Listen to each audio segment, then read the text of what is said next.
Dream Days by Kenneth Grahame. Read and recorded by Catherine Eastman. 1. The 21st of October. In the matter of general culture and attainments, we youngsters stood on pretty level ground. True, it was always happening that one of us would be singled out at any moment, freakishly, and without regard to his own preferences, to wrestle with the inflections of some idiotic language long rightly dead, while another, from some fancied artistic tendency, which always failed to justify itself, might be told off without warning to hammer out scales and exercises, and to bedew the senseless keys with tears of weariness or of revolt. But in subjects common to either sex, and held to be necessary, even for him whose ambition soared no higher than to crack a whip in a circus ring, in geography, for instance, arithmetic, or the weary doings of kings and queens, each would have scorned to excel. And, indeed, whatever our individual gifts, a general dogged determination to shirk and to evade kept us all at much the same dead level, a level of ignorance tempered by insubordination. Fortunately, there existed a wide range of subjects of healthier tone than those already enumerated, in which we were free to choose for ourselves, and which we would have scorned to consider education. And in these we freely followed each his own particular line, often attaining an amount of special knowledge which struck our ignorant elders as simply uncanny. For Edward, the uniforms, accoutrements, colors, and mottos of the regiments composing the British Army had a special glamour. In the matter of facings, he was simply faultless. Among chevrons, badges, medals, and stars, he moved familiarly. He even knew the names of most of the colonels in command, and he would squander sunny hours prone on the lawn, heedless of challenge from bird or beast, poring over a tattered army list. My own accomplishment was of another character, took, as it seemed to me, a wider and more untrammeled range. Dragoons might have swaggered in Lincoln green, riflemen might have donned sporrans over tartan trews without exciting notice or comment from me. But did you seek precise information as to the fauna of the American continent, then you had come to the right shop. Where and why the bison wallowed, how beaver were to be trapped and wild turkeys stalked, the grizzly and how to handle him, and the pretty pressing ways of the constrictor, in fine, the haunts and the habits of all that burrowed, strutted, roared, or wriggled between the Atlantic and the Pacific, all this knowledge I took for my province. By the others, my equipment was fully recognized. Supposing a book with a bear hunt in it made its way into the house, and the atmosphere was electric with excitement, still, it was necessary that I should first decide whether the slot had been properly described and properly followed up, ere the work could be stamped with full approval. A writer might have won fame throughout the civilized globe for his trappers and his realistic backwoods, and all went for nothing.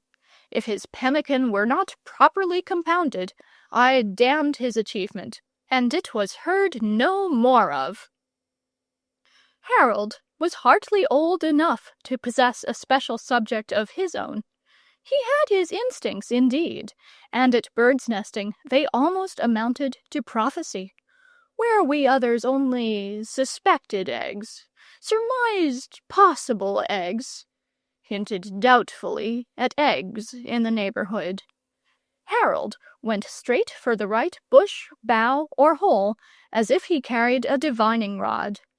But this faculty belonged to the class of mere gifts, and was not to be ranked with Edward's lore regarding facings, and mine as to the habits of prairie dogs, both gained by painful study, and extensive travel in those realms of gold, the army list, and Ballantyne. Selina's subject, quite unaccountably, happened to be naval history. There is no laying down rules as to subjects. You just possess them, or rather, they possess you, and their genesis or protoplasm is rarely to be tracked down. Selina had never so much as seen the sea.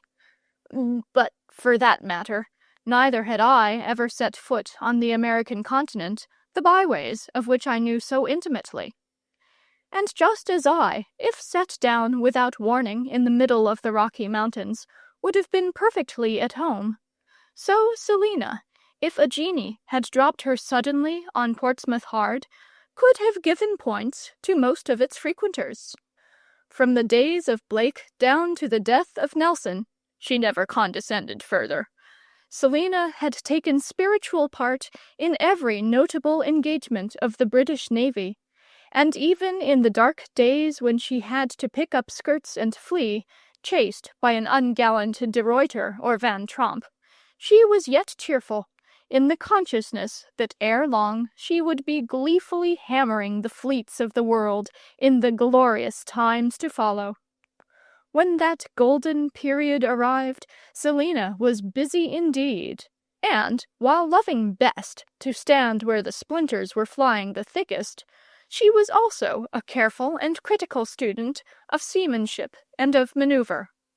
She knew the order in which the great line of battleships moved into action, the vessels they respectively engaged, the moment when each let go its anchor, and which of them had a spring on its cable. While not understanding the phrase, she carefully noted the fact. And she habitually went into an engagement on the quarter-deck of the gallant ship that reserved its fire the longest. At the time of Selina's weird seizure, I was unfortunately away from home on a loathsome visit to an aunt, and my account is therefore feebly compounded from hearsay. It was an absence I never ceased to regret, scoring it up with a sense of injury against the aunt. There was a splendid uselessness about the whole performance that specially appealed to my artistic sense. That it should have been Selina, too, who should break out this way. Selina, who had just become a regular subscriber to the Young Ladies' Journal, and who allowed herself to be taken out to strange teas with an air of resignation palpably assumed. This was a special joy, and served to remind me that much of this dreaded convention that was creeping over us might be, after all, only veneer. Edward also was absent, getting licked into shape at school, but to him the loss was nothing. With his stern, practical bent, he wouldn't have seen any sense in it, to recall one of his favorite expressions. To Harold, however, for whom the gods had always cherished a special tenderness, it was granted not only to witness, but also, priest-like, to feed the sacred fire itself.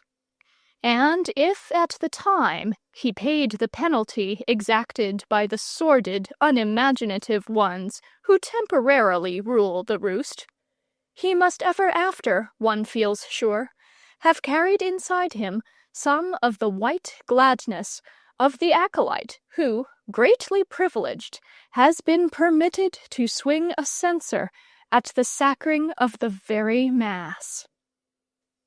October was mellowing fast, and with it the year itself, full of tender hints in woodland and hedgerow, of a course well nigh completed.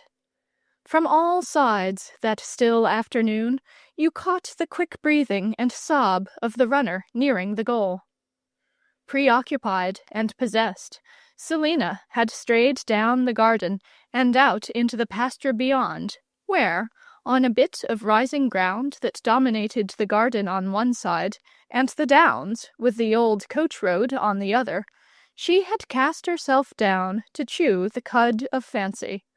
There she was presently joined by Harold, breathless, and very full of his latest grievance. "I asked him not to," he burst out. I said if he'd only please wait a bit, and Edward would be back soon, and it couldn't matter to him, and the pig wouldn't mind, and Edward'd be pleased, and everybody'd be happy.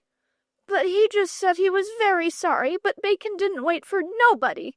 So I told him he was a regular beast, and then I came away, and I believe they're doing it now." "Yes, he's a beast," agreed Selina absently. She had forgotten all about the pig-killing. Harold kicked away a freshly thrown-up molehill and prodded down the hole with a stick. From the direction of Farmer Larkin's demesne came a long-drawn note of sorrow, a thin cry and appeal, telling that the stout soul of a black Berkshire pig was already faring down the stony track to Hades. "D'ye know what day it is?" said Selina presently, in a low voice, looking far away before her. Harold did not appear to know, nor yet to care. He had laid open his mole run for a yard or so, and was still grubbing at it absorbedly. "It's Trafalgar Day," went on Selina trancedly. "Trafalgar Day, and nobody cares." Something in her tone told Harold that he was not behaving quite becomingly. He didn't exactly know in what manner. Still, he abandoned his mole hunt for a more courteous attitude of attention. "Over there," resumed Selina. She was gazing out in the direction of the old high road. "Over there, the coaches used to go by. Uncle Thomas was telling me about it the other day. And the people used to watch for 'em coming, to tell the time by, and perhaps to get their parcels. And one morning, they wouldn't be expecting anything different. One morning, first there would be a cloud of dust as usual, and then the coach would come racing by, and then they would know. For the coach would be dressed in laurel, all laurel from stem to stern, and the coachman would be wearing laurel, and the guard would be wearing laurel, and then they would know. Then they would know." Harold listened in respectful silence. He would much rather have been hunting the mole, who must have been a mile away by this time if he had his wits about him. But he had all the natural instincts of a gentleman, of whom it is one of the principal marks, if not the complete definition, never to show signs of being bored. Selina rose to her feet and paced the turf restlessly with a short quarter-deck walk. "Why can't we do something?" she burst out presently. He did everything. Why can't we do anything for him?" "Who did everything?" inquired Harold meekly. It was useless wasting further longings on that mole. Like the dead, he traveled fast. "Why, Nelson, of course," said Selina shortly, still looking restlessly around for help or suggestion. "But he's dead, isn't he?" asked Harold, slightly puzzled. "What's that got to do with it?" retorted his sister, resuming her caged lion promenade. Harold was somewhat taken aback. In the case of the pig, for instance, whose last outcry had now passed into stillness, he had considered the chapter as finally closed. Whatever innocent mirth the holidays might hold in store for Edward, that particular pig, at least, would not be a contributor. And now he was given to understand that the situation had not materially changed. He would have to revise his ideas, it seemed. Sitting up on end, he looked towards the garden for assistance in the task. Thence, even as he gazed, a tiny column of smoke rose straight up into the still air. The gardener had been sweeping that afternoon, and now an unconscious priest was offering his sacrifice of autumn leaves to the calm-eyed goddess of changing hues and chill forebodings, who was moving slowly about the land that golden afternoon. Harold was up and off in a moment, forgetting Nelson, forgetting the pig, the mole, the Larkin betrayal, and Selena's strange fever of conscience.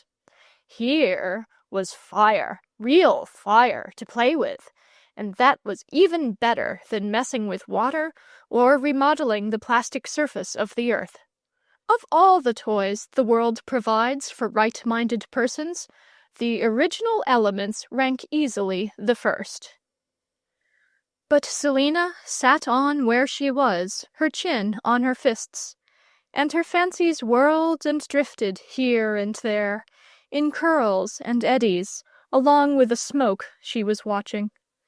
As the quick-footed dusk of the short October day stepped lightly over the garden, little red tongues of fire might be seen to leap and vanish in the smoke.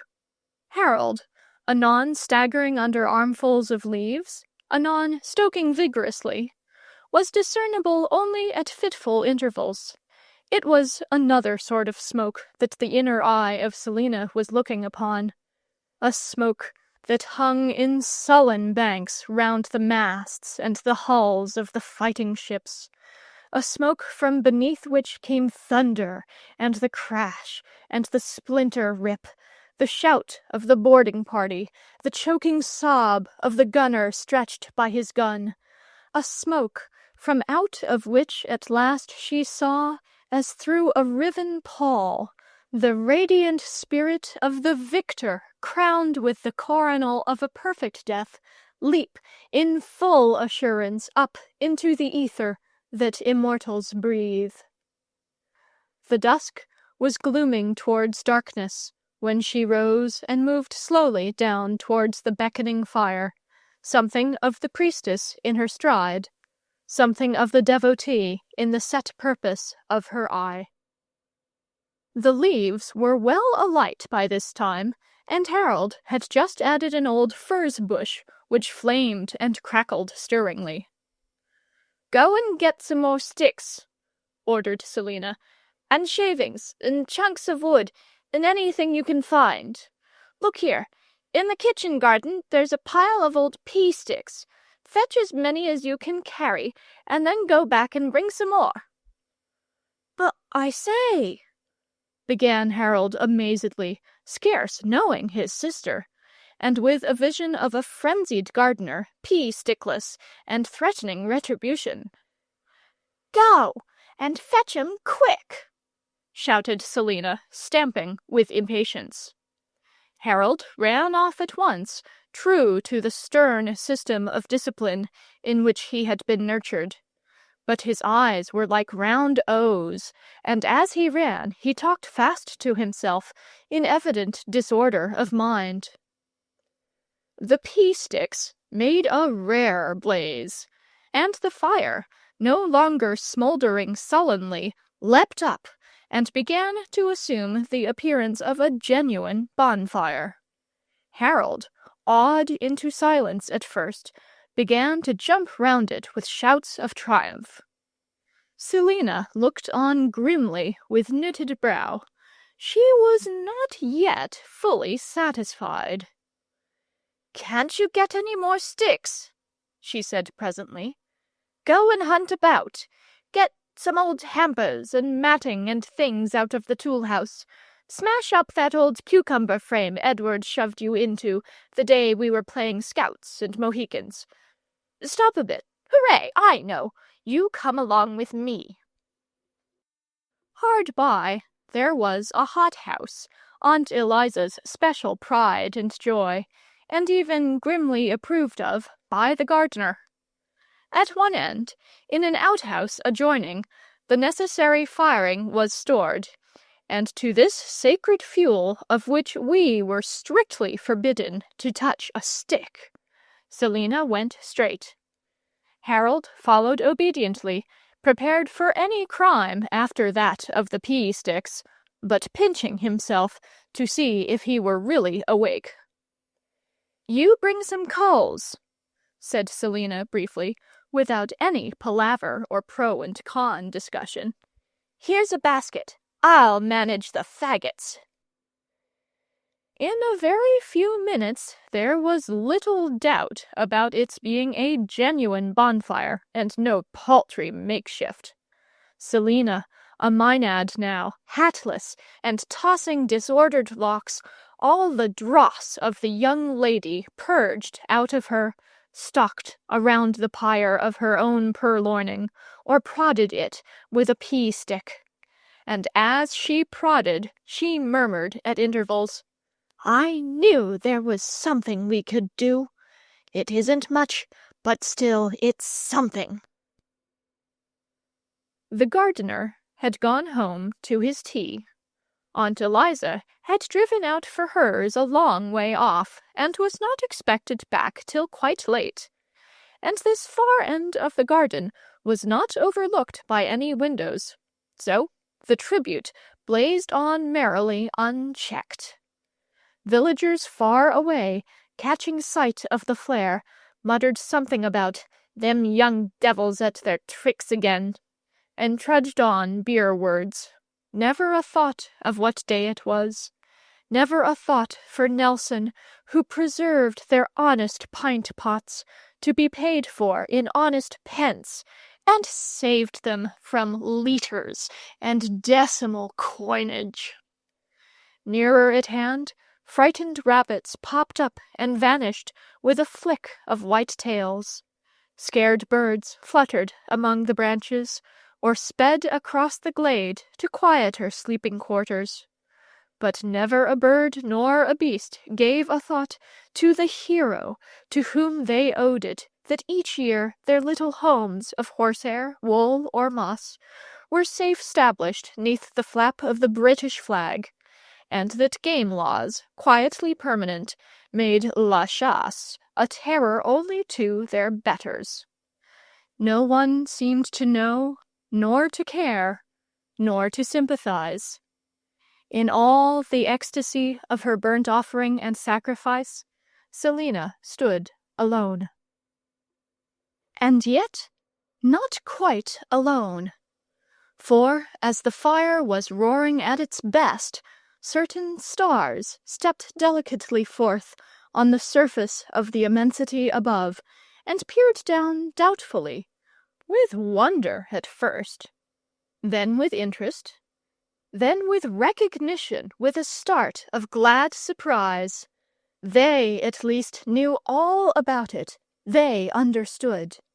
Among them, the name was a daily familiar word. His story was a part of the music to which they swung. Himself was their fellow and their mate and comrade. So they peeped and winked and peeped again, and called to their laggard brothers to come quick and see. The best of life is but intoxication, and Selina, who, during her brief inebriation, had lived in an ecstasy as golden as our drab existence affords, had to experience the inevitable bitterness of awakening sobriety, when the dying down of the flames into sullen embers coincided with the frenzied entrance of Aunt Eliza on the scene.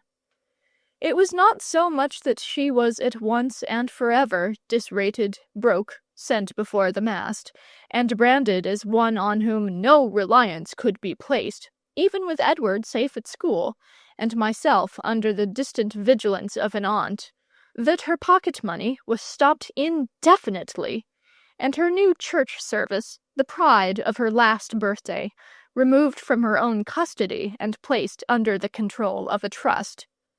She sorrowed, rather, because she had dragged poor Harold, against his better judgment, into a most horrible scrape, and moreover because, when the reaction had fairly set in, when the exaltation had fizzled away, and the young lady portion of her had crept timorously back to its wonted lodging, she could only see herself as a plain fool, unjustified, undeniable, without a shadow of an excuse or explanation. As for Harold, youth and a short memory made his case less pitiful than it seemed to his more sensitive sister. True, he started upstairs to his lonely cot, bellowing dismally. Before him a dreary future of pains and penalties, sufficient to last to the crack of doom. Outside his door, however, he tumbled over Augustus the cat, and made capture of him, and at once his mourning was changed into a song of triumph as he conveyed his prize into port. For Augustus, who detested above all things going to bed with little boys, was ever more knave than fool, and the trapper who was wily enough to ensnare him had achieved something notable. Augustus, when he realized that his fate was sealed and his night's lodging settled, wisely made the best of things, and listened with a languorous air of complete comprehension to the incoherent babble concerning pigs and heroes, moles and bonfires, which served Harold for a self-sung lullaby. Yet it may be doubted whether Augustus was one of those rare fellows who thoroughly understood. But Selina knew no more of this source of consolation than of the sympathy with which the stars were winking above her, and it was only after some sad interval of time, and on a very moist pillow, that she drifted into that quaint, inconsequent country where you may meet your own pet hero strolling down the road, and commit what hare-brained oddities you like, and everybody understands and appreciates. 2. Dies Irae. Those memorable days that move in procession, their heads just out of the mist of years long dead, the most of them are full-eyed as the dandelion that from dawn to shade has steeped itself in sunlight. Here and there in their ranks, however, moves a forlorn one who is blind in the sense of the dulled window-pane on which the pelting raindrops have mingled and run down, obscuring sunshine and the circling birds, happy fields, and storied garden. Blind, with the spatter of a misery uncomprehended, unanalyzed, only felt as something corporeal in its buffeting effects. Martha began it, and yet Martha was not really to blame. Indeed, that was half the trouble of it. No solid person stood full in view to be blamed and to make atonement.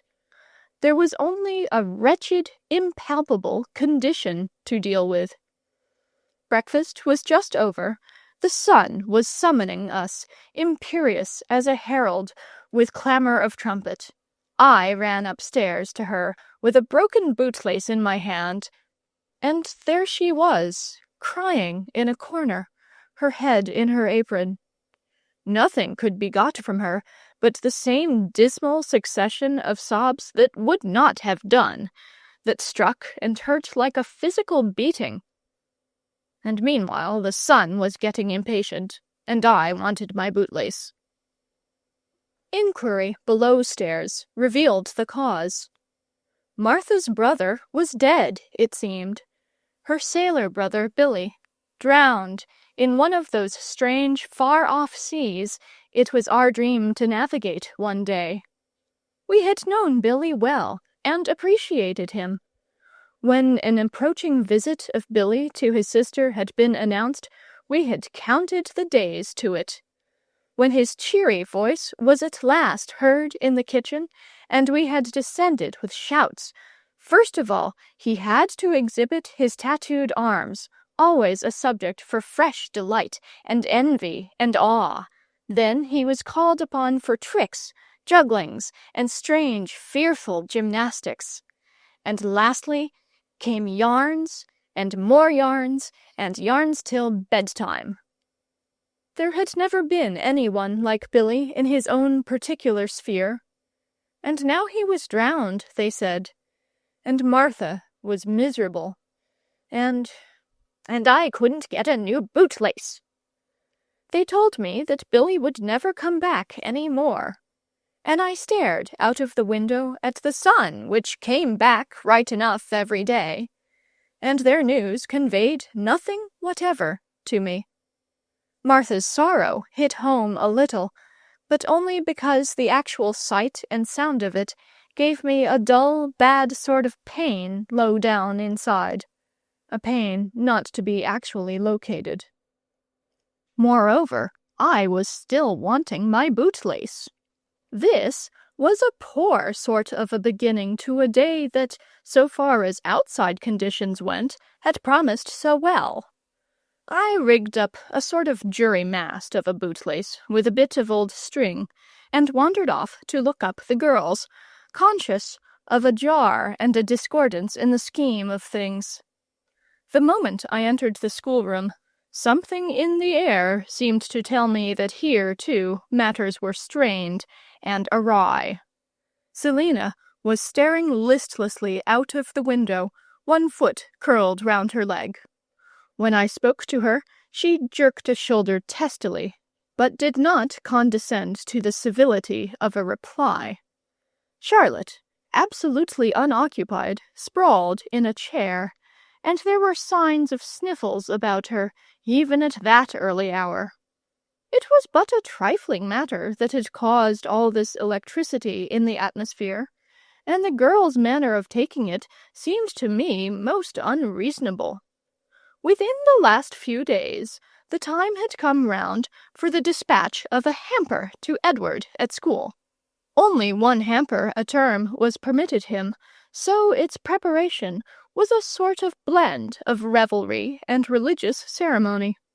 After the main corpus of the thing had been carefully selected and safely bestowed, the pots of jam, the cake, the sausages, and the apples that filled up the corners so nicely, after the last package had been wedged in, the girls had deposited their own private and personal offerings on the top.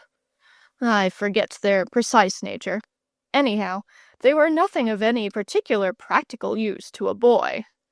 But they had involved some contrivance and labor, some skimping of pocket money, and much delightful cloud-building as to the effect on their enraptured recipient.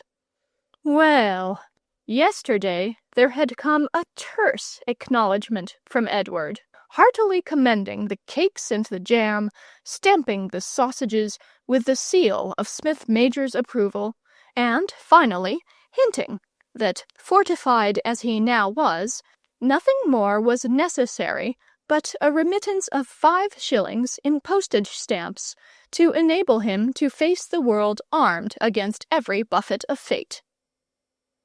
That was all. Never a word or a hint of the personal tributes or of his appreciation of them. To us, to Harold and me, that is, the letter seemed natural and sensible enough. After all, provender was the main thing, and 5 shillings stood for a complete equipment against the most unexpected turns of luck. The presents were very well in their way, very nice, and so on. But life was a serious matter, and the contest called for cakes and half-crowns to carry it on, not gewgaws and knitted mittens and the like. The girls, however, in their obstinate way, persisted in taking their own view of the slight. Hence it was that I received my second rebuff of the morning. Somewhat disheartened, I made my way downstairs and out into the sunlight, where I found Harold playing conspirators by himself on the gravel. He had dug a small hole in the walk, and had laid an imaginary train of powder thereto. And as he sought refuge in the laurels from the inevitable explosion, I heard him murmur, "My God," said the Tsar, "my plans are frustrated." It seemed an excellent occasion for being a black puma. Harold liked black pumas on the whole, as well as any animal we were familiar with. So I launched myself on him with the appropriate howl, rolling him over on the gravel. Life may be said to be composed of things that come off and things that don't come off. This thing, unfortunately, was one of the things that didn't come off. From beneath me, I heard a shrill cry of, "Oh, it's my sore knee!" And Harold wriggled himself free from the puma's clutches, bellowing dismally. Now, I honestly didn't know he had a sore knee, and what's more, he knew I didn't know he had a sore knee. According to boy ethics, therefore, his attitude was wrong, sore knee or not, and no apology was due from me. I made halfway advances, however, suggesting we should lie in ambush by the edge of the pond and cut off the ducks as they waddled down in simple, unsuspecting single file, then hunt them as bisons flying scattered over the vast prairie. A fascinating pursuit this, and strictly illicit. But Harold would have none of my overtures, and retreated to the house wailing with full lungs. Things were getting simply infernal. I struck out blindly for the open country, and even as I made for the gate, a shrill voice from a window bade me keep off the flower beds. When the gate had swung to behind me with a vicious click, I felt better, and after 10 minutes along the road, it began to grow on me that some radical change was needed, that I was in a blind alley, and that this intolerable state of things must somehow cease. All that I could do I had already done. As well-meaning a fellow as ever stepped was pounding along the road that day with an exceeding sore heart, one who only wished to live and let live, in touch with his fellows, and appreciating what joys life had to offer. What was wanted now was a complete change of environment. Somewhere in the world, I felt sure, justice and sympathy still resided. There were places called Pampas, for instance, that sounded well. League upon league of grass, with just an occasional wild horse, and not a relation within the horizon. To a bruised spirit, this seemed a sane and a healing sort of existence. There were other pleasant corners, again, where you dived for pearls and stabbed sharks in the stomach with your big knife. No relations would be likely to come interfering with you when thus blissfully occupied. And yet I did not wish, just yet, to have done with relations entirely. They should be made to feel their position first, to see themselves as they really were, and to wish, when it was too late, that they had behaved more properly.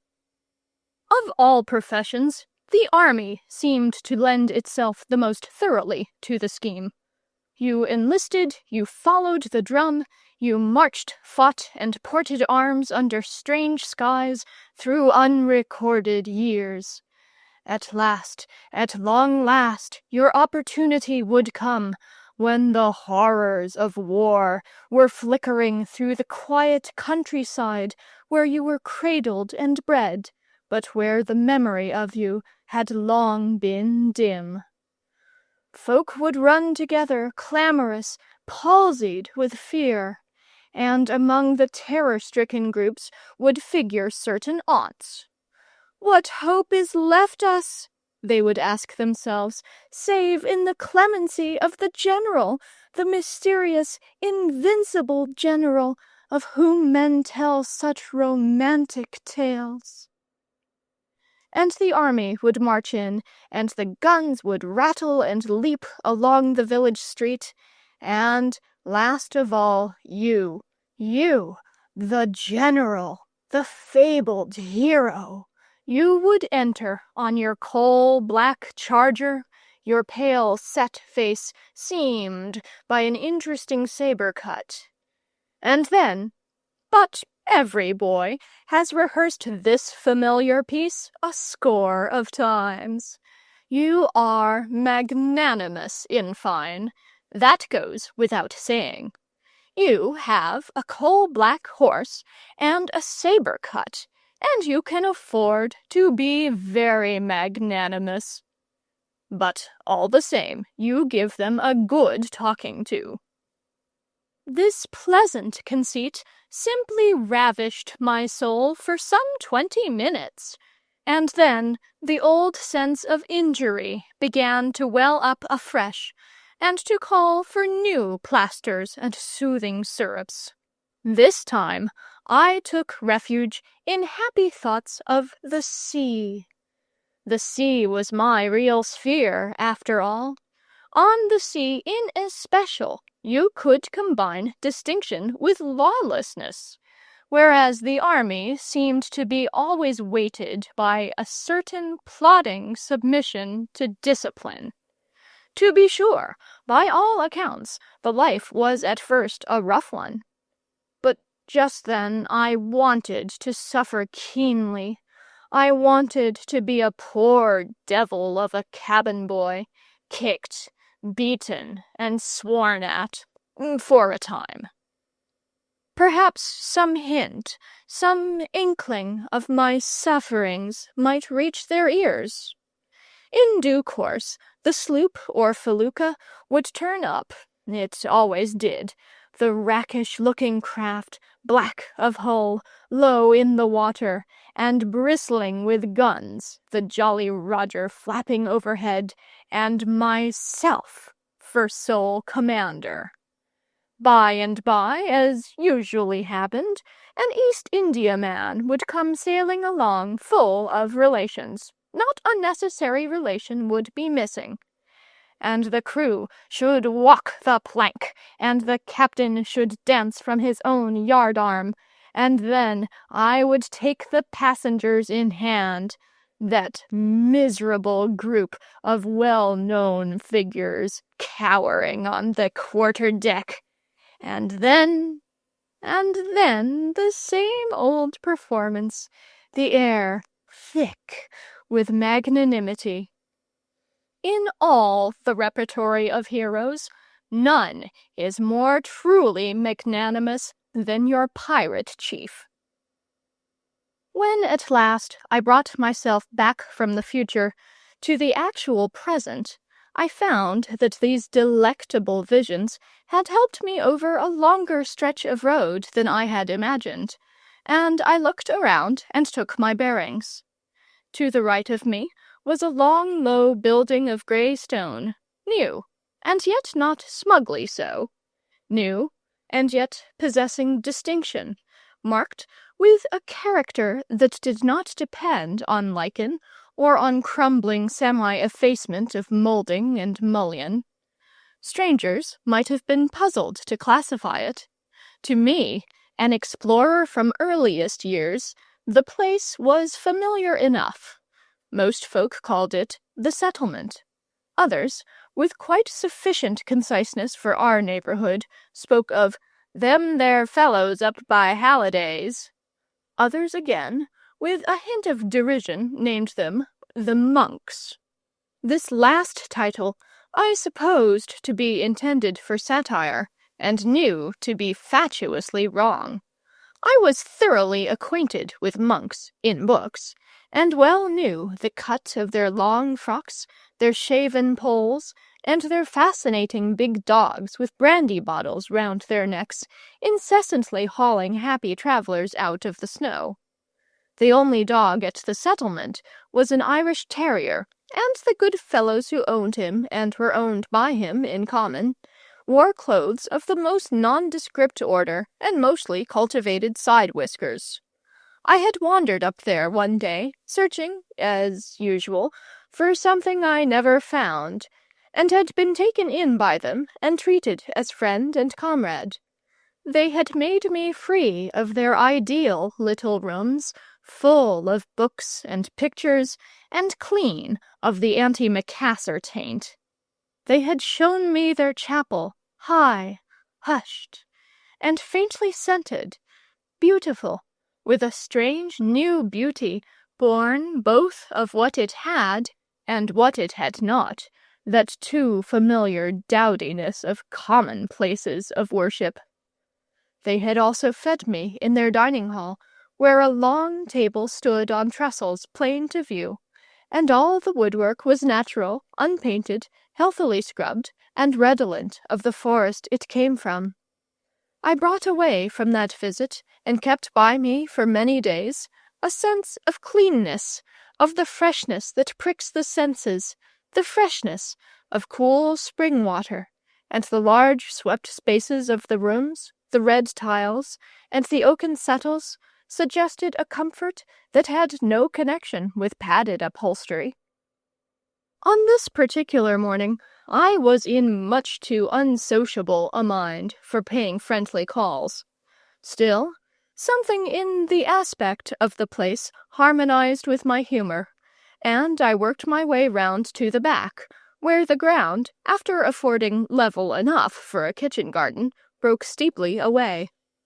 Both the word Gothic and the thing itself were still unknown to me, yet doubtless the architecture of the place, consistent throughout, accounted for its sense of comradeship in my hour of disheartenment.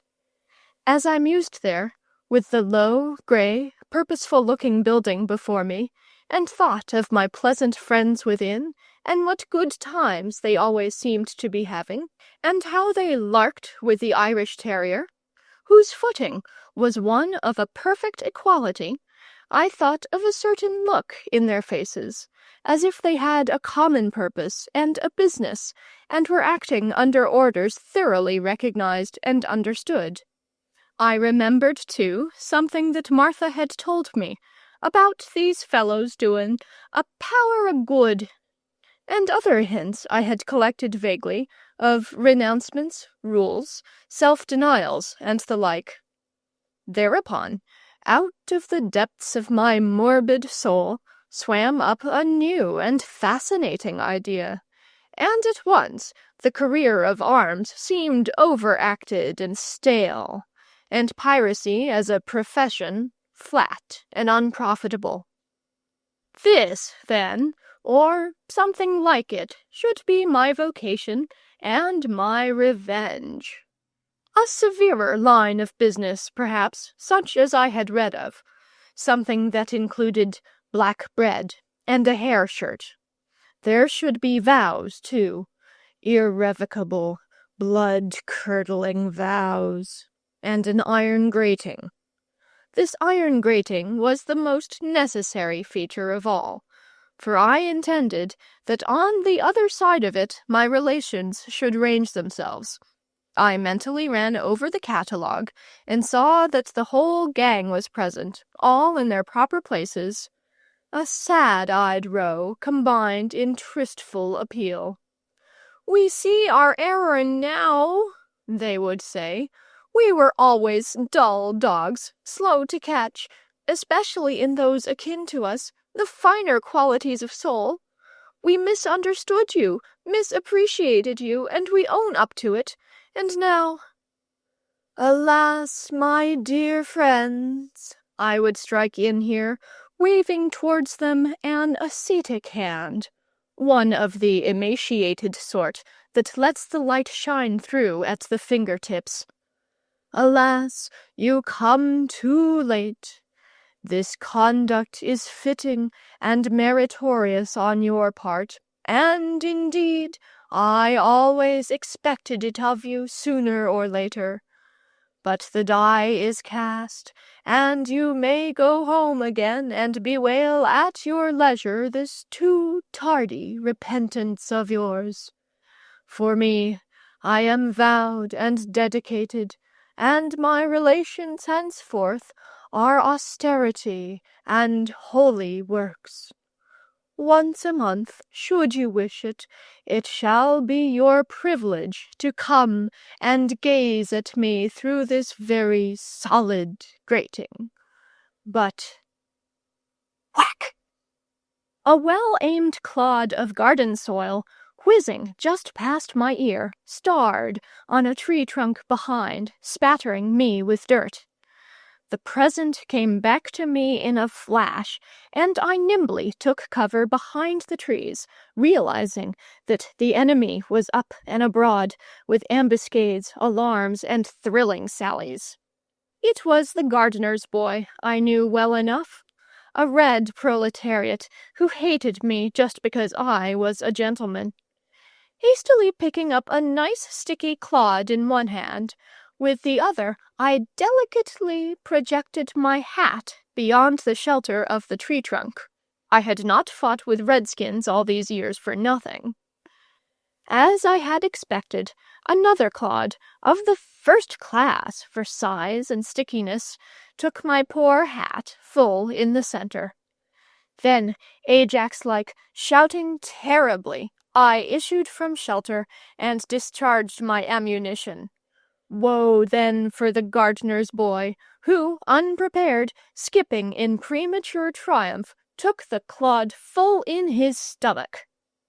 He, the foolish one, witless on whose side the gods were fighting that day, discharged yet other missiles, wavering and wide of the mark, for his wind had been taken with the first clod, and he shot wildly as one already desperate and in flight. I got another clod in at short range. We clinched on the brow of the hill and rolled down to the bottom together. When he had shaken himself free and regained his legs, he trotted smartly off in the direction of his mother's cottage. But over his shoulder he discharged at me both imprecation and deprecation, menace mixed up with an undercurrent of tears. But as for me, I made off smartly for the road, my frame tingling, my head high, with never a backward look at the settlement of suggestive aspect, or at my well-planned future, which lay in fragments around it. Life had its jollities then. Life was action, contest, victory. The present was rosy once more, surprises lurked on every side, and I was beginning to feel villainously hungry.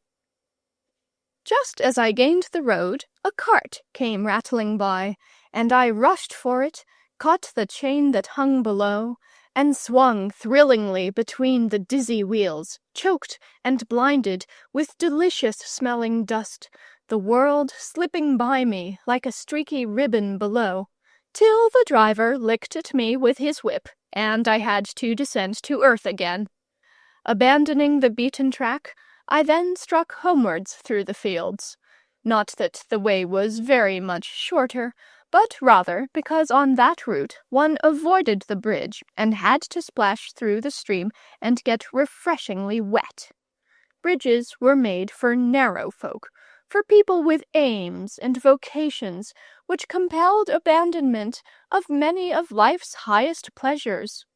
Truly wise men called on each element alike to minister to their joy, and while the touch of sun-bathed air, the fragrance of garden soil, the ductile qualities of mud, and the spark-whirling rapture of playing with fire had each their special charm, they did not overlook the bliss of getting their feet wet.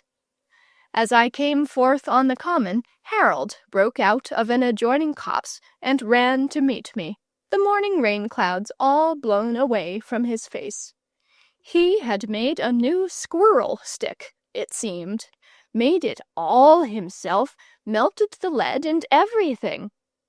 I examined the instrument critically and pronounced it absolutely magnificent. As we passed in at our gate, the girls were distantly visible, gardening with a zeal in cheerful contrast to their heartsick lassitude of the morning. "There's been another letter come today," Harold explained.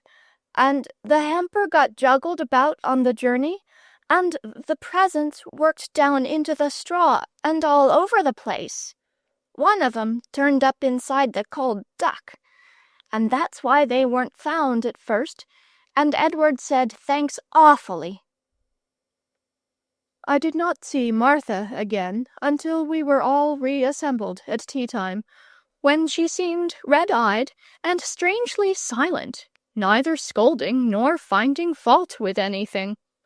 Instead, she was very kind and thoughtful with jams and things, feverishly pressing unwanted delicacies on us, who wanted little pressing enough.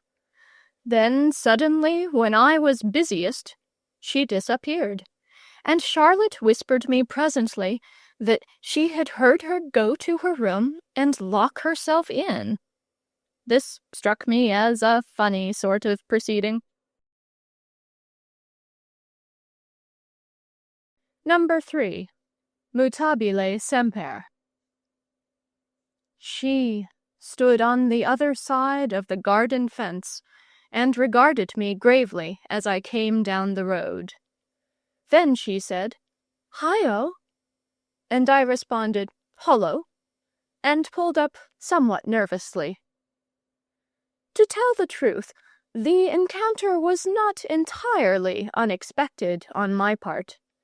The previous Sunday I had seen her in church, and after service it had transpired who she was, this newcomer, and what aunt she was staying with.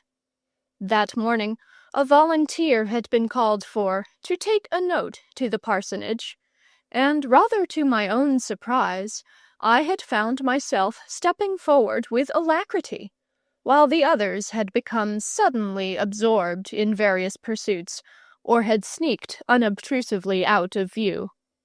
Certainly I had not yet formed any deliberate plan of action, yet I suppose I recollected that the road to the parsonage led past her aunt's garden. She began the conversation, while I hopped backwards and forwards over the ditch, feigning a careless ease. "Saw you in church on Sunday," she said. "Only you looked different then, all dressed up, and your hair quite smooth and brushed up at the sides, and oh so shiny. What do they put on it to make it shine like that? Don't you hate having your hair brushed?" she ran on, without waiting for an answer. "How your boots squeaked when you came down the aisle. When mine squeak, I walk in all the puddles till they stop. Think I'll get over the fence."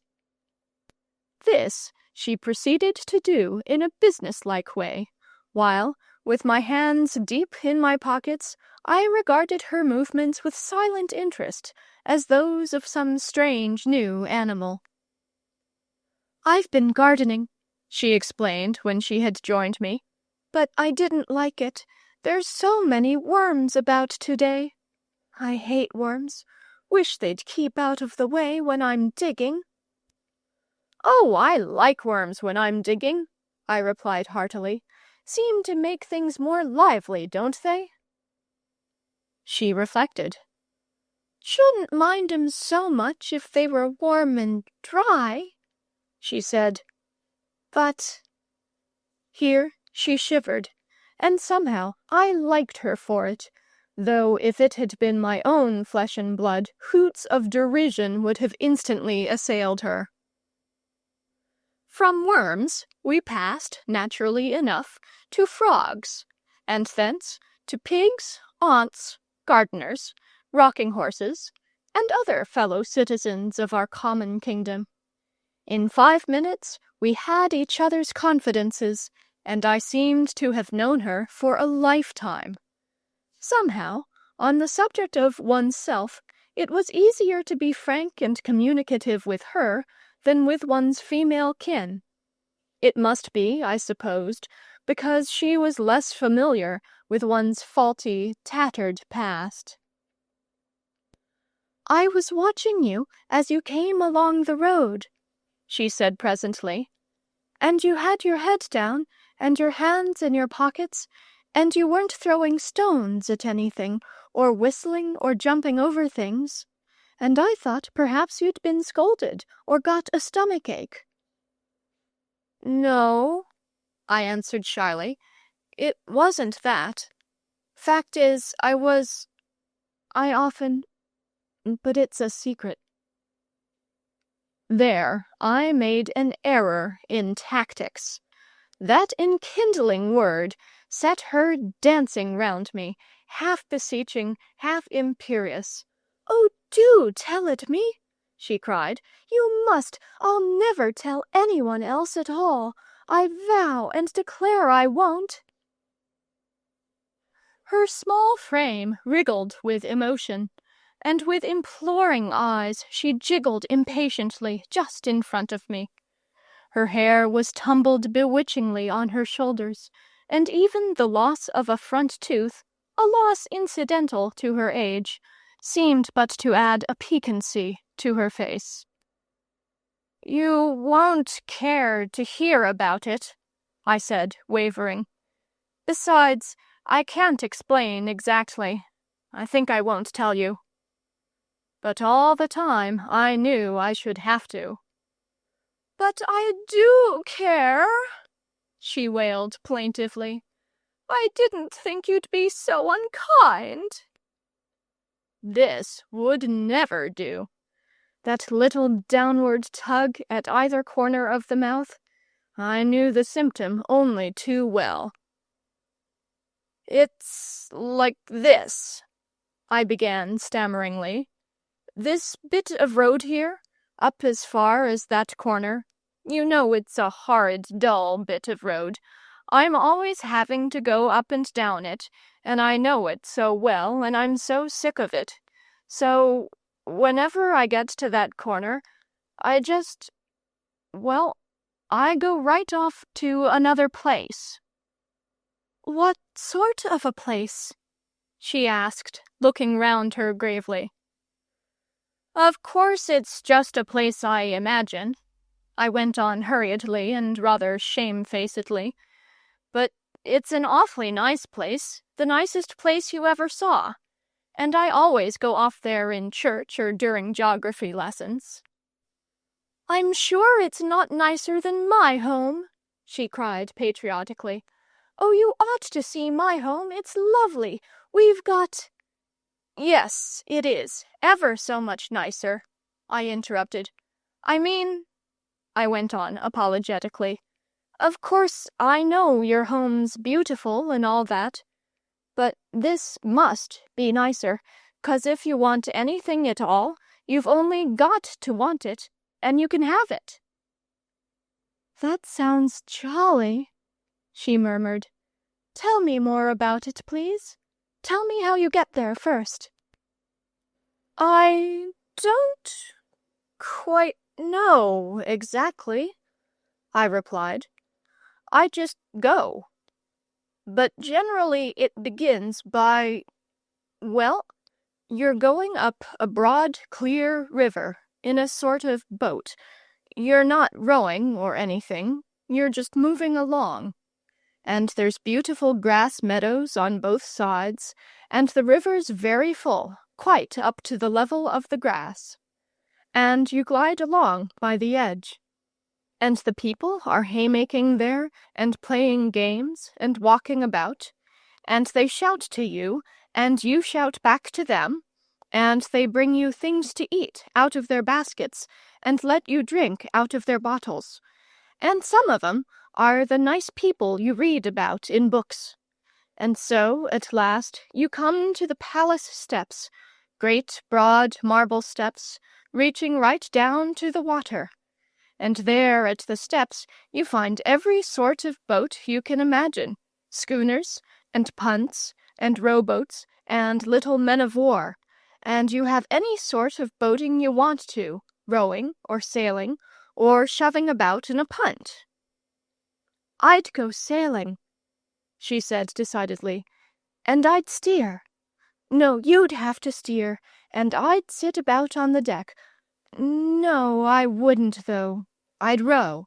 At least, I'd make you row, and I'd steer. And then oh no, I'll tell you what we'd do. We'd just sit in a punt and dabble." "Of course, we'll do just what you like," I said hospitably. But already I was beginning to feel my liberty of action somewhat curtailed by this exigent visitor I had so rashly admitted into my sanctum. "I don't think we'd boat at all," she finally decided. "It's always so wobbly. Where do you come to next?" "You go up the steps," I continued, "and in at the door, and the very first place you come to is the chocolate room." She brightened up at this, and I heard her murmur with gusto, "Chocolate room?" "It's got every sort of chocolate you can think of," I went on. "Soft chocolate with sticky stuff inside, white and pink, what girls like, and hard shiny chocolate that cracks when you bite it and takes such a nice long time to suck." "I like the soft stuff best," she said, "'cause you can eat such a lot more of it." This was to me a new aspect of the chocolate question, and I regarded her with interest and some respect. With us, chocolate was none too common a thing, and whenever we happened to come by any, we resorted to the quaintest devices in order to make it last out. Still, legends had reached us of children who actually had, from time to time, as much chocolate as they could possibly eat, and here, apparently, was one of them. "You can have all the creams," I said magnanimously, "and I'll eat the hard sticks, 'cause I like 'em best."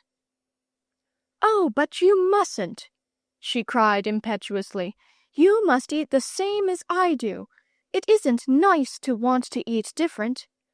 I'll tell you what, you must give me all the chocolate, and then I'll give you what you ought to have." "Oh, all right," I said, in a subdued sort of way. It seemed a little hard to be put under a sentimental restriction like this in one's own chocolate room. "In the next room you come to," I proceeded, "there's fizzy drinks. There's a marble slab business all round the room, and little silver taps, and you just turn the right tap and have any kind of fizzy drink you want." "What fizzy drinks are there?" she inquired. "Oh, all sorts," I answered hastily, hurrying on. She might restrict my eatables, but I'd be hanged if I was going to have her meddle with my drinks. Then you go down the corridor, and at the back of the palace there's a great big park, the finest park you ever saw, and there's ponies to ride on, and carriages and carts, and a little railway all complete, engine and guard's van and all, and you work it yourself, and you can go first class or in the van or on the engine, just whichever you choose." "I'd go on the engine," she murmured dreamily. "No, I wouldn't.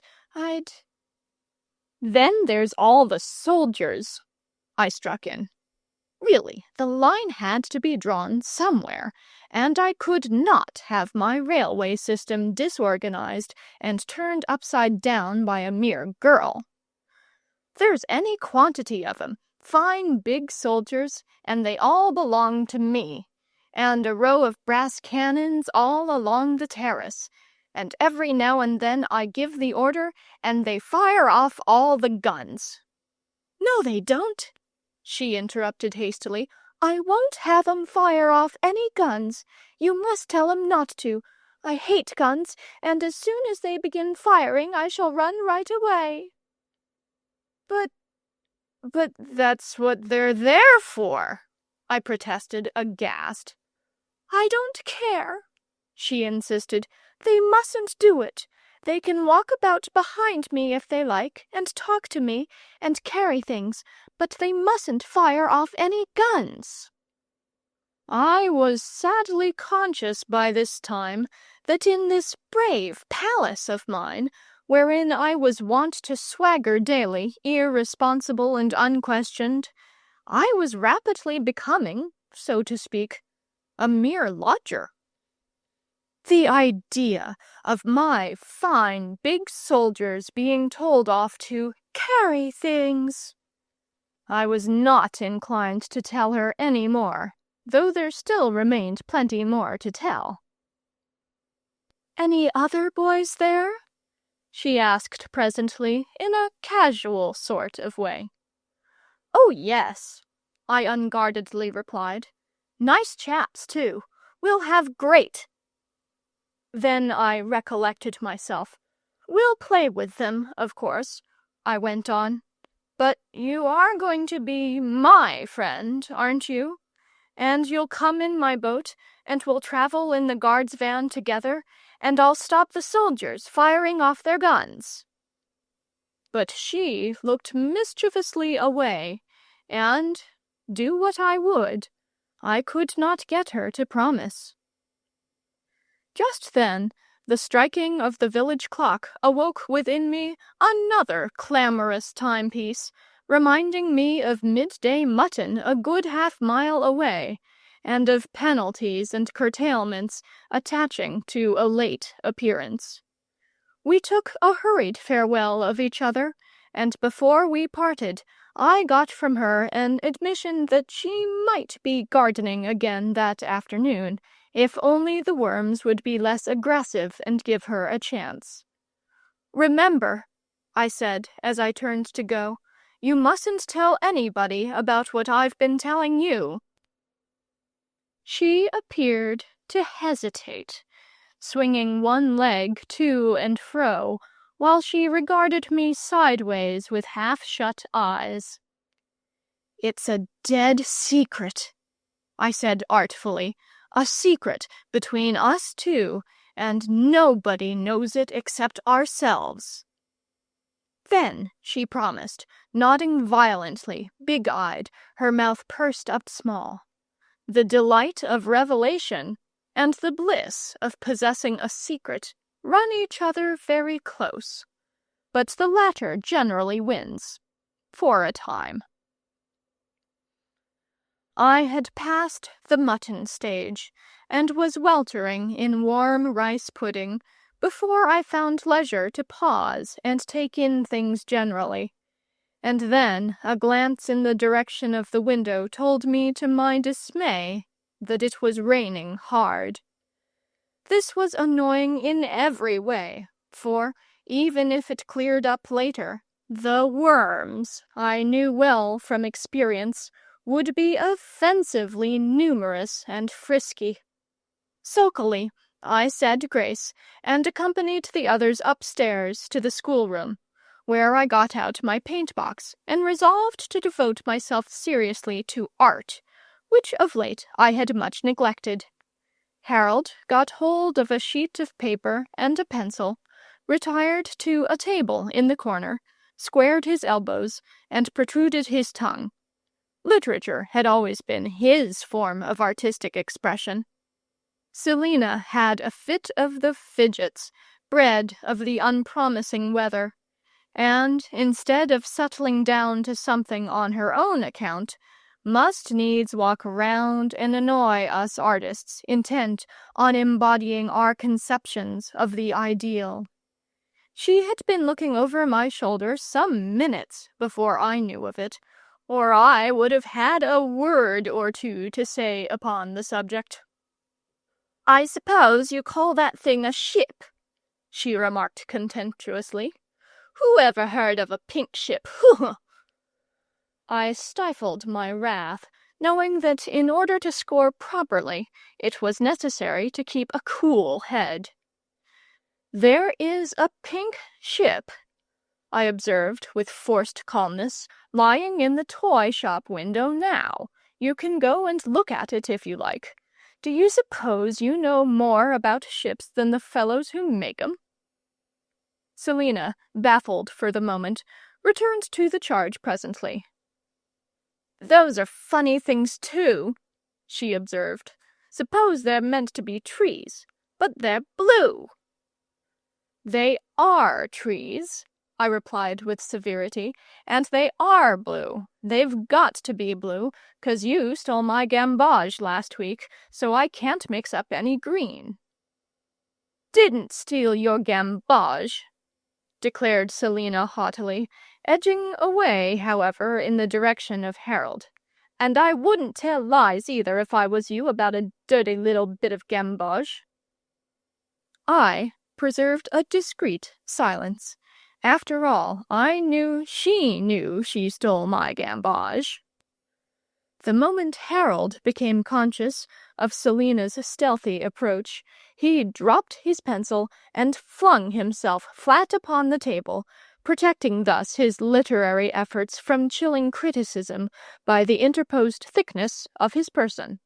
From somewhere in his interior proceeded a heart-rending compound of squeal and whistle, as of escaping steam, long-drawn, ear-piercing, unvarying in note. "I only just want to see," protested Selina, struggling to uproot his small body from the scrawl it guarded. But Harold clung limpet-like to the table edge, and his shrill protest continued to deafen humanity and to threaten even the serenities of Olympus. The time seemed come for a demonstration in force. Personally, I cared little what soul outpourings of Harold were pirated by Selina. She was pretty sure to get hold of them sooner or later. And indeed, I rather welcomed the diversion as favorable to the undisturbed pursuit of art. But the clannishness of sex has its unwritten laws. Boys, as such, are sufficiently put upon, maltreated, trodden under, as it is. Should they fail to hang together in perilous times, what disasters, what ignominies may not be looked for? Possibly even an extinction of the tribe. I dropped my paintbrush and sailed shouting into the fray. The result, for a short space, hung dubious. There is a period of life when the difference of a year or two in age far outweighs the minor advantage of sex.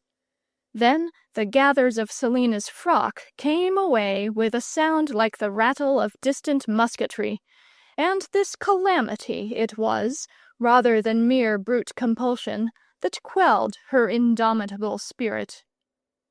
The female tongue is mightier than the sword, as I soon had good reason to know, when Selina, her riven garment held out at length, avenged her discomfiture with the Greek fire of personalities and abuse.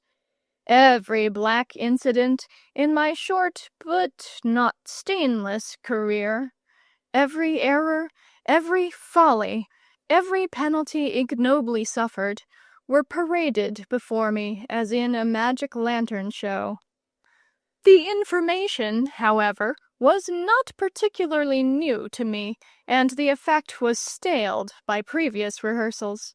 Besides, a victory remains a victory, whatever the moral character of the triumphant general. Harold chuckled and crowed as he dropped from the table, revealing the document over which so many gathers had sighed their short lives out. "You can read it if you like," he said to me gratefully. "It's only a death letter." It had never been possible to say what Harold's particular amusement of the hour might turn out to be. One thing only was certain, that it would be something improbable, unguessable, not to be foretold. Who, for instance, in search of relaxation, would ever dream of choosing the drawing up of a testamentary disposition of property?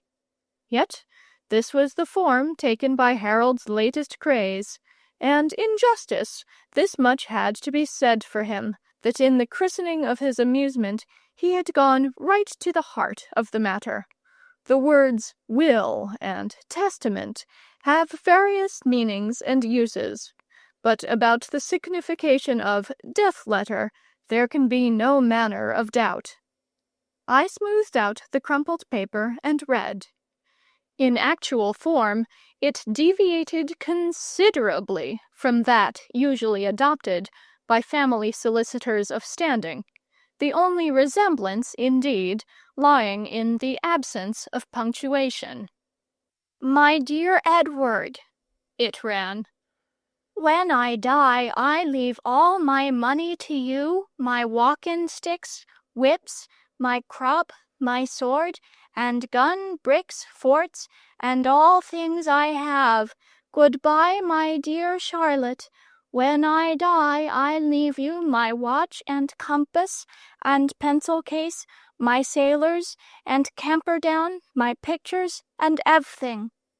Goodbye, your loving brother. Amen, my dear Martha. I love you very much. I leave you my garden, my mice and rabbits, my plants in pots. When I die, please take care of them, my dear. Cetera desunt." "Why, you're not leaving me anything," exclaimed Selina indignantly. "You're a regular mean little boy, and I'll take back the last birthday present I gave you." "I don't care," said Harold, repossessing himself of the document. "I was going to leave you something, but I shan't now, 'cause you tried to read my death letter before I was dead." "Then I'll write a death letter myself," retorted Selina, scenting an artistic vengeance. "And I shan't leave you a single thing." And she went off in search of a pencil. The tempest within doors had kept my attention off the condition of things without.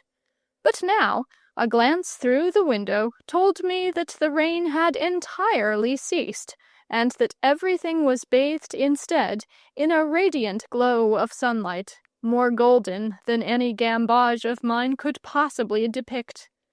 Leaving Selina and Harold to settle their feud by a mutual disinheritance, I slipped from the room and escaped into the open air, eager to pick up the loose end of my new friendship just where I had dropped it that morning.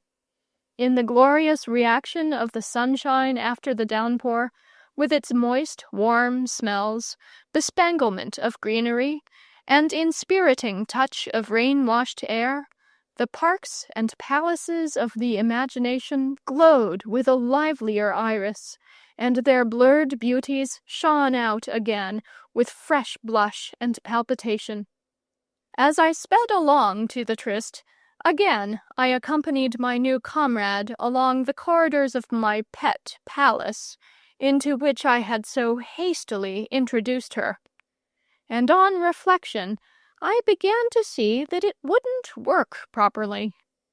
I had made a mistake, and those were not the surroundings in which she was most fitted to shine. However, it really did not matter much. I had other palaces to place at her disposal, plenty of them, and on a further acquaintance with and knowledge of her tastes, no doubt I could find something to suit her. There was a real Arabian one, for instance, which I visited but rarely, only just when I was in the fine oriental mood for it, a wonder of silk hangings, fountains of rosewater, pavilions, and minarets. Hundreds of silent, well-trained slaves thronged the stairs and alleys of this establishment, ready to fetch and carry for her all day if she wished it, and my brave soldiers would be spared the indignity. Also, there were processions through the bazaar at odd moments, processions with camels, elephants, and palanquins. Yes, she was more suited for the East, this imperious young person, and I determined that thither she should be personally conducted as soon as ever might be. I reached the fence and climbed up 2 bars of it, and, leaning over, I looked this way and that for my twin-souled partner of the morning. It was not long before I caught sight of her, only a short distance away. Her back was towards me, and, well, one can never foresee exactly how one will find things. She was talking to a boy. Of course, there are boys, and Lord knows I was never narrow. But this was the parson's son, from an adjoining village, a red-headed boy, and as common a little beast as ever stepped. He cultivated ferrets, his only good point, and it was evidently through the medium of this art that he was basely supplanting me, for her head was bent absorbedly over something he carried in his hands. With some trepidation, I called out, "Hi!" But answer there was none. Then, again, I called out, "Hi!" But this time with a sickening sense of failure and of doom. She replied only by a complex gesture, decisive in import, if not easily described. A petulant toss of the head, a jerk of the left shoulder, and a backward kick of the left foot, all delivered at once. That was all, and that was enough. The red-headed boy never even condescended to glance my way. Why, indeed, should he? I dropped from the fence without another effort, and took my way homewards along the weary road. Little inclination was left to me at first for any solitary visit to my accustomed palace, the pleasures of which I had so recently tasted in company. And yet, after a minute or two, I found myself from habit sneaking off there much as usual. Presently, I became aware of a certain solace and consolation in my newly recovered independence of action. Quit of all female whims and fanciful restrictions, I rode, sailed, or punted just as I pleased. In the chocolate room, I cracked and nibbled the hard sticks with a certain contempt for those who preferred the soft veneered article, and I mixed and quaffed countless fizzy drinks without dread of any prohibitionist.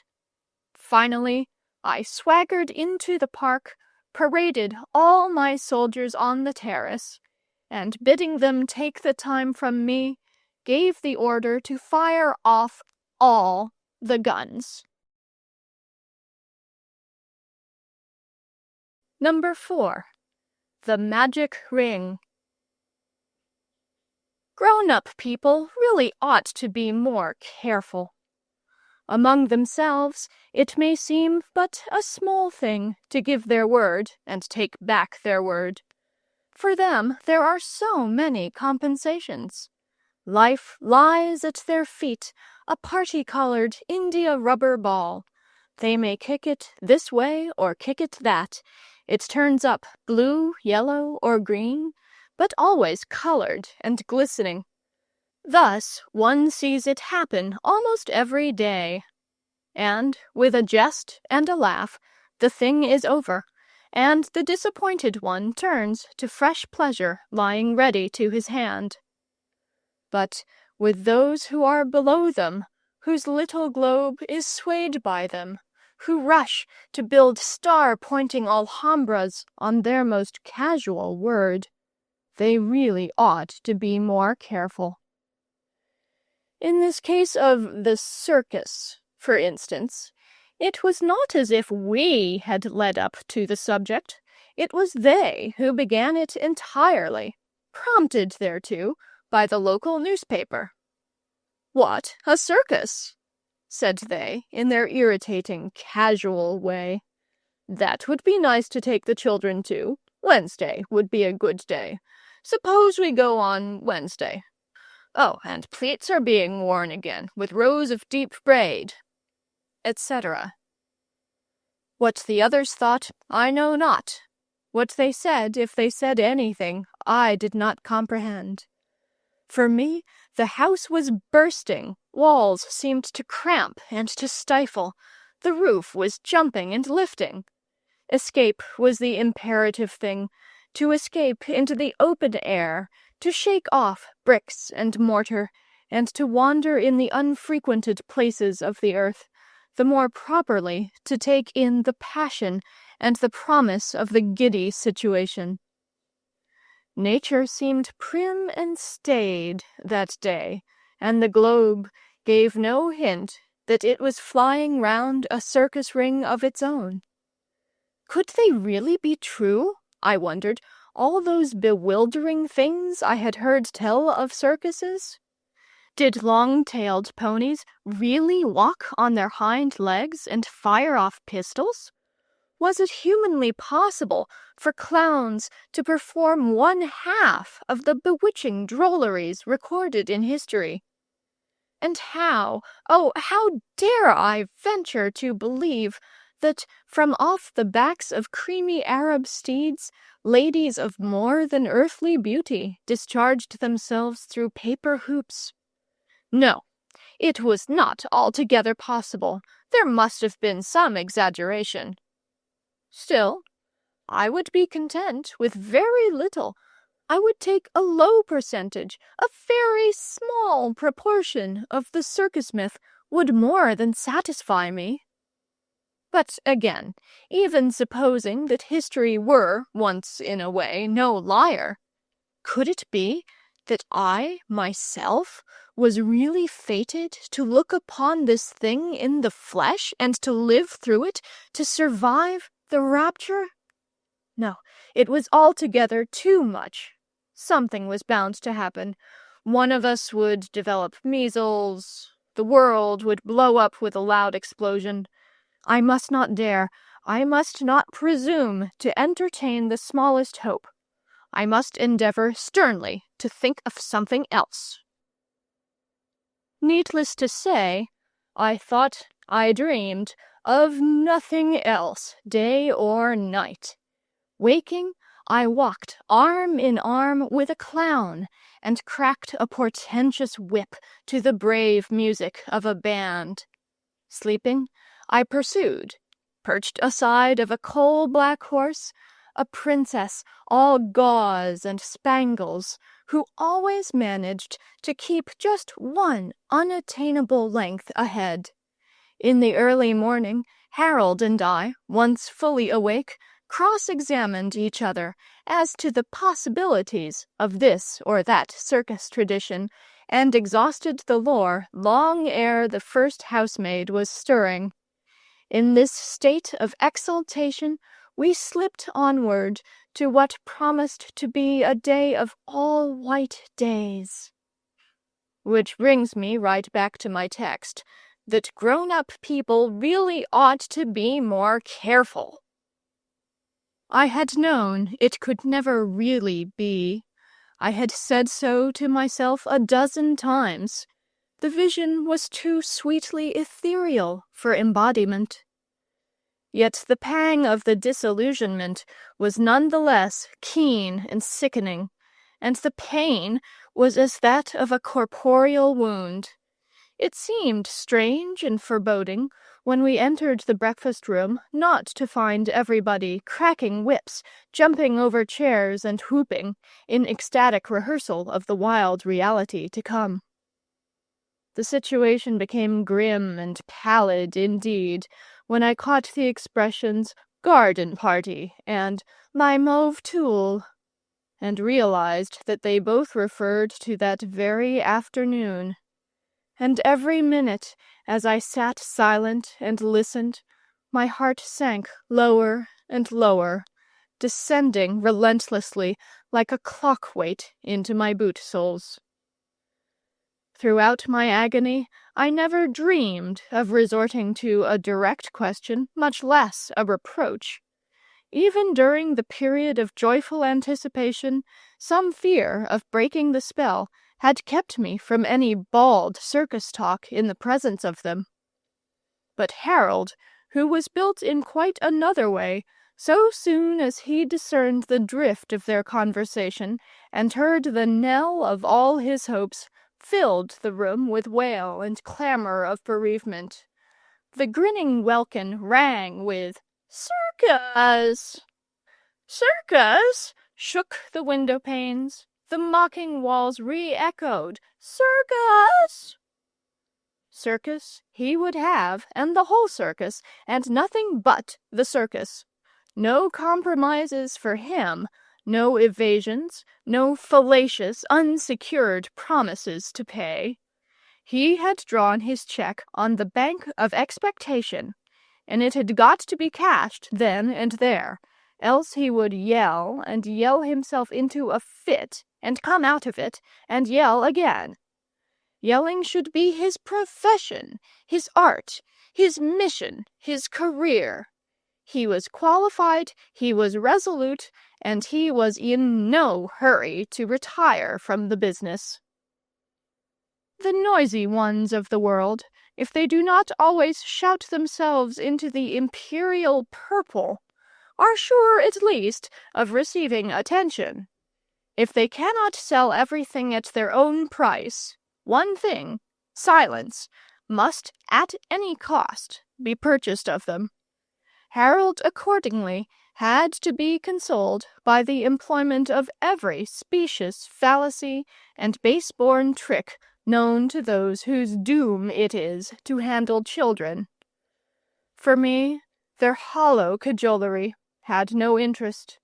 I could pluck no consolation out of their bankrupt, though prodigal, pledges. I only waited till that hateful, well-known "Some other time, dear," told me that hope was finally dead. Then I left the room without any remark. It made it worse, if anything could, to hear that stale, worn-out old phrase, still supposed by those dullards to have some efficacy. To nature, as usual, I drifted by instinct, and there, out of the track of humanity, under a friendly hedgerow, had my black hour unseen. The world was a globe no longer. Space was no more filled with whirling circuses of spheres. That day, the old beliefs rose up and asserted themselves, and the earth was flat again, ditch-riddled, stagnant, and deadly flat. The undeviating roads crawled straight and white.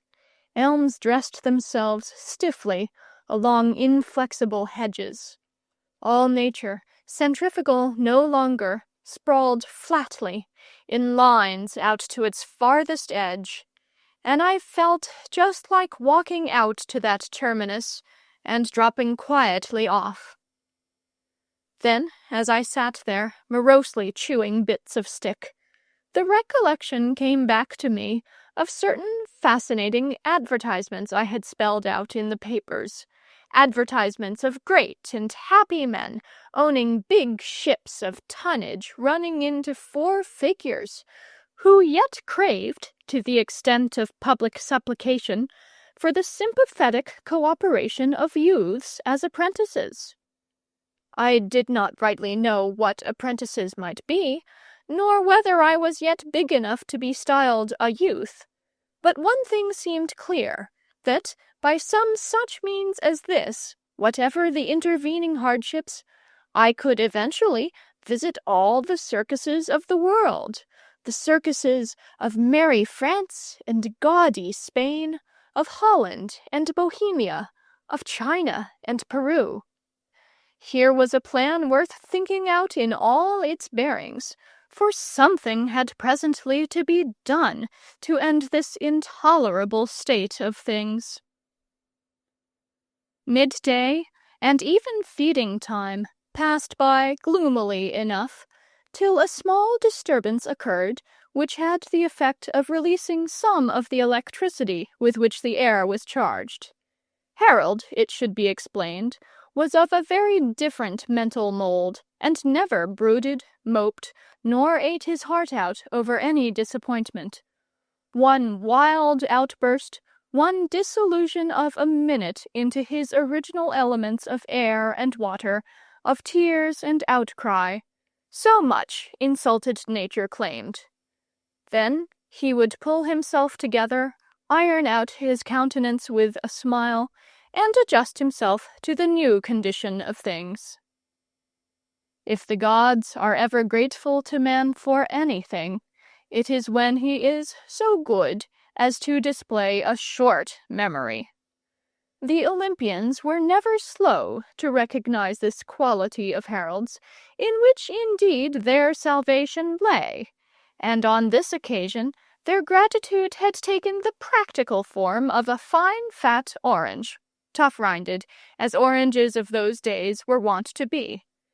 This he had eviscerated in the good old-fashioned manner, by biting out a hole in the shoulder, inserting a lump of sugar therein, and then working it cannily till the whole soul and body of the orange passed glorified through the sugar into his being. Thereupon, filled full of orange juice and iniquity, he conceived a deadly snare.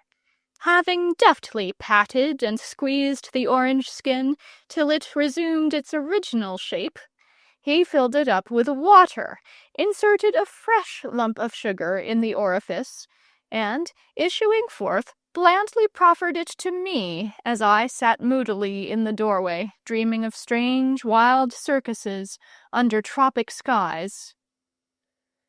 Such a stale old dodge as this would hardly have taken me in at ordinary moments. But Harold had reckoned rightly upon the disturbing effect of ill humor, and had guessed, perhaps, that I thirsted for comfort and consolation, and would not criticize too closely the source from which they came.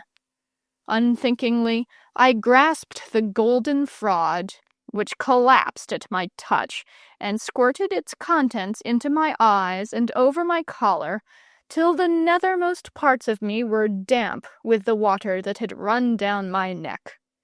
In an instant I had Harold down, and, with all the energy of which I was capable, devoted myself to grinding his head into the gravel. While he, realizing that the closure was applied, and that the time for discussion or argument was past, sternly concentrated his powers on kicking me in the stomach. Some people can never allow events to work themselves out quietly. At this juncture, one of them swooped down on the scene, pouring shrill, misplaced abuse on both of us. On me, for ill-treating my younger brother, whereas it was distinctly I who was the injured and the deceived. On him, for the high offense of assault and battery on a clean collar, a collar which I had myself deflowered and defaced shortly before, in sheer desperate ill temper. Disgusted and defiant, we fled in different directions, rejoining each other later in the kitchen garden. And as we strolled along together, our short feud forgotten, Harold observed gloomily, "I should like to be a caveman like Uncle George was tellin' us about, with a flint hatchet and no clothes, and live in a cave and not know anybody." "And if anyone came to see us we didn't like," I joined in, catching on to the points of the idea, "we'd hit him on the head with the hatchet till he dropped down dead." "And then," said Harold, warming up, "we'd drag him into the cave and skin him." For a space we gloated silently over the fair scene our imaginations had conjured up. It was blood we felt the need of just then. We wanted no luxuries, nothing dear-bought nor far-fetched. Just plain blood, and nothing else, and plenty of it.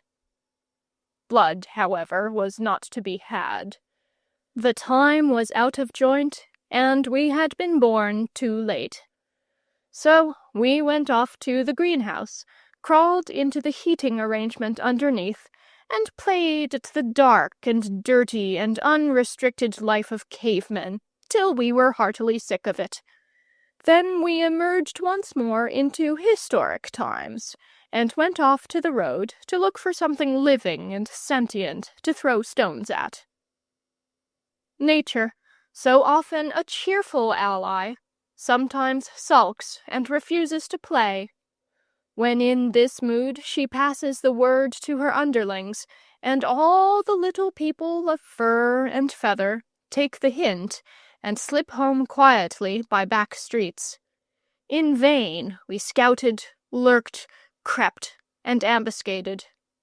Everything that usually scurried, hopped, or fluttered the small society of the undergrowth seemed to have engagements elsewhere.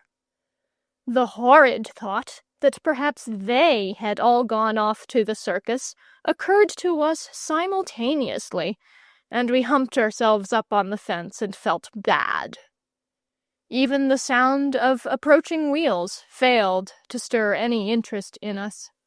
When you are bent on throwing stones at something, humanity seems obtrusive and better away. Then suddenly, we both jumped off the fence together, our faces clearing. For our educated ear had told us that the approaching rattle could only proceed from a dog-cart, and we felt sure it must be the funny man. We called him the funny man because he was sad and serious and said little, but gazed right into our souls and made us tell him just what was on our minds at the time, and then came out with some magnificently luminous suggestion that cleared every cloud away. What was more, he would then go off with us at once and play the thing right out to its finish, earnestly and devotedly, putting all other things aside. So we called him the funny man, meaning only that he was different from those others who thought it incumbent on them to play the painful mummer. The ideal, as opposed to the real man, was what we meant, only we were not acquainted with the phrase. Those others, with their labored jests and clumsy contortions, doubtless flattered themselves that they were funny men. We, who had to sit through and applaud the painful performance, knew better. He pulled up to a walk as soon as he caught sight of us, and the dog-cart crawled slowly along till it stopped just opposite. Then he leant his chin on his hand and regarded us long and soulfully, yet said he never a word, while we jigged up and down in the dust, grinning bashfully, but with expectation, for you never knew exactly what this man might say or do. "You look bored," he remarked presently. "Thoroughly bored. Or else, let me see, you're not married, are you?" He asked this in such sad earnestness that we hastened to assure him we were not married. Though we felt he ought to have known that much, we had been intimate for some time. "Then it's only boredom," he said, "just satiety and world-weariness. Well, if you assure me you aren't married, you can climb into this cart, and I'll take you for a drive. I'm bored, too. I want to do something dark and dreadful and exciting." We clambered in, of course, yapping with delight and treading all over his toes. And as we set off, Harold demanded of him imperiously whither he was going. "My wife," he replied, "has ordered me to go and look up the curate and bring him home to tea. Does that sound sufficiently exciting for you?" Our faces fell. The curate of the hour was not a success from our point of view. He was not a funny man in any sense of the word. "But I'm not going to," he added cheerfully. "Then I was to stop at some cottage and ask— what was it? There was nettle rash mixed up in it, I'm sure. But never mind, I've forgotten, and it doesn't matter. Look here, We're 3 desperate young fellows who stick at nothing. Suppose we go off to the circus." Of certain supreme moments, it is not easy to write. The varying shades and currents of emotion may indeed be put into words by those specially skilled that way. They often are, at considerable length. But the sheer, crude article itself, the strong, live thing that leaps up inside you and swells and strangles you, the dizziness of revulsion that takes the breath like cold water, who shall depict this and live? All I knew was that I would have died then and there, cheerfully, for the funny man, that I longed for red Indians to spring out from the hedge on the dog-cart just to show what I would do, and that, with all this, I could not find the least little word to say to him. Harold was less taciturn. With shrill voice, uplifted in solemn chant, he sang the great spheral circus song and the undying glory of the ring. Of its timeless beginning he sang, of its fashioning by cosmic forces, and of its harmony with the stellar plan. Of horses he sang, of their strength, their swiftness, and their docility as to tricks. Of clowns, again, of the glory of knavery, and of the eternal type that shall endure. Lastly, he sang of her, the woman of the ring, flawless, complete, untrammeled in each subtly curving limb, earth's highest output, time's noblest expression. At least, he doubtless sang all these things and more. He certainly seemed to, though all that was distinguishable was, "We're going to the circus!" And then, once more, "We're going to the circus!" The sweet, rhythmic phrase repeated again and again. But indeed, I cannot be quite sure, for I heard confusedly, as in a dream. Wings of fire sprang from the old mare's shoulders. We whirled on our way through purple clouds, and earth and the rattle of wheels were far away below. The dream and the dizziness were still in my head when I found myself, scarce conscious of intermediate steps, seated actually in the circus at last, and took in the first sniff of that intoxicating circus smell that will stay by me while this clay endures. The place was beset by a hum and a glitter and a mist. Suspense brooded large o'er the blank, mysterious arena. Strung up to the highest pitch of expectation, we knew not from what quarter, in what divine shape, the first surprise would come.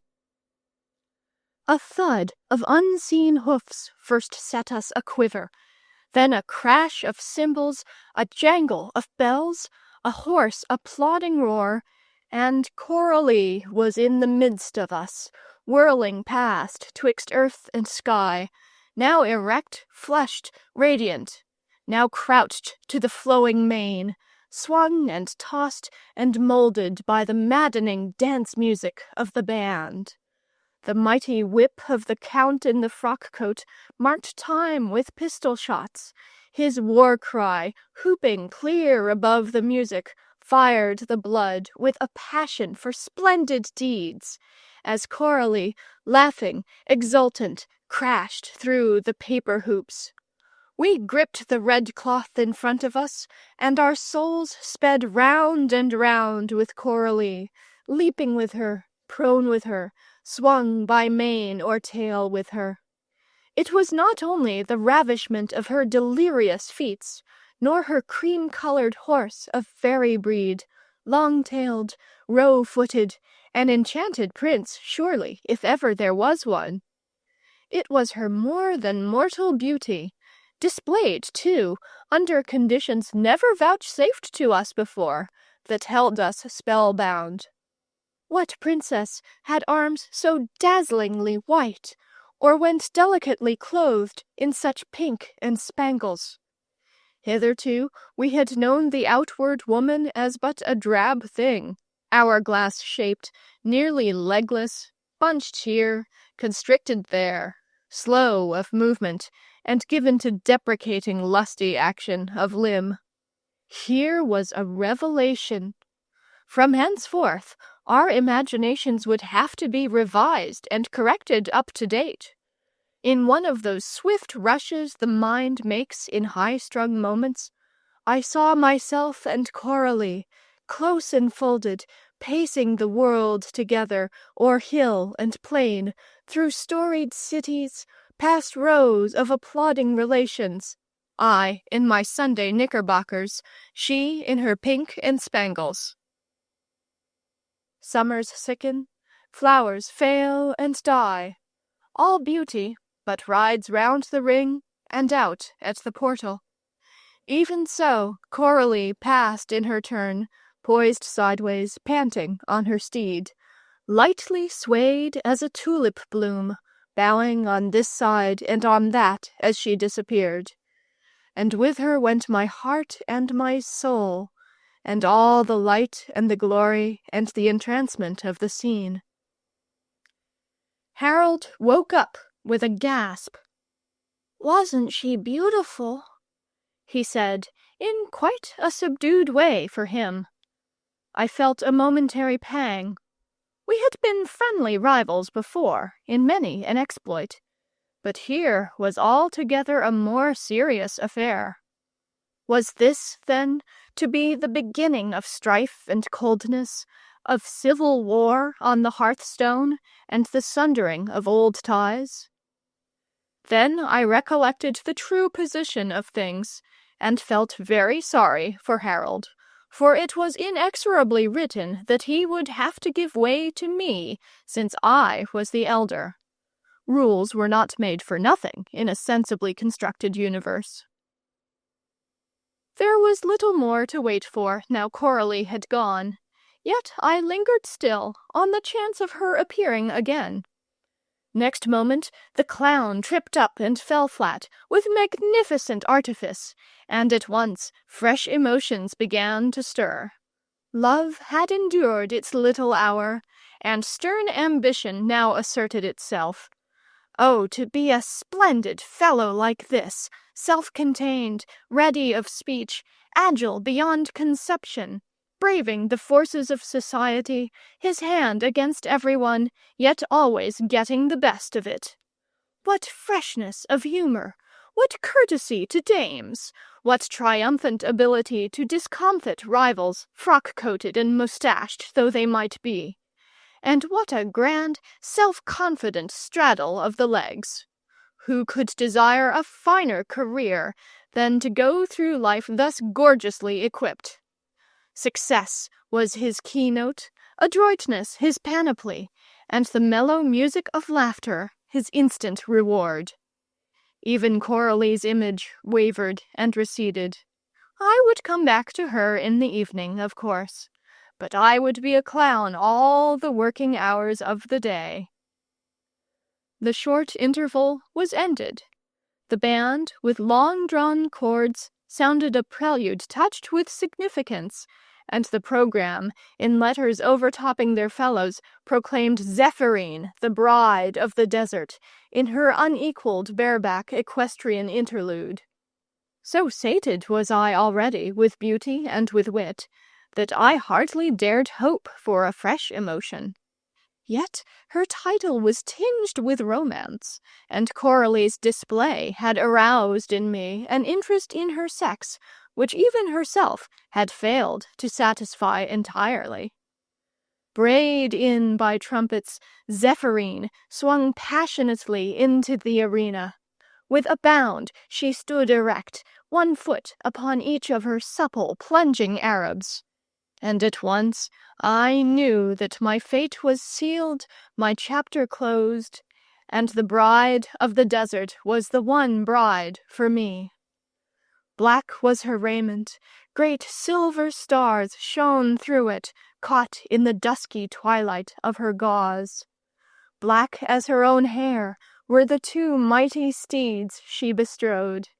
In a tempest they thundered by, in a whirlwind, a sirocco of tan. Her cheeks bore the kiss of an eastern sun, and the sandstorms of her native desert were her satellites. What was Coralie, with her pink silk, her golden hair and slender limbs, beside this magnificent, full-figured Cleopatra? In a twinkling, we were scouring the desert, she and I and the two coal-black horses. Side by side, keeping pace in our swinging gallop, we distanced the ostrich, we outstrode the zebra, and, as we went, it seemed the wilderness blossomed like the rose. I know not rightly how we got home that evening. On the road there were everywhere strange presences, and the thud of phantom hoofs encircled us. In my nose was the pungent circus smell. The crack of the whip and the frank laugh of the clown were in my ears. The funny man thoughtfully abstained from conversation, and left our illusion quite alone, sparing us all jarring criticism and analysis. And he gave me no chance, when he deposited us at our gate, to get rid of the clumsy expressions of gratitude I had been laboriously framing. For the rest of the evening, distraught and silent, I only heard the march music of the band playing on in some corner of my brain.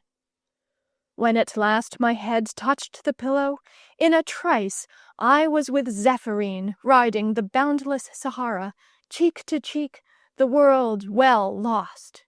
While at times, through the sand clouds that encircled us, glimmered the eyes of Coralie, touched, one fancied, with something of a tender reproach. Number 5. Its walls were as of Jasper. In the long winter evenings, when we had the picture books out on the floor and sprawled together over them with elbows deep in the hearthrug, the first business to be gone through was the process of allotment.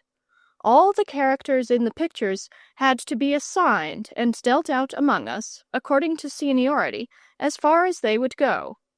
When once that had been satisfactorily completed, the story was allowed to proceed, and thereafter, in addition to the excitement of the plot, one always possessed a personal interest in some particular member of the cast, whose successes or rebuffs one took as so much private gain or loss. For Edward, this was satisfactory enough.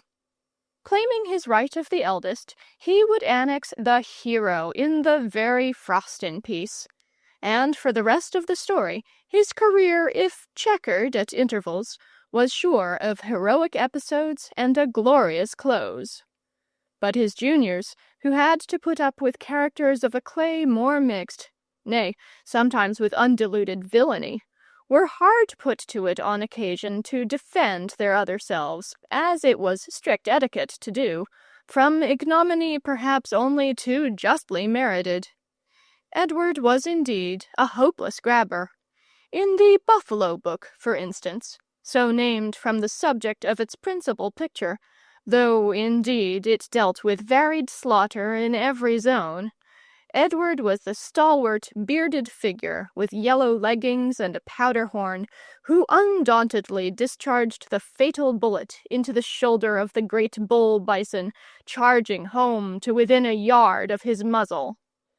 To me was allotted the subsidiary character of the friend who had succeeded in bringing down a cow, while Harold had to be content to hold Edward's spare rifle in the background with evident signs of uneasiness. Farther on, again, where the magnificent chamois sprang rigid into mid-air, Edward, crouched dizzily against the precipice face, was the sportsman from whose weapon a puff of white smoke was floating away. A bare-kneed guide was all that fell to my share. while poor Harold had to take the boy with a haversack, or abandon, for this occasion at least, all alpine ambitions. Of course, the girls fared badly in this book, and it was not surprising that they preferred the Pilgrim's Progress, for instance, where women had a fair show, and there was generally enough of them to go round, or a good fairy story, wherein princesses met with a healthy appreciation. But indeed, we were all best pleased with a picture wherein the characters just fitted us in number, sex, and qualifications, and this, to us, stood for artistic merit. All the Christmas numbers, in their gilt frames on the nursery wall, had been gone through and allotted long ago, and in these, sooner or later, each one of us got a chance to figure in some satisfactory and brightly colored situation. Few of the other pictures about the house afforded equal facilities. They were generally wanting in figures, and even when these were present, they lacked dramatic interest. In this picture that I have to speak about, although the characters had a stupid way of not doing anything and apparently not wanting to do anything, there was at least a sufficiency of them, so in due course they were allotted too. In itself, the picture, which, in its ebony and tortoise-shell frame, hung in a corner of the dining-room, had hitherto possessed no special interest for us, and would probably never have been dealt with at all, but for a revolt of the girls against a succession of books on sport, in which the illustrator seemed to have forgotten that there were such things as women in the world. Selina accordingly made for it one rainy morning, and announced that she was the lady seated in the center, whose gown of rich flowered brocade fell in such straight, severe lines to her feet, whose cloak of dark blue was held by a jeweled clasp, and whose long, fair hair was crowned with a diadem of gold and pearl. Well, we had no objection to that. It seemed fair enough, especially to Edward, who promptly proceeded to grab the armor man, who stood leaning on his shield at the lady's right hand. A dainty and delicate armor man, this. And I confess, though I knew it was all right and fair and orderly, I felt a slight pang when he passed out of my reach into Edward's possession. His armor was just the sort I wanted myself, scalloped and fluted and shimmering and spotless. And though he was but a boy, by his beardless face and golden hair, the shattered spear shaft in his grasp proclaimed him a genuine fighter and fresh from some such agreeable work. Yes, I grudged Edward the armor man, and when he said I could have the fellow on the other side, I hung back and said I'd think about it. This fellow had no armor nor weapons, but wore a plain jerkin with a leather pouch, a mere civilian, and with one hand he pointed to a wound in his thigh. I didn't much care about him, and when Harold eagerly put in his claim, I gave way and let him have the man. The cause of Harold's anxiety only came out later. It was the wound he coveted, it seemed. He wanted to have a big, sore wound of his very own, and go about and show it to people, and excite their envy or win their respect. Charlotte was only too pleased to take the child angel, seated at the lady's feet, grappling with a musical instrument much too big for her.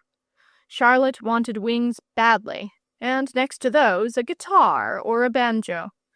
The angel, besides, wore an amber necklace, which took her fancy immensely. This left the picture allotted, with the exception of 2 or 3 more angels, who peeped or perched behind the main figures, with a certain subdued drollery in their faces, as if the thing had gone on long enough, and it was now time to upset something or kick up a row of some sort. We knew these good folk to be saints and angels because we had been told they were. Otherwise we should never have guessed it. Angels, as we knew them in our Sunday books, were vapid, colorless, uninteresting characters, with straight up and down sort of figures, white nightgowns, white wings, and the same straight yellow hair parted in the middle. They were serious, even melancholy, and we had no desire to have any traffic with them.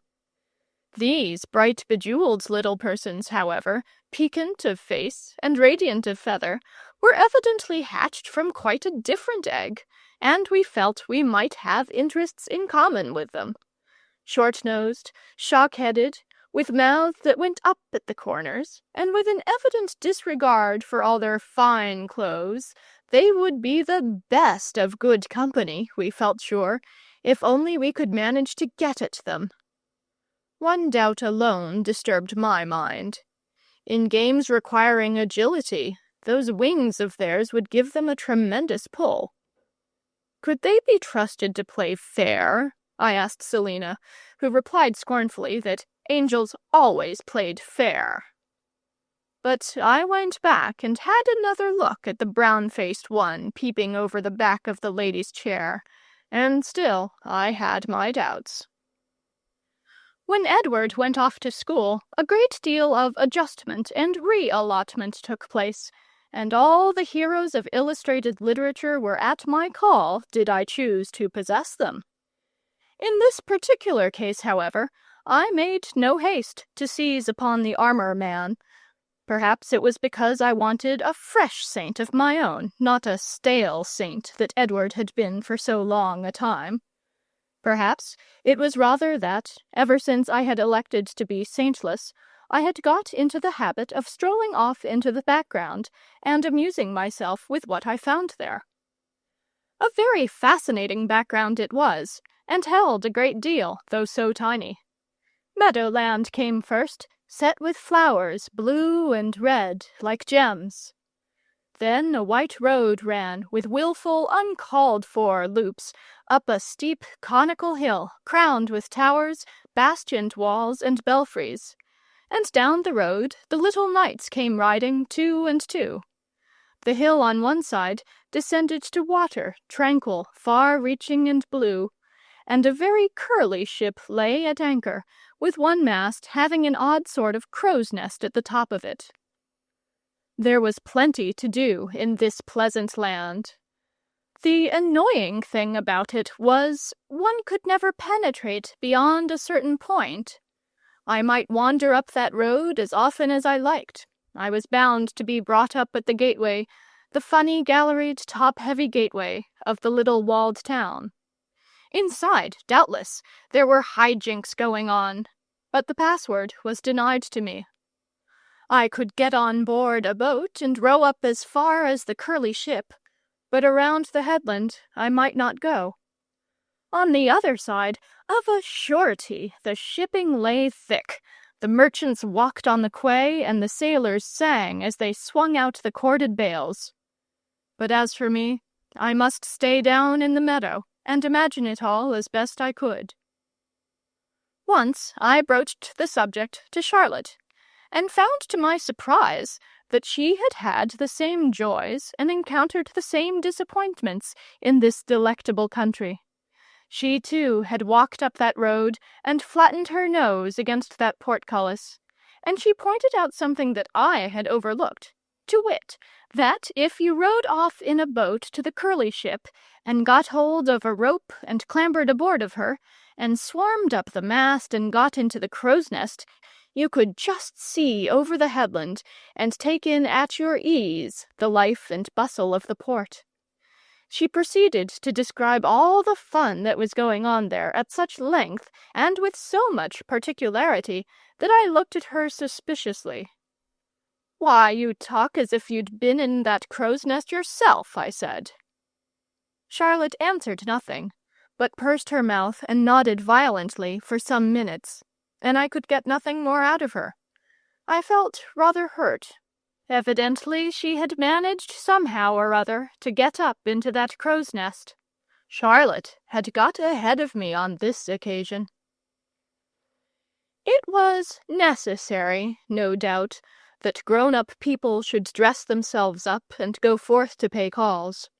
I don't mean that we saw any sense in the practice. It would have been so much more reasonable to stay at home in your old clothes and play.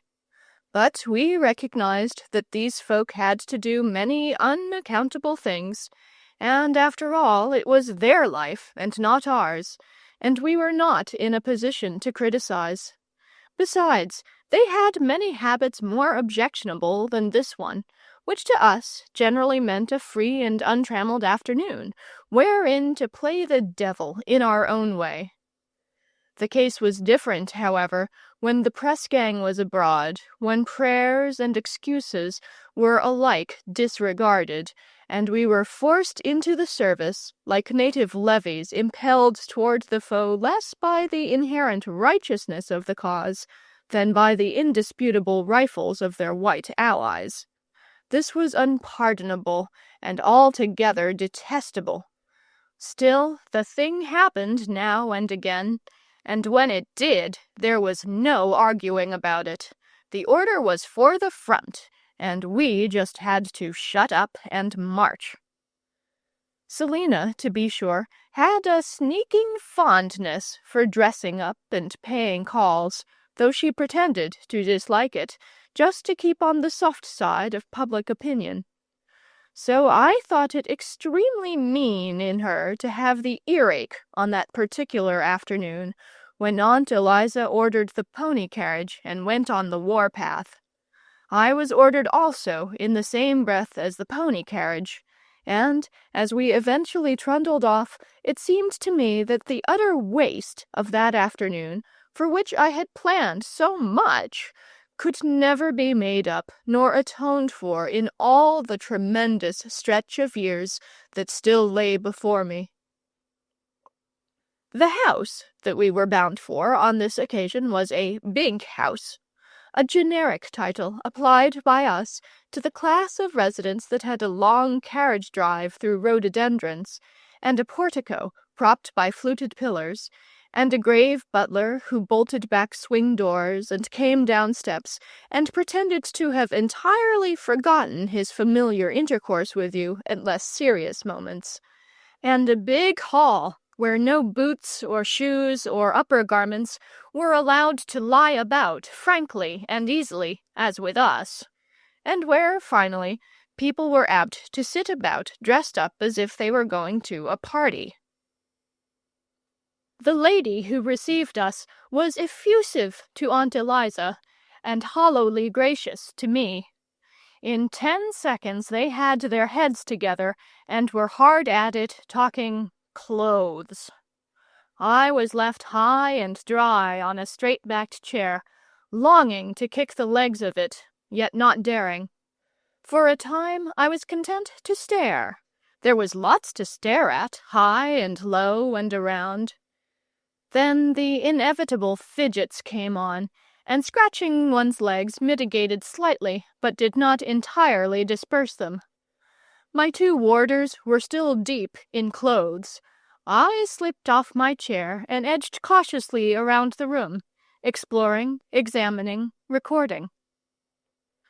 Many strange, fine things lay along my route, pictures and gimcracks on the walls, trinkets and globular old watches and snuff-boxes on the tables, and I took good care to finger everything within reach thoroughly and conscientiously.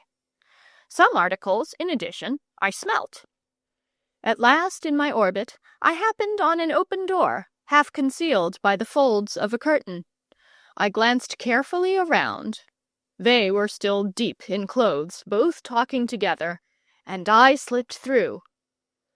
This was altogether a more sensible sort of room that I had got into, for the walls were honestly upholstered with books, though these for the most part glimmered provokingly through the glass doors of their tall cases.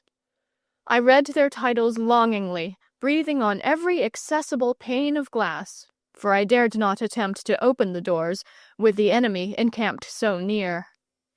In the window, though, on a high sort of desk, there lay all by itself a most promising-looking book, gorgeously bound.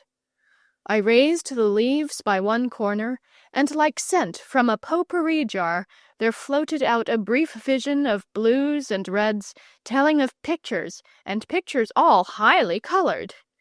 Here was the right sort of thing at last, and my afternoon would not be entirely wasted. I inclined an ear to the door by which I had entered. Like the brimming tide of a full-fed river, the grand, eternal, inexhaustible clothes problem bubbled and eddied and surged along. It seemed safe enough.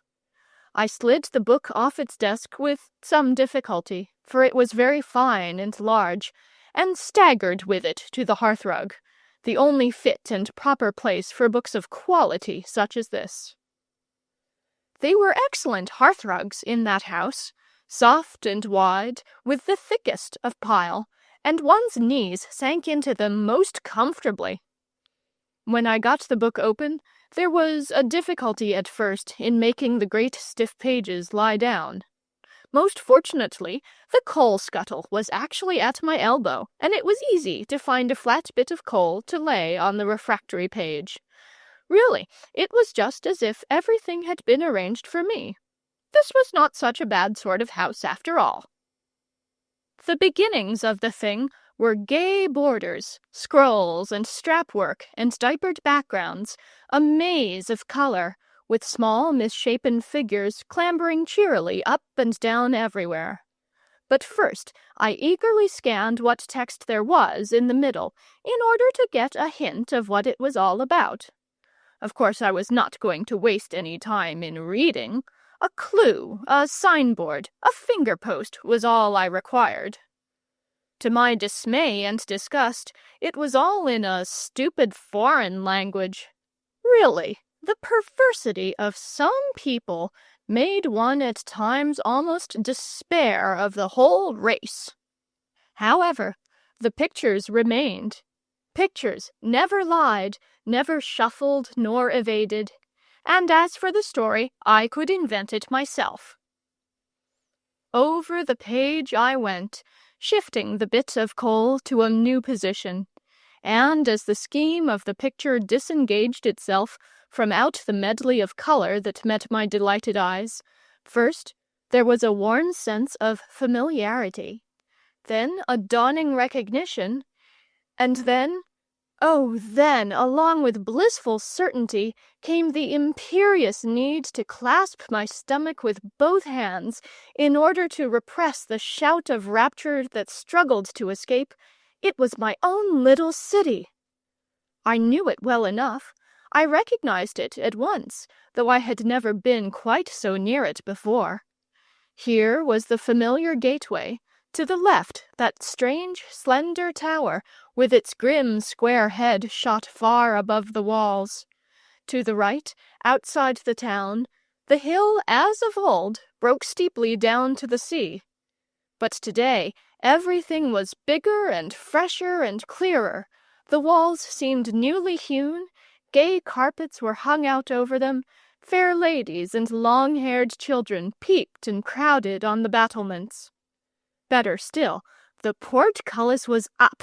I could even catch a glimpse of the sunlit square within, and a dainty company was trooping through the gate on horseback, 2 and 2. Their horses, in trappings that swept the ground, were gay as themselves, and they were the gayest crew, for dress and bearing, I had ever yet beheld. It could mean nothing else but a wedding, I thought, this holiday attire, this festal and solemn entry, and, wedding or whatever it was, I meant to be there. This time I would not be balked by any grim portcullis. This time I would slip in with the rest of the crowd, find out just what my little town was like within those exasperating walls that had so long confronted me, and, moreover, have my share of the fun that was evidently going on inside. Confident, yet breathless with expectation, I turned the page. Joy! At last I was in it. At last I was on the right side of those provoking walls, and, needless to say, I looked about me with much curiosity. A public place, clearly, though not such as I was used to. The houses at the back stood on a sort of colonnade, beneath which the people jostled and crowded. The upper stories were all painted with wonderful pictures. Above the straight line of the roofs, the deep blue of a cloudless sky stretched from side to side. Lords and ladies thronged the foreground, while on a dais in the center, a gallant gentleman, just alighted off his horse, stooped to the fingers of a girl as bravely dressed out as Selena's lady between the saints, and round about stood venerable personages robed in the most variegated clothing. There were boys, too, in plenty, with tiny red caps on their thick hair, and their shirts had bunched up and worked out at the waist, just as my own did so often after chasing anybody. And each boy of them wore an odd pair of stockings, one blue and the other red. This system of attire went straight to my heart. I had tried the same thing so often, and had met with so much discouragement, and here at last was my justification, painted deliberately in a grown-up book. I looked about for my saint friends, the armor man and the other fellow, but they were not to be seen. Evidently they were unable to get off duty, even for a wedding, and still stood on guard in that green meadow down below. I was disappointed, too, that not an angel was visible. One or two of them surely could easily have been spared for an hour to run up and see the show, and they would have been thoroughly at home here, in the midst of all the color and the movement and the fun. But it was time to get on, for clearly the interest was only just beginning. Over went the next page, and there we were, the whole crowd of us, assembled in a noble church. It was not easy to make out exactly what was going on, but in the throng I was delighted to recognize my angels at last, happy and very much at home.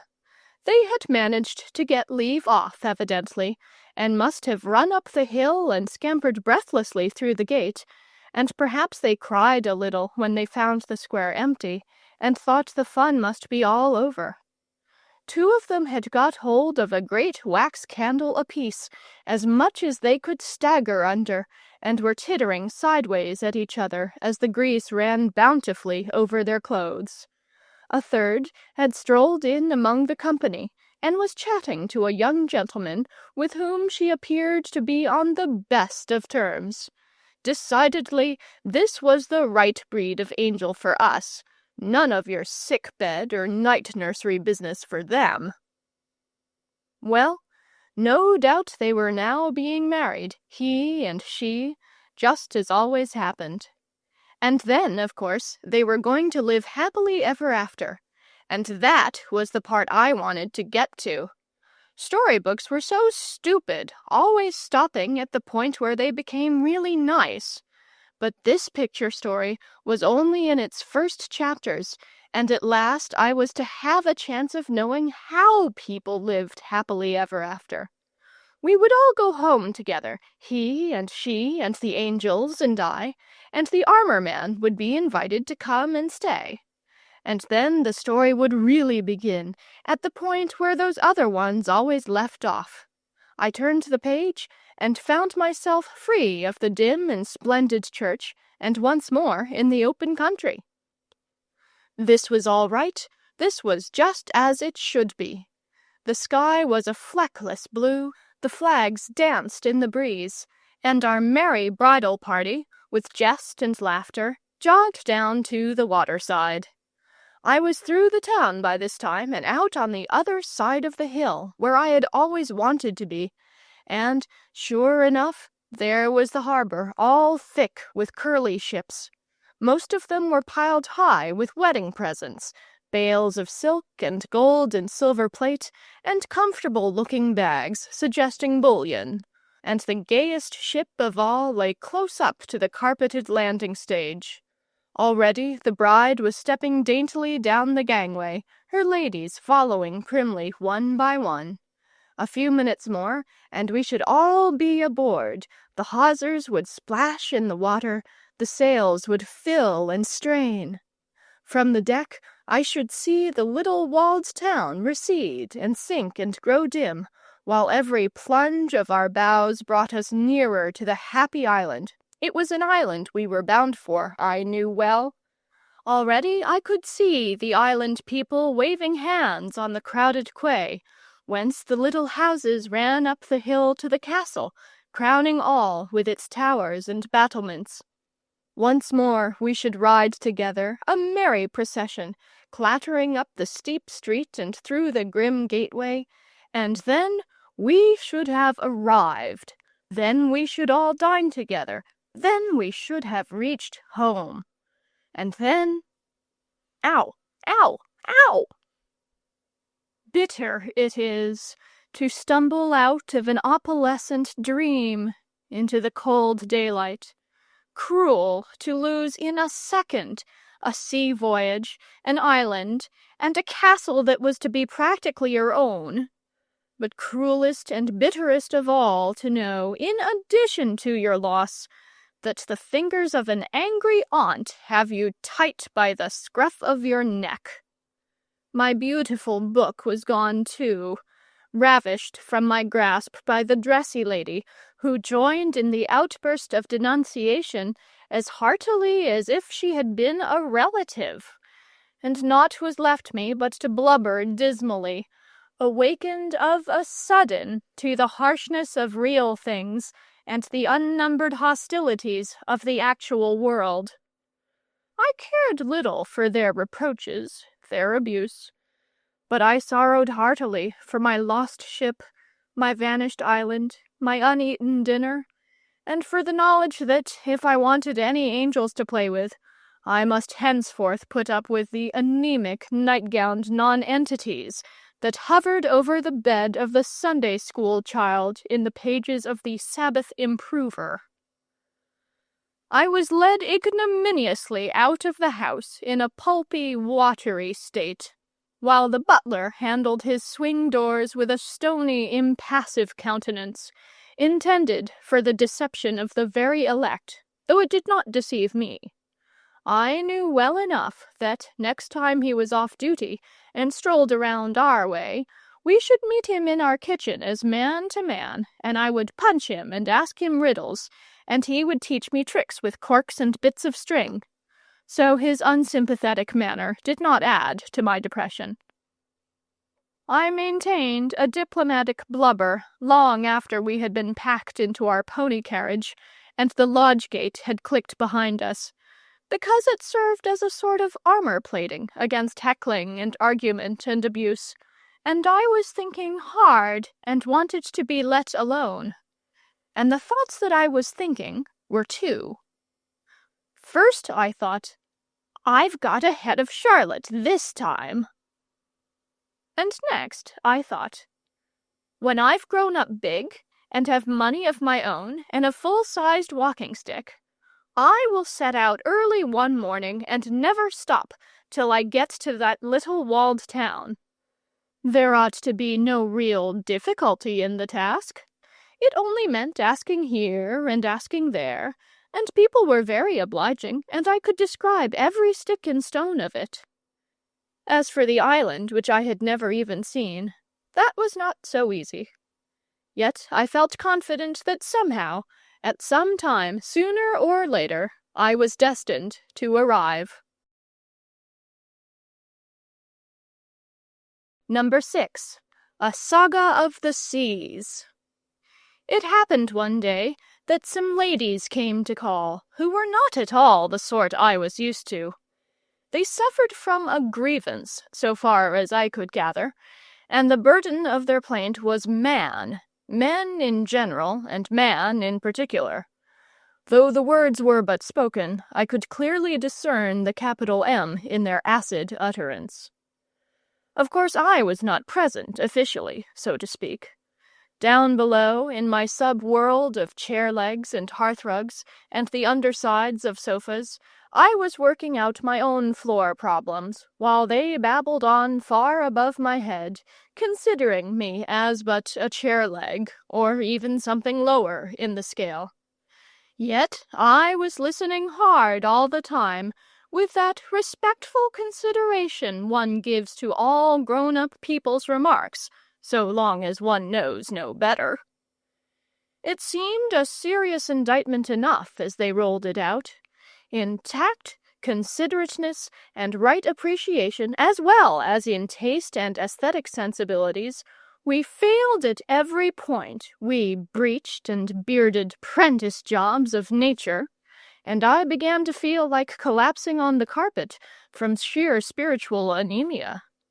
But when one of them, with a swing of her skirt, prostrated a whole regiment of my brave tin soldiers, and never apologized, nor even offered her aid toward revivifying the battle line, I could not help feeling that in tactfulness and consideration for others, she was still a little to seek. And I said as much, with some directness of language.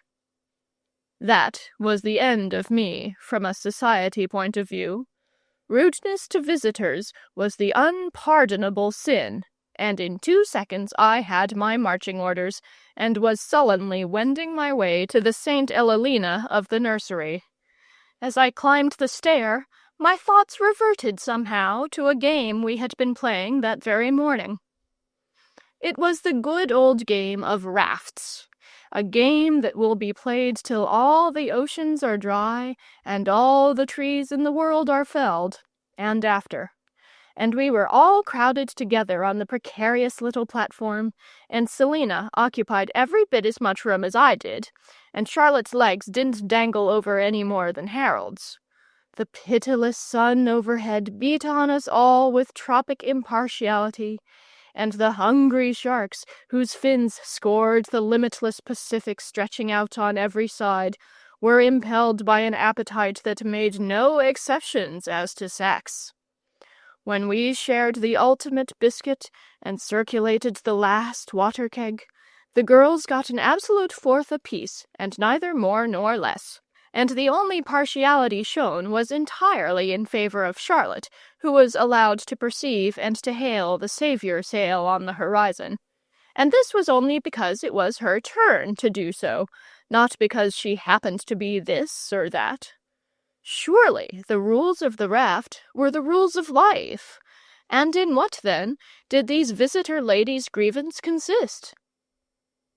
Puzzled and a little sulky, I pushed open the door of the deserted nursery, where the raft that had rocked beneath so many hopes and fears still occupied the ocean floor. To the dull eye that merely tarries upon the outside of things, it might have appeared unromantic and even unraft-like, consisting only as it did of a round sponge bath on a bald deal towel horse placed flat on the floor. Even to myself, much of the recent raft glamour seemed to have departed, as I half mechanically stepped inside and curled myself up in it for a solitary voyage. Once I was in, however, the old magic and mystery returned in full flood, when I discovered that the inequalities of the towel horse caused the bath to rock, slightly indeed, but easily and incessantly. A few minutes of this delightful motion, and one was fairly launched. So, those women below didn't want us? Well, there were other women and other places that did. And this was going to be no scrambling raft affair, but a full-blooded voyage of the man, equipped and purposeful, in search of what was his rightful own. Whither should I shape my course? And what sort of vessel should I charter for the voyage? The shipping of all England was mine to pick from, and the far corners of the globe were my rightful inheritance. A frigate, of course, seemed the natural vehicle for a boy of spirit to set out in. And yet there was something rather uppish in commanding a frigate at the very first set-off, and little spread was left for the ambition. Frigates, too, could always be acquired later by sheer adventure, and your real hero generally saved up a square-rigged ship for the final achievement and the rapt return. No, it was a schooner that I was aboard of, a schooner whose masts raked devilishly as the leaping seas hissed along her low black gunwale. Many hare-brained youths started out on a mere cutter, but I was prudent, and besides, I had some inkling of the serious affairs that were ahead. I have said I was already on board, and indeed on this occasion I was too hungry for adventure to linger over what would have been a special delight at a period of more leisure. The dangling about the harbor, the choosing your craft, selecting your shipmates, stowing your cargo, and fitting up your private cabin with everything you might want to put your hand on in any emergency whatever. I could not wait for that. Out beyond soundings, the big seas were racing westward and calling me. Albatrosses hovered motionless, expectant of a comrade, and 1,000 islands held each of them a fresh adventure stored up, hidden away, awaiting production, expressly saved for me. We were humming close-hauled down the channel, spray in the eyes, and the shrouds thrilling musically, in much less time than the average man would have taken to transfer his Gladstone bag and his rugs from the train to a sheltered place on the promenade deck of the tame daily steamer. So long as we were in pilotage, I stuck manfully to the wheel. The undertaking was mine, and with it all its responsibilities, and there was some tricky steering to be done as we sped by headland and bay, ere we breasted the great seas outside and the land fell away behind us. But as soon as the Atlantic had opened out, I began to feel that it would be rather nice to take tea by myself in my own cabin, and it therefore became necessary to invent a comrade or two to take their turn at the wheel. This was easy enough. A friend or two of my own age, from among the boys I knew, a friend or two from characters in the books I knew, and a friend or two from no man's land, where every fellow's a born sailor, and the crew was complete. I addressed them on the poop, divided them into watches, gave instructions I should be summoned on the first sign of pirates, whales, or Frenchmen, and retired below to a well-earned spell of relaxation. That was the right sort of cabin that I stepped into, shutting the door behind me with a click. Of course, firearms were the first thing I looked for, and there they were, sure enough, in their racks, dozens of them, double-barreled guns and repeating rifles and long pistols and shiny-plated revolvers. I rang up the steward and ordered tea with scones and jam in its native pots, none of your finicking shallow glass dishes. And when properly streaked with jam and blown out with tea, I went through the armory, clicked the rifles and revolvers, tested the edges of the cutlasses with my thumb, and filled the cartridge belts chock full. Everything was there, and of the best quality, just as if I had spent a whole fortnight knocking about Plymouth and ordering things. Clearly, if this cruise came to grief, it would not be for want of equipment. Just as I was beginning on the lockers and the drawers, the watch reported icebergs on both bows, and, what was more to the point, coveys of polar bears on the icebergs. I grasped a rifle or two and hastened on deck. The spectacle was indeed magnificent. It generally is with icebergs on both bows, and these were exceptionally enormous icebergs. But I hadn't come there to paint academy pictures, so the captain's gig was in the water and manned almost ere the boatswain's whistle had ceased sounding, and we were pulling hard for the polar bears, myself and the rifles, in the stern sheets. I have rarely enjoyed better shooting than I got during that afternoon's tramp over the icebergs. Perhaps I was in specially good form, perhaps the bears rose well. Anyhow, the bag was a portentous one. In later days, on reading of the growing scarcity of polar bears, my conscience has pricked me. But that afternoon I experienced no compunction. Nevertheless, when the huge pile of skins had been hoisted on board and a stiff grog had been served out to the crew of the captain's gig, I ordered the schooner's head to be set due south. For icebergs were played out for the moment, and it was getting to be time for something more tropical. Tropical was a mild expression of what was to come, as was shortly proved. It was about 3 bells in the next day's forenoon watch when the lookout man first sighted the pirate brigantine. I disliked the looks of her from the first, and after piping all hands to quarters, had the brass carronade on the foredeck crammed with grape to the muzzle. This proved a wise precaution, for the flagitious pirate craft, having crept up to us under the colors of the Swiss Republic, a state with which we were just then on the best possible terms, suddenly shook out the skull and crossbones at her masthead, and let fly with round shot at close quarters, knocking into pieces several of my crew who could ill be spared. The sight of their disconnected limbs aroused my ire to its utmost height, and I let them have the contents of the brass carronade with ghastly effect. Next moment, the hulls of the 2 ships were grinding together, the cold steel flashed from its scabbard, and the death grapple had begun. In spite of the deadly work of my grape-gorged carronade, our foe still outnumbered us, I reckoned, by 3 to 1. Honor forbade my fixing it at a lower figure. This was the minimum rate at which one dared to do business with pirates.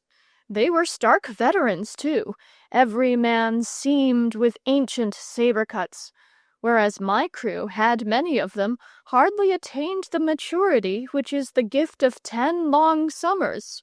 And the whole thing was so sudden that I had no time to invent a reinforcement of riper years. It was not surprising, therefore, that my dauntless boarding party, axe in hand and cutlass between teeth, fought their way to the pirate's deck only to be repulsed again and yet again, and that our planks were soon slippery with our own ungrudged and inexhaustible blood. At this critical point in the conflict, the boatswain, grasping me by the arm, drew my attention to a magnificent British man-of-war, just hove to in the offing, while the signalman, his glass at his eye, reported that she was inquiring whether we wanted any assistance or preferred to go through with the little job ourselves. This veiled attempt to share our laurels with us, courteously as it was worded, put me on my mettle. Wiping the blood out of my eyes, I ordered the signalman to reply instantly, with the 6 or so of flags that he had at his disposal, that much as we appreciated the valor of the regular service, and the delicacy of spirit that animated its commanders, still this was an orthodox case of the young gentleman adventurer versus the unshaved pirate, and Her Majesty's Marine had nothing to do but to form the usual admiring and applauding background. Then, rallying round me the remnant of my faithful crew, I selected a fresh cutlass. I had worn out 3 already, and plunged once more into the pleasing carnage. The result was not long doubtful. Indeed, I could not allow it to be, as I was already getting somewhat bored with the pirate business, and was wanting to get on to something more southern and sensuous. All serious resistance came to an end as soon as I had reached the quarter-deck and cut down the pirate chief, a fine black-bearded fellow in his way, but hardly up to date in his parry and thrust business. Those whom our cutlasses had spared were marched out along their own plank in the approved old fashion, and in time the scuppers relieved the decks of the blood that made traffic temporarily impossible. And all the time the British man-of-war admired and applauded in the offing. As soon as we had got through with the necessary throat-cutting and swabbing up, all hands set to work to discover treasure. And soon the deck shone bravely with ingots and Mexican dollars and church plate. There were ropes of pearls, too, and big stacks of nougat, and rubies and gold watches and Turkish delight in tubs. But I left these trifles to my crew, and continued the search alone. For by this time I had determined that there should be a princess on board, carried off to be sold in captivity to the bold, bad Moors, and now with beating heart, awaiting her rescue by me, the Perseus of her dreams. I came upon her at last in the big state cabin in the stern, and she wore a holland pinafore over her princess clothes, and she had brown wavy hair hanging down her back, just like, well, never mind. She had brown wavy hair. When gentlefolk meet, courtesies pass, and I will not weary other people with relating all the compliments and counter-compliments that we exchanged, all in the most approved manner. Occasions like this, when tongues wagged smoothly and speech flowed free, were always especially pleasing to me, who am naturally inclined to be tongue-tied with women. But at last ceremony was over, and we sat on the table and swung our legs and agreed to be fast friends.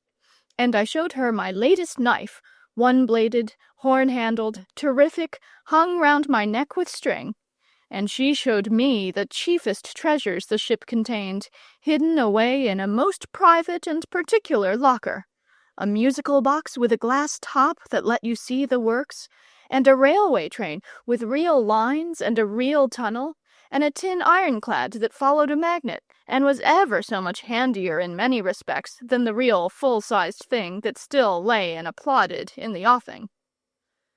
There was high feasting that night in my cabin. We invited the captain of the man-of-war. One could hardly do less, it seemed to me. And the princess took one end of the table, and I took the other, and the captain was very kind and nice, and told us fairy stories, and asked us both to come and stay with him next Christmas, and promised we should have some hunting on real ponies.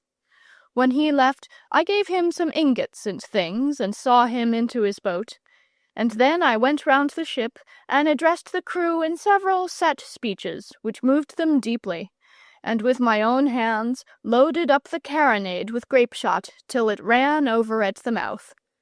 This done, I retired into the cabin with the princess and locked the door. And first we started the musical box, taking turns to wind it up, and then we made toffee in the cabin stove, and then we ran the train round and round the room and through the tunnel, and lastly we swam the tin ironclad in the bath with a soap dish for a pirate. Next morning the air was rich with spices. Porpoises rolled and gambolled round the bows, and the South Sea Islands lay full in view. They were the real South Sea Islands, of course, not the badly furnished journeyman islands that are to be perceived on the map. As for the pirate brigantine and the man-of-war, I don't really know what became of them. They had played their part very well for the time, but I wasn't going to bother to account for them, so I just let them evaporate quietly. The islands provided plenty of fresh occupation, for here were little bays of silvery sand dotted with land crabs, groves of palm trees wherein monkeys frisked and pelted each other with coconuts, and caves, and sites for stockades, and hidden treasures significantly indicated by skulls in riotous plenty, while birds and beasts of every color and all latitudes made pleasing noises which excited the sporting instinct. The islands lay conveniently close together, which necessitated careful steering as we threaded the devious and intricate channels that separated them.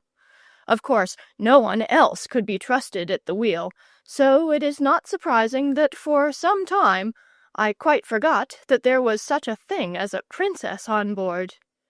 This is too much the masculine way whenever there's any real business doing. However, I remembered her as soon as the anchor was dropped, and I went below and consoled her, and we had breakfast together, and she was allowed to pour out, which quite made up for everything. When breakfast was over, we ordered out the captain's gig, and rowed all about the islands, and paddled, and explored, and hunted bisons, and beetles, and butterflies, and found everything we wanted.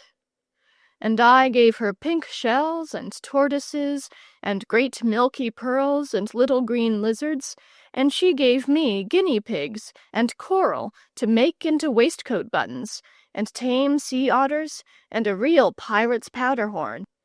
It was a prolific day, and a long-lasting one, and weary were we with all our hunting and our getting and our gathering, when at last we clambered into the captain's gig and rode back to a late tea. The following day, my conscience rose up and accused me. This was not what I had come out to do.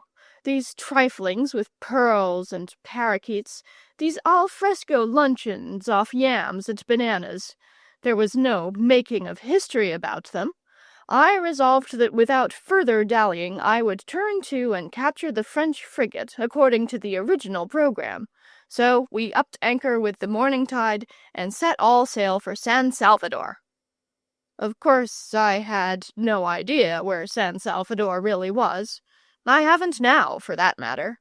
But it seemed a right-sounding sort of name for a place that was to have a bay that was to hold a French frigate that was to be cut out. So, as I said, we sailed for San Salvador, and made the bay about 8 bells that evening, and saw the topmasts of the frigate over the headland that sheltered her, and forthwith there was summoned a council of war. It is a very serious matter, a council of war. We had not held one hitherto, pirates and truck of that sort not calling for such solemn treatment. But in an affair that might almost be called international, it seemed well to proceed gravely and by regular steps. So we met in my cabin, the princess and the bo'sun, and a boy from the real-life lot, and a man from among the bookmen, and a fellow from no man's land, and myself in the chair. The bo'sun had taken part in so many cuttings out during his past career that practically he did all the talking, and was the council of war himself. It was to be an affair of boats, he explained. A boat's crew would be told off to cut the cables, and 2 boats' crews to climb stealthily on board and overpower the sleeping Frenchmen, and 2 more boats' crews to haul the doomed vessel out of the bay. This made rather a demand on my limited resources as to crews, but I was prepared to stretch a point in a case like this, and I speedily brought my numbers up to the requisite efficiency. The night was both moonless and starless. I had arranged all that, when the boats pushed off from the side of our vessel and made their way toward the ship that, unfortunately for itself, had been singled out by fate to carry me home in triumph. I was in excellent spirits, and indeed, as I stepped over the side, a lawless idea crossed my mind of discovering another princess on board the frigate, a French one this time. I had heard that sort was rather nice. But I abandoned the notion at once, recollecting that the heroes of all history had always been noted for their unswerving constancy. The French captain was snug in bed when I clambered in through his cabin window and held a naked cutlass to his throat. Naturally, he was surprised and considerably alarmed, till I discharged one of my set speeches at him, pointing out that my men already had his crew under hatchways, that his vessel was even then being towed out of harbor, and that, on his accepting the situation with a good grace, his person and private property would be treated with all the respect due to the representative of a great nation, for which I entertained feelings of the profoundest admiration and regard, and all that sort of thing. It was a beautiful speech. The Frenchman at once presented me with his parole in the usual way, and, in a reply of some power and pathos, only begged that I would retire a moment while he put on his trousers. This I gracefully consented to do, and the incident ended. 2 of my boats were sunk by the fire from the forts on the shore, and several brave fellows were severely wounded in the hands-to-hand struggle with the French crew for the possession of the frigate. But the boatswain's admirable strategy and my own reckless gallantry in securing the French captain at the outset had the fortunate result of keeping down the death rate. It was all for the sake of the princess that I had arranged so comparatively tame a victory. For myself, I rather liked a fair amount of blood-letting, red-hot shot, and flying splinters. But when you have girls about the place, they have got to be considered to a certain extent. There was another supper party that night in my cabin as soon as we had got well out to sea, and the French captain, who was the guest of the evening, was in the greatest possible form.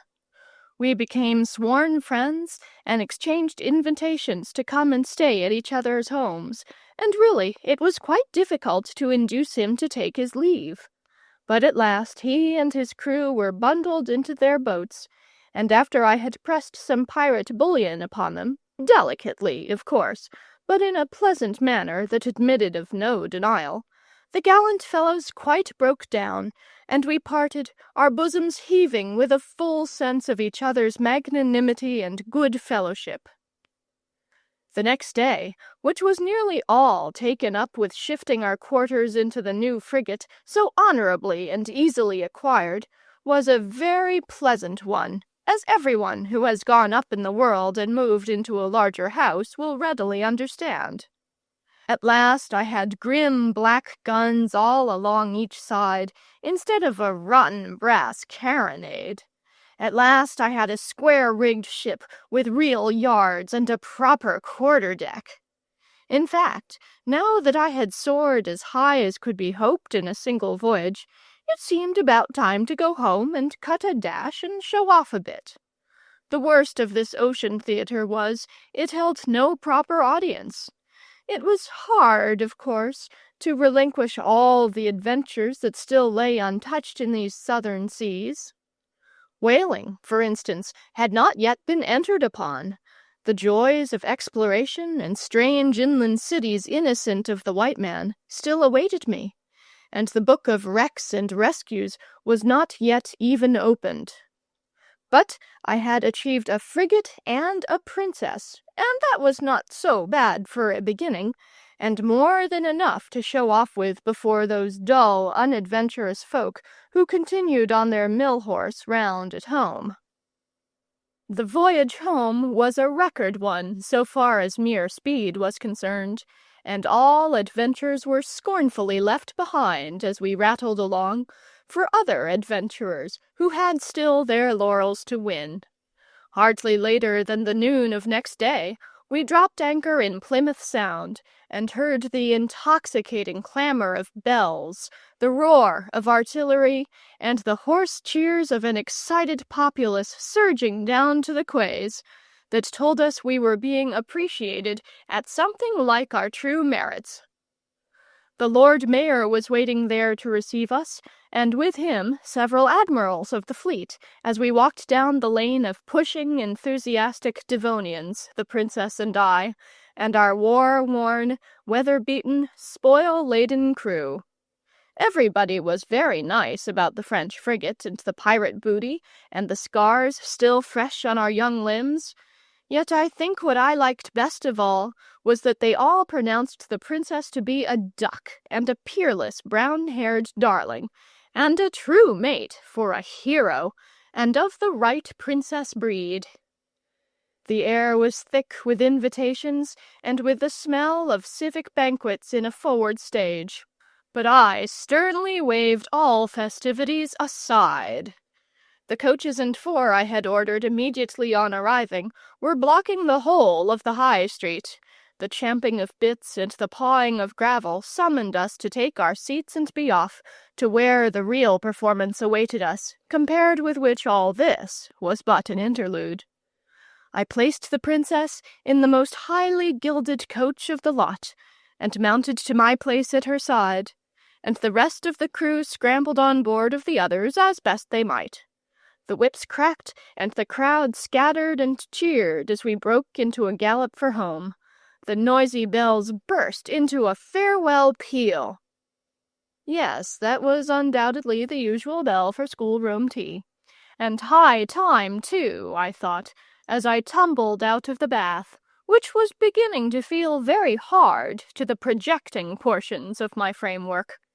As I trotted downstairs, hungrier even than usual, farewells floated up from the front door, and I heard the departing voices of our angular elderly visitors as they made their way down the walk. Man was still catching it, apparently.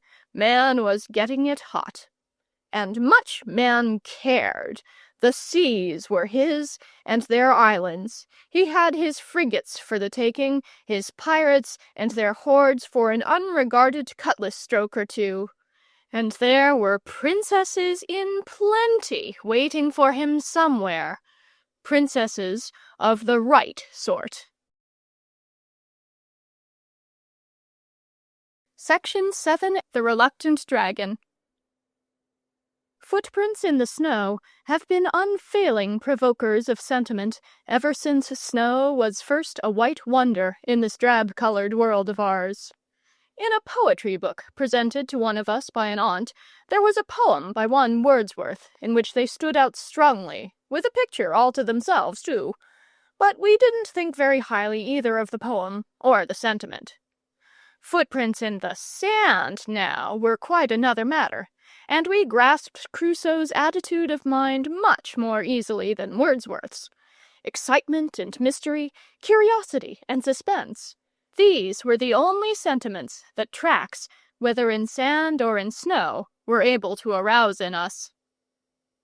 We had awakened early that winter morning, puzzled at first by the added light that filled the room.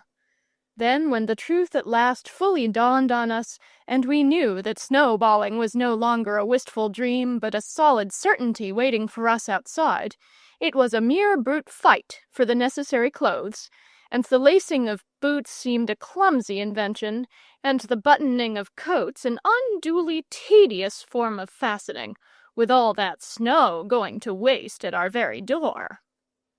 When dinner-time came, we had to be dragged in by the scruff of our necks. The short armistice over, the combat was resumed, but presently Charlotte and I, a little weary of contests and of missiles that ran shudderingly down inside one's clothes, forsook the trampled battlefield of the lawn and went exploring the blank virgin spaces of the white worlds that lay beyond. It stretched away unbroken on every side of us, this mysterious soft garment under which our familiar world had so suddenly hidden itself. Faint imprints showed where a casual bird had alighted, but of other traffic there was next to no sign, which made these strange tracks all the more puzzling. We came across them first at the corner of the shrubbery, and pored over them long, our hands on our knees. Experienced trappers that we knew ourselves to be, it was annoying to be brought up suddenly by a beast we could not at once identify. "Don't you know?" said Charlotte rather scornfully. "Thought you knew all the beasts that ever was." This put me on my mettle, and I hastily rattled off a string of animal names embracing both the Arctic and the tropic zones, but without much real confidence. "No," said Charlotte on consideration, "they won't any of them quite do. Seems like something lizardy. Did you say an iguanodon? Might be that, perhaps, but that's not British, and we want a real British beast. I think it's a dragon." "'Tisn't half big enough," I objected. "Well, all dragons must be small to begin with," said Charlotte, "like everything else. Perhaps this is a little dragon who's got lost. A little dragon would be rather nice to have. He might scratch and spit, but he couldn't do anything, really. Let's track him down." So we set off into the wide, snow-clad world, hand in hand, our hearts big with expectation, complacently confident that by a few smudgy traces in the snow we were in a fair way to capture a half-grown specimen of a fabulous beast. We ran the monster across the paddock and along the hedge of the next field, and then he took to the road like any tame civilized taxpayer. Here his tracks became blended with and lost among more ordinary footprints, but imagination and a fixed idea will do a great deal, and we were sure we knew the direction a dragon would naturally take. The traces, too, kept reappearing at intervals, At least Charlotte maintained they did, and as it was her dragon, I left the following of the slot to her and trotted along peacefully, feeling that it was an expedition anyhow, and something was sure to come out of it.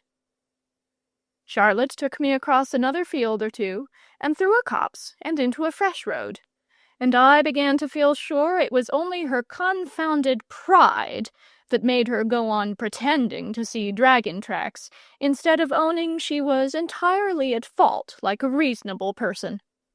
At last she dragged me excitedly through a gap in a hedge of an obviously private character. The waste open world of field and hedgerow disappeared, and we found ourselves in a garden, well kept, secluded, most undragon-haunted in appearance.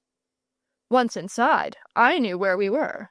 This was the garden of my friend the circus man, though I had never approached it before by a lawless gap from this unfamiliar side.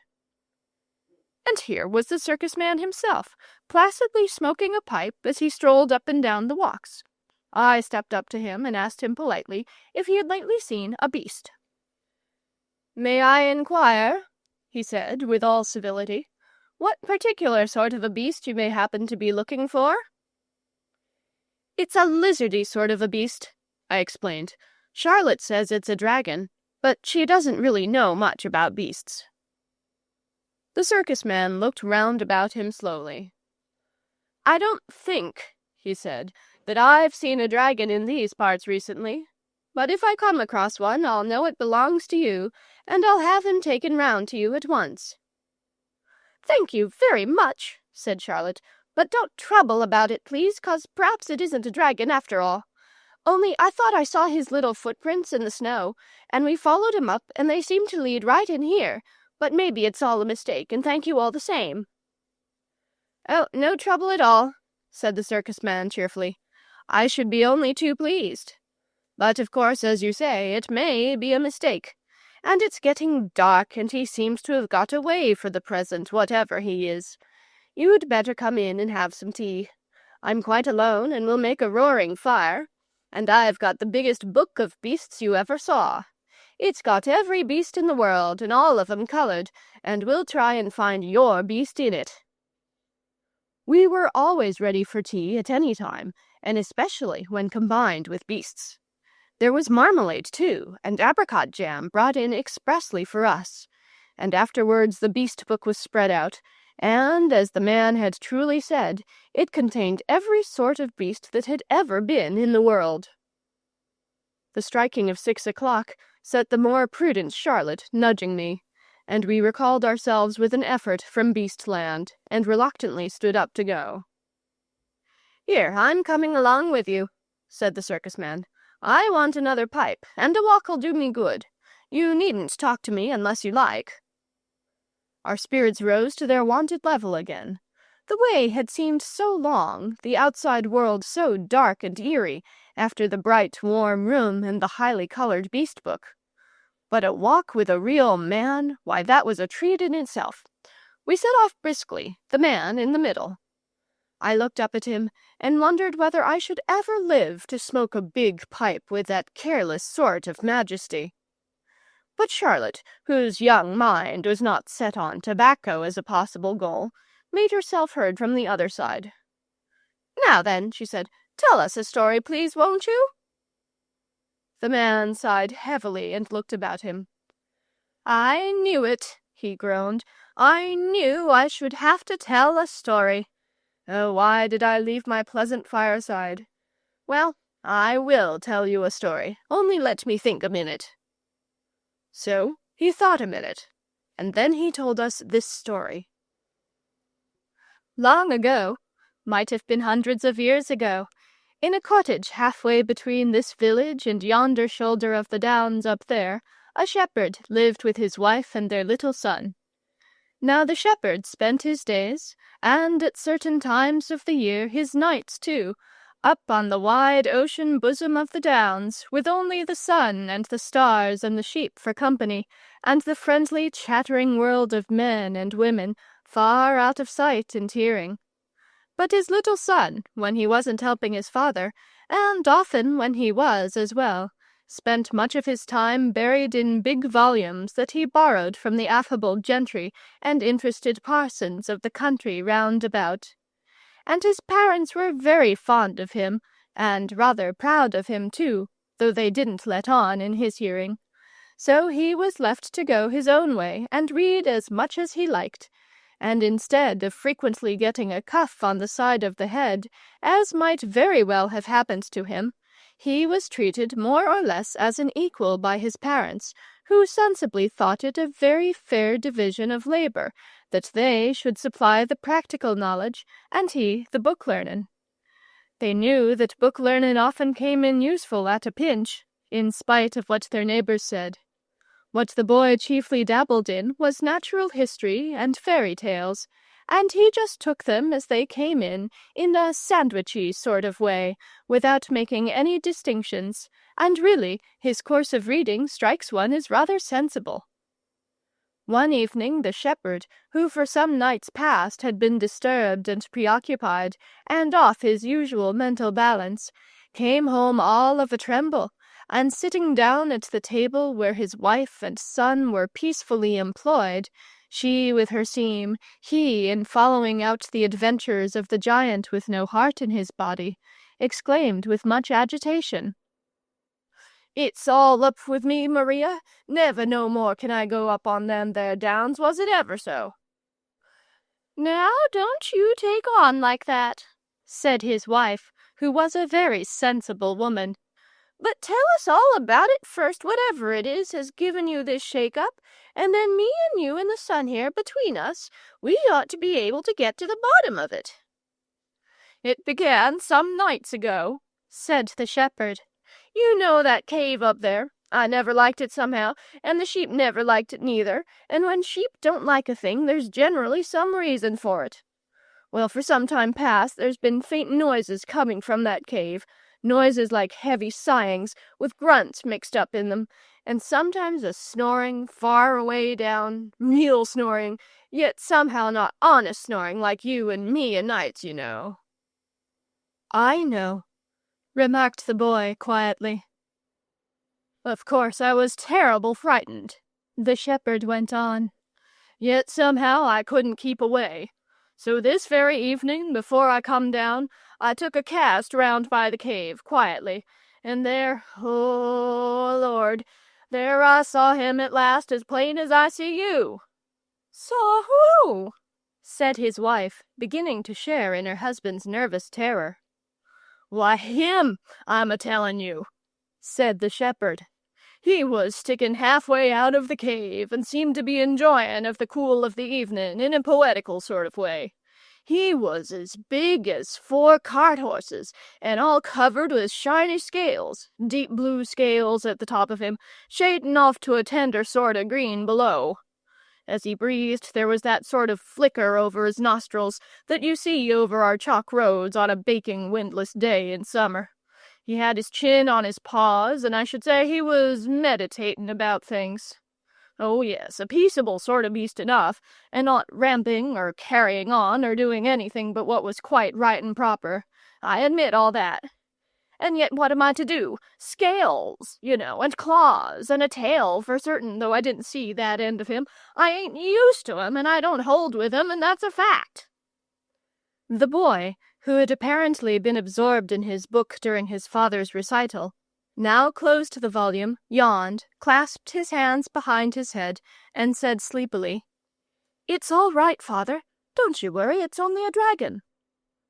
"Only a dragon?" cried his father. "What do you mean, sitting there, you and your dragons? Only a dragon, indeed, and what do you know about it?" "'Cause it is, and 'cause I do know," replied the boy quietly. "Look here, father. You know we've each of us got our line. You know about sheep and weather and things. I know about dragons. I always said, you know, that the cave up there was a dragon cave. I always said it must have belonged to a dragon sometime, and ought to belong to a dragon now, if rules count for anything. Well, now you tell me it has got a dragon, and so that's all right. I'm not half as much surprised as when you told me it hadn't got a dragon. Rules always come right if you wait quietly. Now please, just leave all this to me, and I'll stroll up tomorrow morning. No, in the morning I can't. I've got a whole heap of things to do. Well, perhaps in the evening, if I'm quite free, I'll go up and have a talk to him, and you'll find it'll be all right. Only please don't you go worrying round there without me. You don't understand them a bit, and they're very sensitive, you know." "He's quite right, father," said the sensible mother. "As he says, dragons is his line and not ours. He's wonderful knowing about book beasts, as everyone allows. And to tell the truth, I'm not half happy in my own mind, thinking of that poor animal lying alone up there, without a bit of hot supper, or anyone to change the news with. And maybe we'll be able to do something for him. And if he ain't quite respectable, our boy'll find it out quick enough. He's got a pleasant sort of way with him that makes everybody tell him everything." Next day, after he'd had his tea, the boy strolled up the chalky track that led to the summit of the downs, and there, sure enough, he found the dragon, stretched lazily on the sward in front of his cave. The view from that point was a magnificent one. To the right and left, the bare and billowy leagues of downs. In front, the vale, with its clustered homesteads, its threads of white roads running through orchards and well-tilled acreage, and, far away, a hint of grey old cities on the horizon. A cool breeze played over the surface of the grass, and the silver shoulder of a large moon was showing above distant junipers. No wonder the dragon seemed in a peaceful and contented mood. Indeed, as the boy approached, he could hear the beast purring with a happy regularity. "Well, we live and learn," he said to himself. "None of my books ever told me that dragons purred." "Hello, dragon," said the boy quietly when he had got up to him. The dragon, on hearing the approaching footsteps, made the beginning of a courteous effort to rise. But when he saw it was a boy, he set his eyebrows severely. "Now, don't you hit me," he said, "or bung stones or squirt water or anything. I won't have it, I tell you." "Not going to hit you," said the boy wearily, dropping on the grass beside the beast. "And don't, for goodness' sake, keep on saying 'don't.' I hear so much of it, and it's monotonous and makes me tired. I've simply looked in to ask how you were and all that sort of thing. But if I'm in the way, I can easily clear out. I've lots of friends, and no one can say I'm in the habit of shoving myself in where I'm not wanted." No, don't go off in a huff," said the dragon hastily. "Fact is, I'm as happy up here as the day's long, never without an occupation, dear fellow, never without an occupation. And yet, between ourselves, it is a trifle dull at times." The boy bit off a long stalk of grass and chewed it. "Going to make a long stay here?" he asked politely. "Can't hardly say at present," replied the dragon. "It seems a nice place enough, but I've only been here a short time, and one must look about and reflect and consider before settling down. It's rather a serious thing, settling down. Besides, now I'm going to tell you something. You'd never guess it if you tried ever so. Fact is, I'm such a confoundedly lazy beggar." "You surprise me," said the boy civilly. "It's the sad truth," the dragon went on, settling down between his paws, and evidently delighted to have found a listener at last. "And I fancy that's really how I came to be here. You see, all the other fellows were so active and earnest and all that sort of thing. Always rampaging and skirmishing and scouring the desert sands and pacing the margin of the sea and chasing knights all over the place and devouring damsels and going on generally. Whereas I liked to get my meals regular, and then to prop my back against a bit of rock and snooze a bit, and wake up and think of things going on and how they kept going on just the same, you know. So when it happened, I got fairly caught." "When what happened, please?" asked the boy. "That's just what I don't precisely know," said the dragon. "I suppose the earth sneezed or shook itself, or the bottom dropped out of something. Anyhow, there was a shake and a roar and a general stramash, and I found myself miles away underground and wedged in as tight as tight. Well, thank goodness, my wants are few.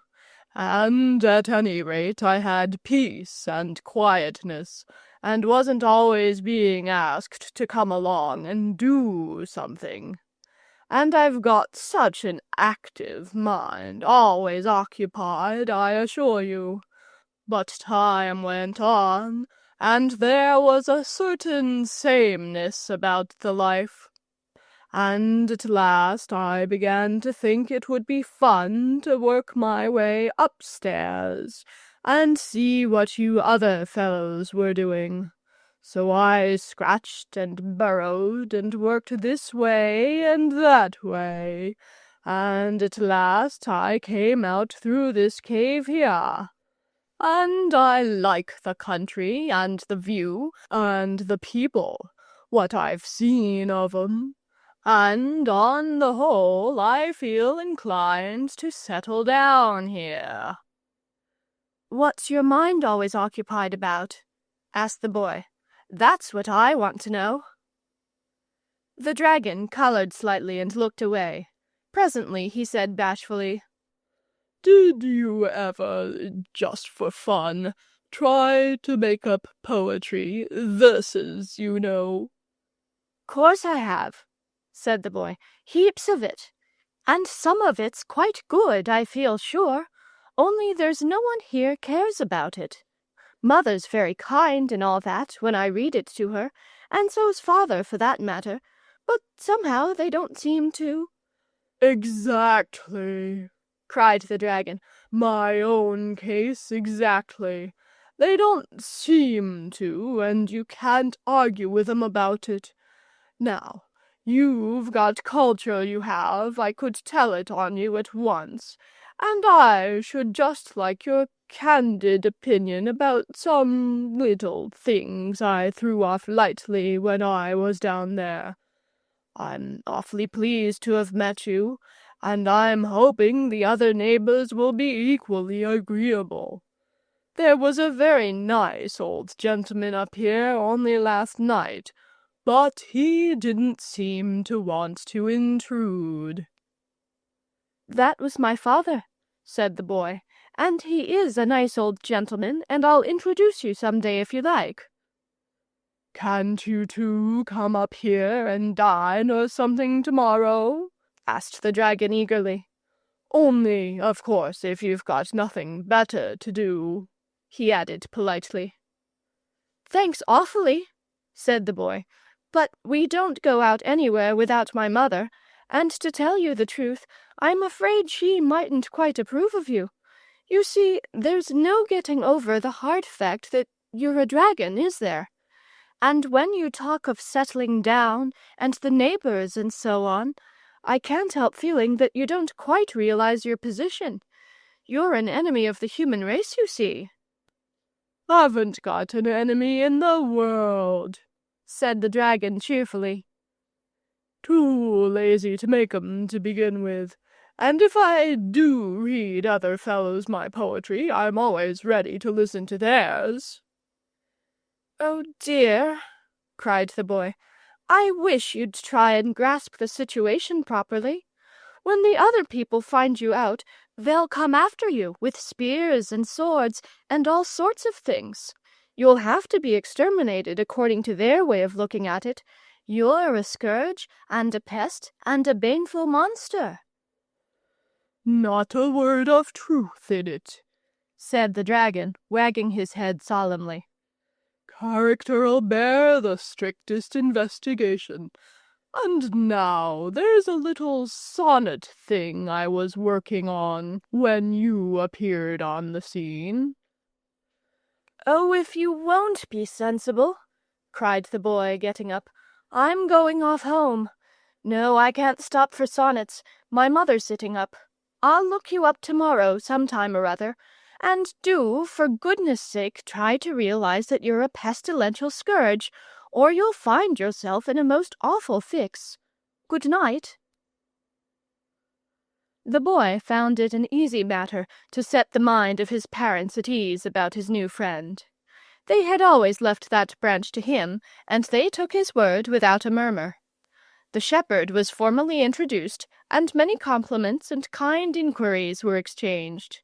His wife, however, though expressing her willingness to do anything she could, to mend things, or set the cave to rights, or cook a little something when the dragon had been poring over sonnets and forgotten his meals, as male things will do, could not be brought to recognize him formally. The fact that he was a dragon and they didn't know who he was seemed to count for everything with her. She made no objection, however, to her little son spending his evenings with the dragon quietly, so long as he was home by 9 o'clock, and many a pleasant night they had, sitting on the sward, while the dragon told stories of old, old times, when dragons were quite plentiful, and the world was a livelier place than it is now, and life was full of thrills and jumps and surprises. What the boy had feared, however, soon came to pass. The most modest and retiring dragon in the world, if he's as big as 4 cart-horses and covered with blue scales, cannot keep altogether out of the public view. And so, in the village tavern of nights, the fact that a real live dragon sat brooding in the cave on the downs was naturally a subject for talk. Though the villagers were extremely frightened, they were rather proud as well. It was a distinction to have a dragon of your own, and it was felt to be a feather in the cap of the village. Still, all were agreed that this sort of thing couldn't be allowed to go on. The dreadful beast must be exterminated. The countryside must be freed from this pest, this terror, this destroying scourge. The fact that not even a hen roost was the worse for the dragon's arrival wasn't allowed to have anything to do with it. He was a dragon, and he couldn't deny it, and if he didn't choose to behave as such, that was his own lookout. But in spite of much valiant talk, no hero was found willing to take sword and spear and free the suffering village and win deathless fame. And each night's heated discussion always ended in nothing. Meanwhile, the dragon, a happy bohemian, lolled on the turf, enjoyed the sunsets, told antediluvian anecdotes to the boy, and polished his old verses while meditating on fresh ones.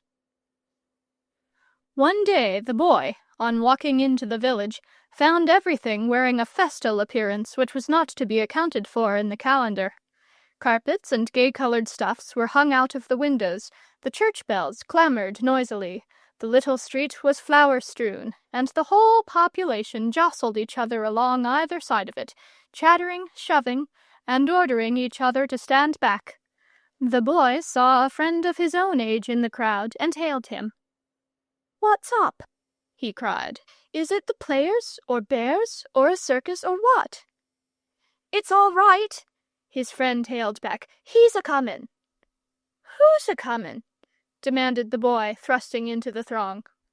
"Why, St. George, of course," replied his friend. "He's heard tell of our dragon, and he's comin' on purpose to slay the deadly beast and free us from his horrid yoke.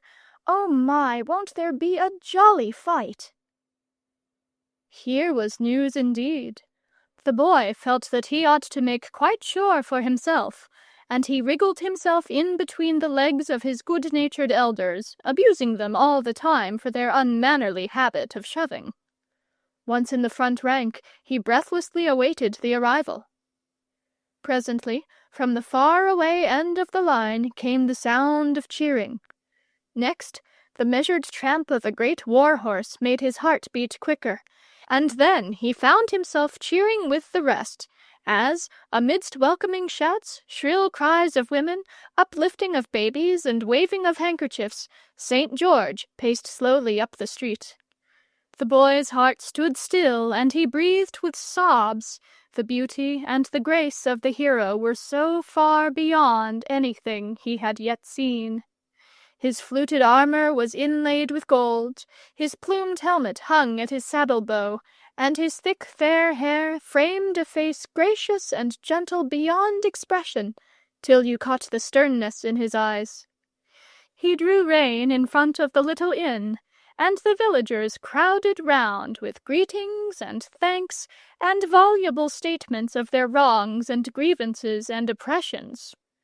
The boy heard the grave, gentle voice of the saint, assuring them that all would be well now, and that he would stand by them and see them righted, and free them from their foe.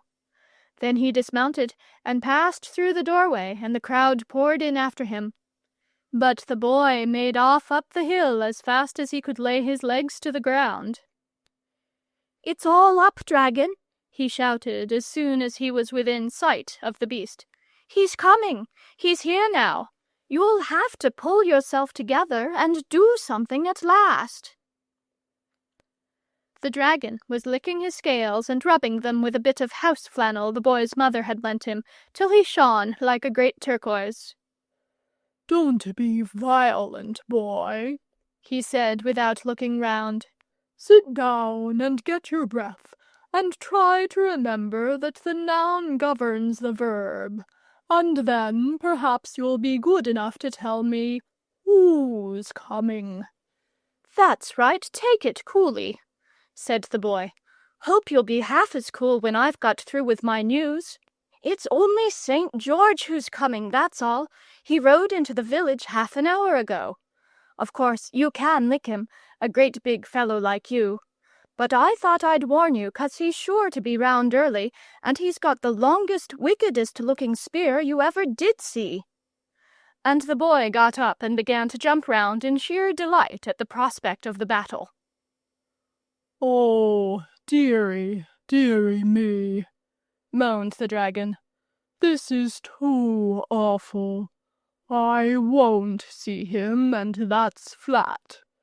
I don't want to know the fellow at all. I'm sure he's not nice. You must tell him to go away at once, please. Say he can write if he likes, but I can't give him an interview. I'm not seeing anybody at present." "Now, dragon, said the boy imploringly. "Don't be perverse and wrong-headed. You've got to fight him some time or other, you know, 'cause he's St. George, and you're the dragon. Better get it over, and then we can go on with the sonnets. And you ought to consider other people a little, too. If it's been dull up here for you, think how dull it's been for me."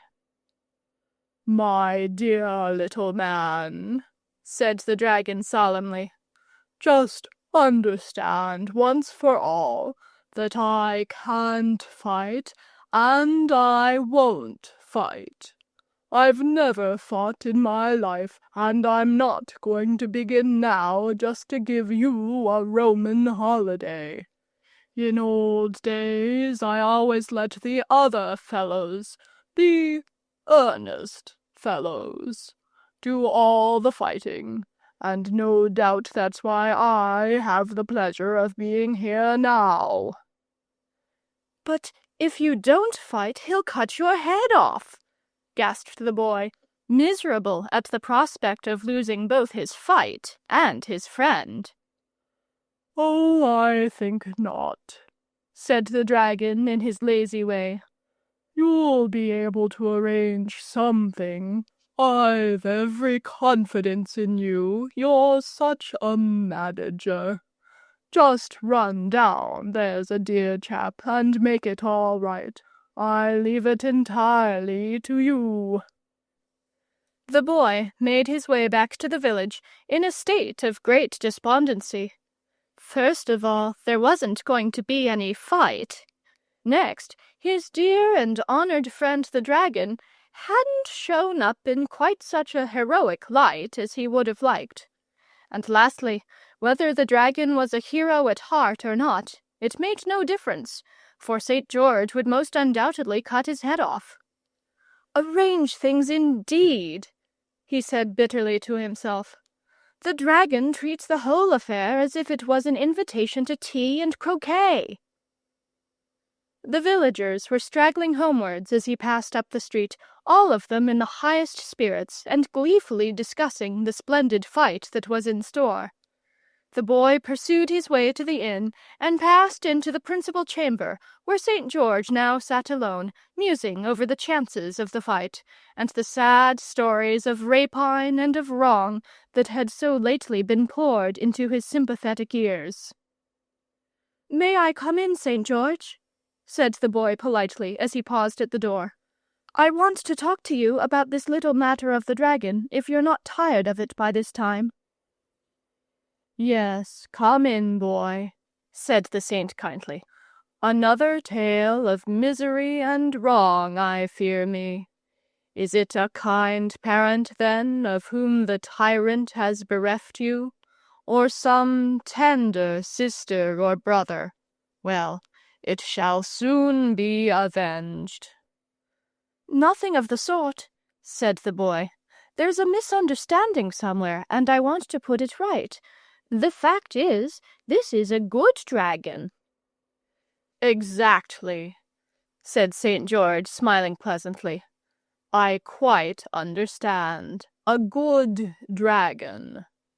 Believe me, I do not in the least regret that he is an adversary worthy of my steel, and no feeble specimen of his noxious tribe." "But he's not a noxious tribe," cried the boy distressedly. Oh dear, how stupid men are when they get an idea into their heads. I tell you he's a good dragon, and a friend of mine, and tells me the most beautiful stories you ever heard, all about old times and when he was little. And he's been so kind to Mother, and Mother'd do anything for him. And Father likes him too, though Father doesn't hold with art and poetry much, and always falls asleep when the dragon starts talking about style. But the fact is, nobody can help liking him when once they know him. He's so engaging and so trustful, and as simple as a child." "Sit down and draw your chair up," said St. George. "I like a fellow who sticks up for his friends, and I'm sure the dragon has his good points if he's got a friend like you. But that's not the question. All this evening I've been listening, with grief and anguish unspeakable, to tales of murder, theft, and wrong. Rather too highly colored, perhaps, not always quite convincing, but forming in the main a most serious role of crime. History teaches us that the greatest rascals often possess all the domestic virtues, and I fear that your cultivated friend, in spite of the qualities which have won, and rightly, your regard, has got to be speedily exterminated." "Oh, you've been taking in all the yarns those fellows have been telling you," said the boy impatiently. "Why, our villagers are the biggest storytellers in all the country round. It's a known fact. You're a stranger in these parts, or else you'd have heard it already. All they want is a fight.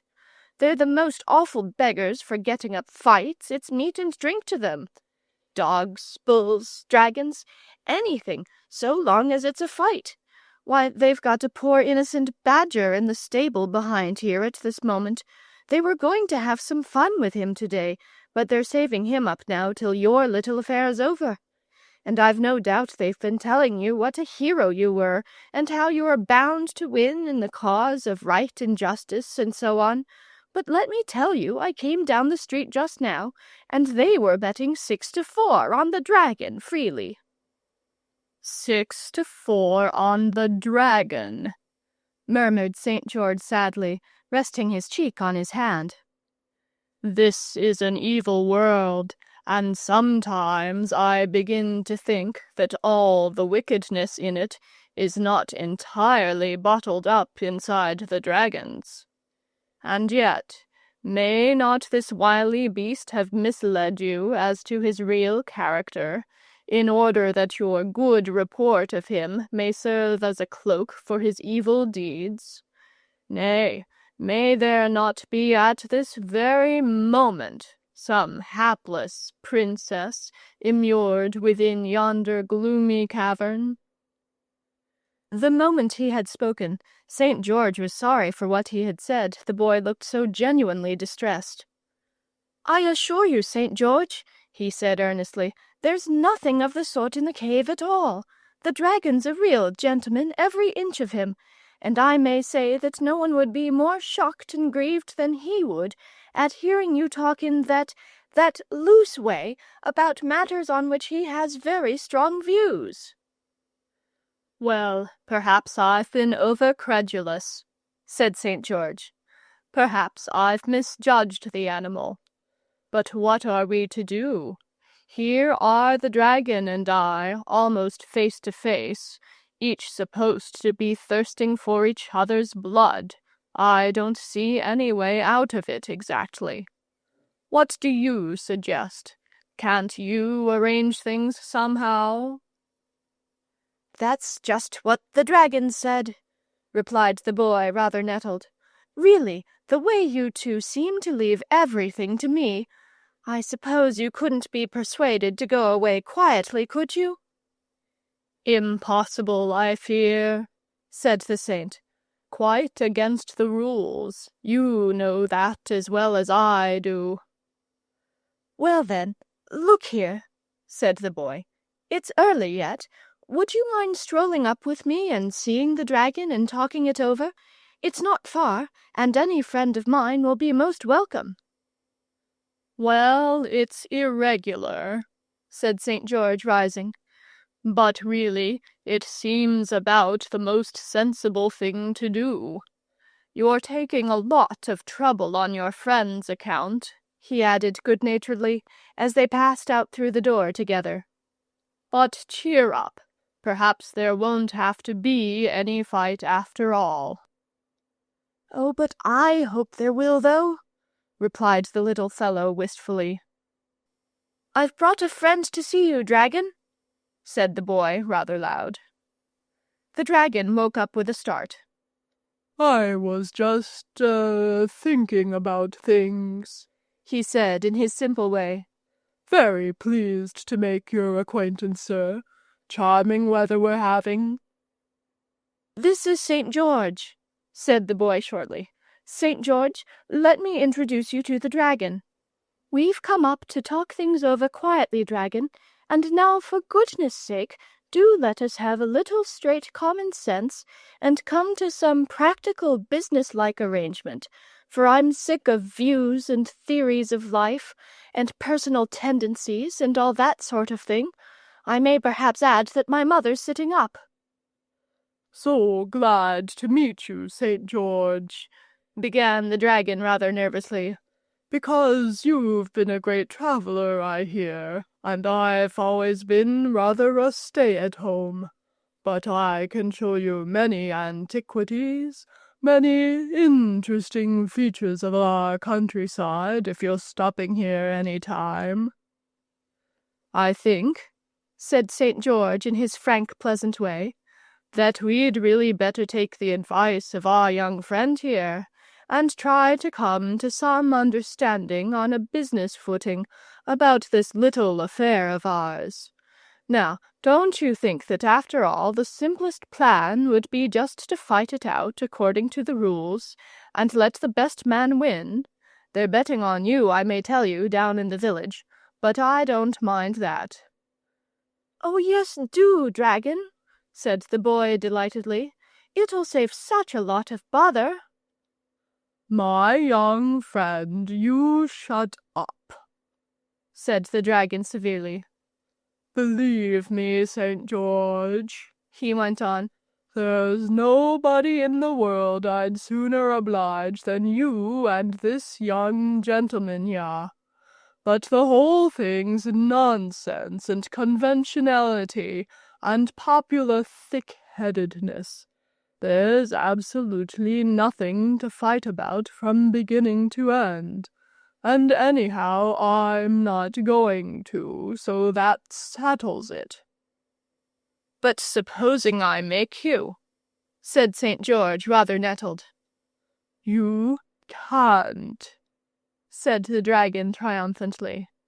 "I should only go into my cave and retire for a time down the hole I came up. You'd soon get heartily sick of sitting outside and waiting for me to come out and fight you. And as soon as you'd really gone away, why, I'd come up again gaily, for I tell you frankly, I like this place, and I'm going to stay here." St. George gazed for a while on the fair landscape around them. "But this would be a beautiful place for a fight," he began again persuasively.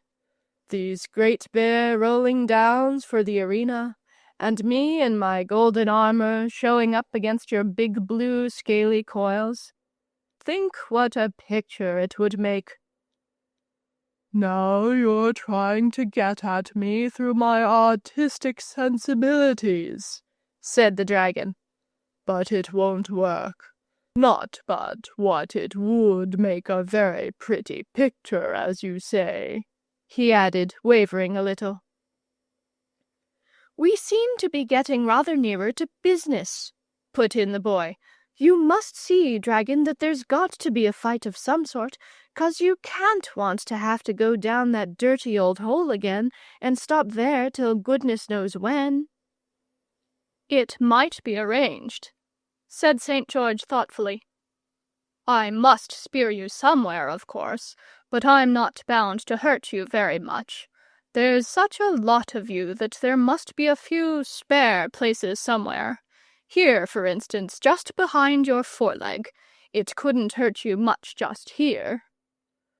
"Now you're tickling, George," said the dragon coyly. "No, that place won't do at all, even if it didn't hurt, and I'm sure it would awfully. It would make me laugh, and that would spoil everything." "Let's try somewhere else, then," said St. George patiently. "Under your neck, for instance, all these folds of thick skin. If I speared you here, you'd never even know I'd done it." "Yes, but are you sure you can hit off the right place?" asked the dragon anxiously. "Of course I am," said St. George with confidence. "You leave that to me." "It's just because I've got to leave it to you that I'm asking," replied the dragon rather testily. "No doubt you would deeply regret any error you might make in the hurry of the moment, but you wouldn't regret it half as much as I should. However, I suppose we've got to trust somebody as we go through life, and your plan seems on the whole as good a one as any." "Look here, dragon," interrupted the boy, a little jealous on behalf of his friend, who seemed to be getting all the worst of the bargain. "I don't quite see where you come in. There's to be a fight, apparently, and you're to be licked. And what I want to know is, what are you going to get out of it?" "St. George," said the dragon, "just tell him, please, what will happen after I'm vanquished in the deadly combat." "Well, according to the rules, I suppose I shall lead you in triumph down to the marketplace, or whatever answers to it," said St. George. "Precisely," said the dragon. "And then—" "And then there'll be shoutings and speeches and things," continued St. George, "and I shall explain that you're converted and see the error of your ways, and so on." "Quite so," said the dragon. "And then—" "Oh, and then," said St. George, Why, and then there will be the usual banquet, I suppose." "Exactly," said the dragon, "and that's where I come in. Look here," he continued, addressing the boy. "I'm bored to death up here, and no one really appreciates me. I'm going into society, I am, through the kindly aid of our friend here, who's taking such a lot of trouble on my account. And you'll find I've got all the qualities to endear me to people who entertain. So now that's all settled, and if you don't mind, I'm an old-fashioned fellow, don't want to turn you out, but—" "Remember, you'll have to do your proper share of the fighting, dragon," said St. George as he took the hint and rose to go. "I mean, ramping and breathing fire and so on." "I can ramp all right," replied the dragon confidently. "As to breathing fire, it's surprising how easily one gets out of practice, but I'll do the best I can. Good night." They had descended the hill, and were almost back in the village again, when St. George stopped short. "Knew I had forgotten something," he said. "There ought to be a princess, terror-stricken and chained to a rock, and all that sort of thing. Boy, can't you arrange a princess?" The boy was in the middle of a tremendous yawn. "I'm tired to death," he wailed, "and I can't arrange a princess or anything more at this time of night. And my mother's sitting up, and do stop asking me to arrange more things till tomorrow." Next morning, the people began streaming up to the downs at quite an early hour, in their Sunday clothes and carrying baskets with bottlenecks sticking out of them, every one intent on securing good places for the combat. This was not exactly a simple matter, for of course it was quite possible that the dragon might win, and in that case, even those who had put their money on him felt they could hardly expect him to deal with his backers on a different footing to the rest. Places were chosen, therefore, with circumspection, and with a view to a speedy retreat in case of emergency, and the front rank was mostly composed of boys who had escaped from parental control, and now sprawled and rolled about on the grass, regardless of the shrill threats and warnings discharged at them by their anxious mothers behind. The boy had secured a good front place, well up towards the cave, and was feeling as anxious as a stage manager on a first night. Could the dragon be depended upon? He might change his mind and vote the whole performance rot. Or else, seeing that the affair had been so hastily planned without even a rehearsal, he might be too nervous to show up. The boy looked narrowly at the cave, but it showed no sign of life or occupation. Could the dragon have made a moonlight flitting? The higher portions of the ground were now black with sightseers, and presently a sound of cheering and a waving of handkerchiefs told that something was visible to them, which the boy, far up towards the dragon end of the line as he was, could not yet see. A minute more, and St. George's red plumes topped the hill as the saint rode slowly forth on the great level space which stretched up to the grim mouth of the cave. Very gallant and beautiful he looked on his tall war-horse, his golden armor glancing in the sun, his great spear held erect, the little white pennon, crimson-crossed, fluttering at its point.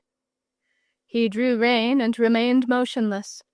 The lines of spectators began to give back a little nervously, and even the boys in front stopped pulling hair and cuffing each other, and leaned forward expectant.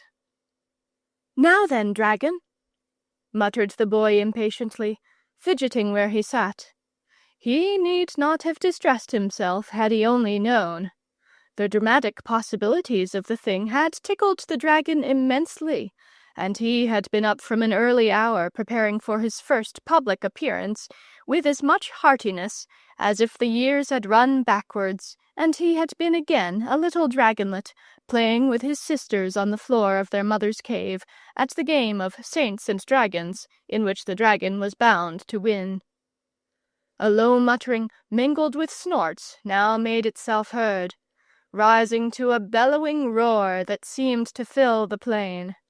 Then a cloud of smoke obscured the mouth of the cave, and out of the midst of it the dragon himself, shining sea-blue magnificent, pranced splendidly forth, and everybody said, "Woo!" as if he had been a mighty rocket. His scales were glittering, his long spiky tail lashed his sides, his claws tore up the turf and sent it flying high over his back, and smoke and fire incessantly jetted from his angry nostrils. "Oh, well done, dragon!" cried the boy excitedly. "Didn't think he had it in him," he added to himself. St. George lowered his spear, bent his head, dug his heels into his horse's sides, and came thundering over the turf. The dragon charged with a roar and a squeal, a great blue whirling combination of coils and snorts and clashing jaws and spikes and fire. "Missed!" yelled the crowd. There was a moment's entanglement of golden armor and blue-green coils and spiky tail, and then the great horse, tearing at his bit, carried the saint, his spear swung high in the air, almost up to the mouth of the cave. The dragon sat down and barked viciously, while St. George with difficulty pulled his horse round into position. "End of round 1, thought the boy. "How well they managed it! But I hope the saint won't get excited. I can trust the dragon all right. What a regular play-actor the fellow is!" St. George had at last prevailed on his horse to stand steady, and was looking round him as he wiped his brow. Catching sight of the boy, he smiled and nodded, and held up 3 fingers for an instant. "It seems to be all planned out," said the boy to himself. "Round 3 is to be the finishing one, evidently. Wish it could have lasted a bit longer. Whatever's that old fool of a dragon up to now?" The dragon was employing the interval in giving a ramping performance for the benefit of the crowd. Ramping, it should be explained, consists in running round and round in a wide circle, and sending waves and ripples of movement along the whole length of your spine, from your pointed ears right down to the spike at the end of your long tail. When you are covered with blue scales, the effect is particularly pleasing, and the boy recollected the dragon's recently expressed wish to become a social success. St. George now gathered up his reins and began to move forward, dropping the point of his spear and settling himself firmly in the saddle. "Time!" yelled everybody excitedly, and the dragon, leaving off his ramping, sat up on end and began to leap from one side to the other with huge, ungainly bounds, whooping like a red Indian. This naturally disconcerted the horse, who swerved violently, the saint only just saving himself by the mane, and as they shot past, the dragon delivered a vicious snap at the horse's tail, which sent the poor beast careering madly far over the downs, so that the language of the saint, who had lost a stirrup, was fortunately inaudible to the general assemblage. Round 2 evoked audible evidence of friendly feeling towards the dragon. The spectators were not slow to appreciate a combatant who could hold his own so well, and clearly wanted to show good sport, and many encouraging remarks reached the ears of our friend as he strutted to and fro, his chest thrust out and his tail in the air, hugely enjoying his new popularity. St. George had dismounted, and was tightening his girths, and telling his horse, with quite an oriental flow of imagery, exactly what he thought of him, and his relations, and his conduct on the present occasion. So the boy made his way down to the saint's end of the line, and held his spear for him. "It's been a jolly fight, St. George," he said with a sigh. "Can't you let it last a bit longer?" "Well, I think I'd better not," replied the saint. The fact is, your simple-minded old friend's getting conceited now they've begun cheering him, and he'll forget all about the arrangement and take to playing the fool, and there's no telling where he would stop. I'll just finish him off this round." He swung himself into the saddle and took his spear from the boy. "Now, don't you be afraid," he added kindly. "I've marked my spot exactly, and he's sure to give me all the assistance in his power, because he knows it's his only chance of being asked to the banquet." St. George now shortened his spear, bringing the butt well up under his arm, and, instead of galloping as before, trotted smartly towards the dragon, who crouched at his approach, flicking his tail till it cracked in the air like a great cart-whip. The saint wheeled as he neared his opponent, and circled warily round him, keeping his eye on the spare place, while the dragon, adopting similar tactics, paced with caution round the same circle, occasionally feinting with his head. So the two sparred for an opening, while the spectators maintained a breathless silence. Though the round lasted for some minutes, the end was so swift that all the boy saw was a lightning movement of the saint's arm, and then a whirl and a confusion of spines, claws, tail, and flying bits of turf. The dust cleared away, the spectators whooped and ran in cheering, and the boy made out that the dragon was down, pinned to the earth by the spear, while St. George had dismounted and stood astride of him. It all seemed so genuine that the boy ran in breathlessly, hoping the dear old dragon wasn't really hurt. As he approached, the dragon lifted one large eyelid, winked solemnly, and collapsed again. He was held fast to earth by the neck, but the saint had hit him in the spare place agreed upon, and it didn't even seem to tickle. "Ain't you going to cut his head off, master?" asked one of the applauding crowd. He had backed the dragon, and naturally felt a trifle sore. "Well, not today, I think," replied St. George pleasantly. "You see, that can be done at any time. There's no hurry at all. I think we'll all go down to the village first and have some refreshment, and then I'll give him a good talking to, and you'll find he'll be a very different dragon." At that magic word, refreshment, the whole crowd formed up in procession and silently awaited the signal to start. The time for talking and cheering and betting was past. The hour for action had arrived.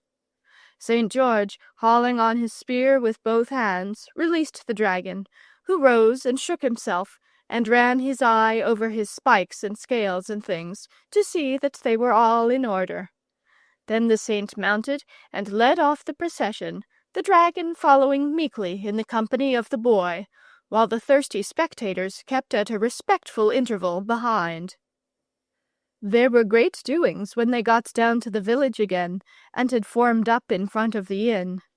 After refreshment, St. George made a speech, in which he informed his audience that he had removed their direful scourge, at a great deal of trouble and inconvenience to himself, and now they weren't to go about grumbling and fancying they'd got grievances, because they hadn't, and they shouldn't be so fond of fights, because next time they might have to do the fighting themselves, which would not be the same thing at all.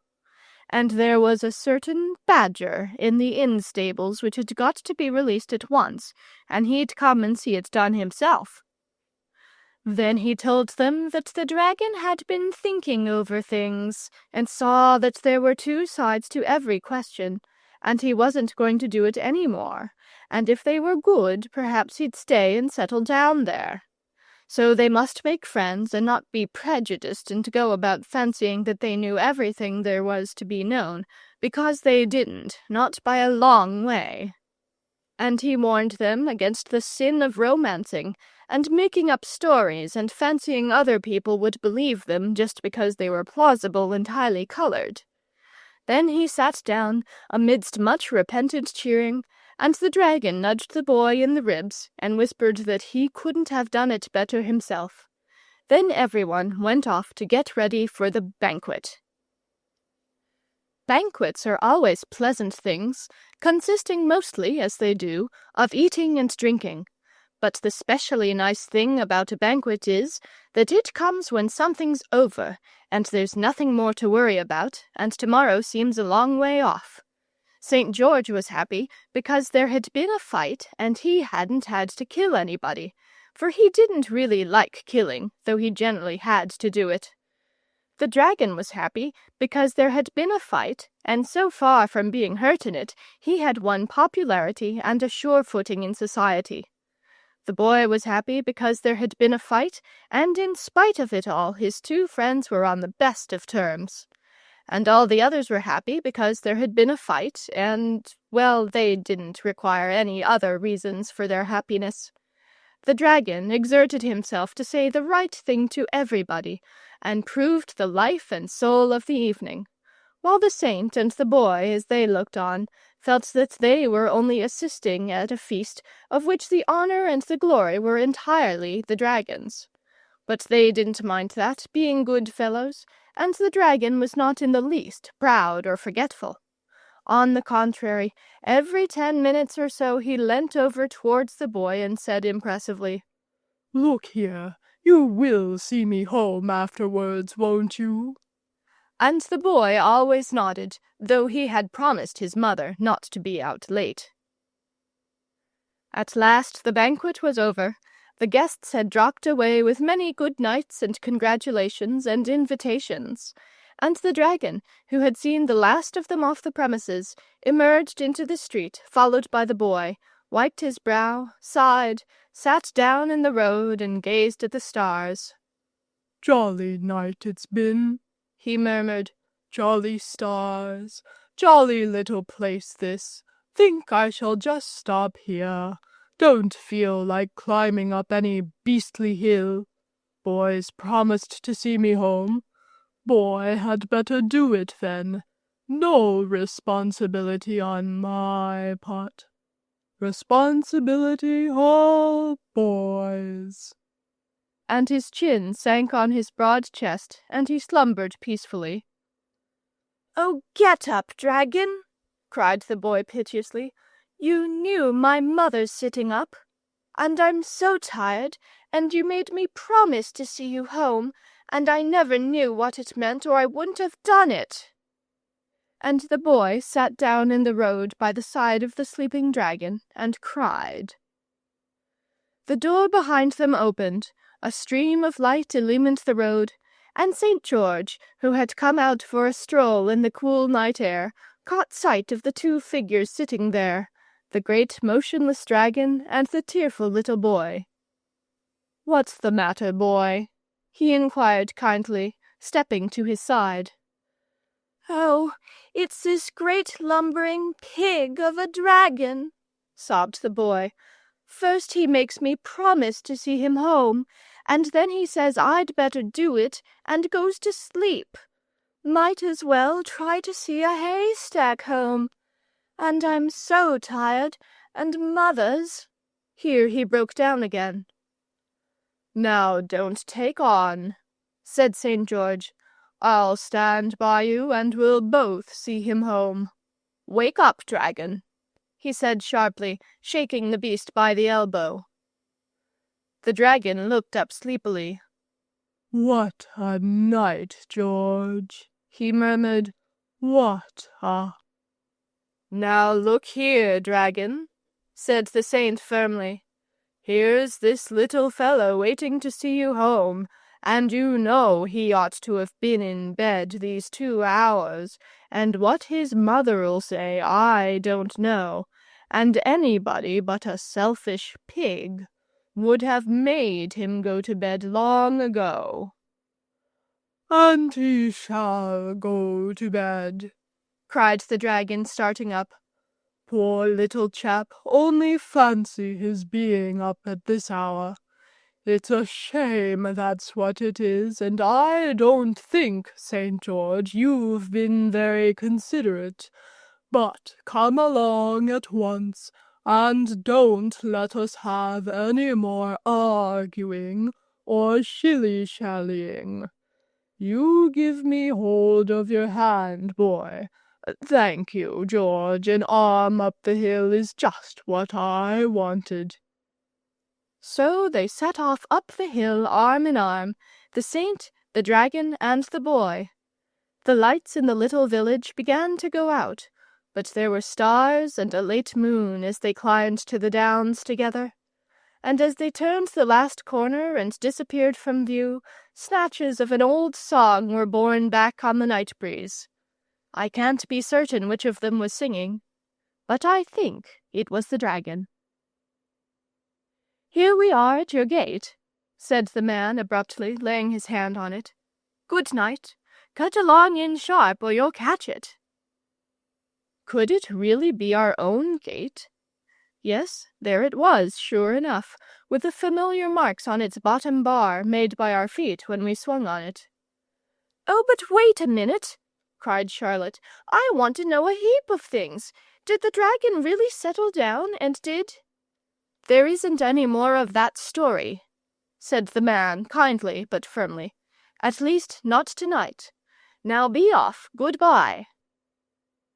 "Wonder if it's all true," said Charlotte as we hurried up the path. "Sounded dreadfully like nonsense in parts." "P'raps it's true for all that," I replied encouragingly. Charlotte bolted in like a rabbit out of the cold and the dark, but I lingered for a moment in the still, frosty air, for a backward glance at the silent white world without, ere I changed it for the land of firelight and cushions and laughter. It was the day for choir practice, and carol time was at hand, and a belated member was passing homewards down the road, singing as he went. "Then St. George he made reverence in the stable so dim, who vanquished the dragon so fearful and grim, and so fierce that now we may say, oh, peaceful is our waking on Christmas Day." The singer receded, the carol died away. But I wondered, with my hand on the door latch, whether that was the song, or something like it, that the dragon sang as he toddled contentedly up the hill. Section 8. A Departure. It is a very fine thing to be a real prince. There are points about a pirate chief, and to succeed to the captaincy of a robber band is a truly magnificent thing. But to be an heir has also about it something extremely captivating. Not only a long-lost heir, an heir of the melodrama, strutting into your hitherto unsuspected kingdom at just the right moment, loaded up with the consciousness of unguessed merit and of rights so long feloniously withheld. But even to be a common humdrum domestic heir is a profession to which few would refuse to be apprenticed.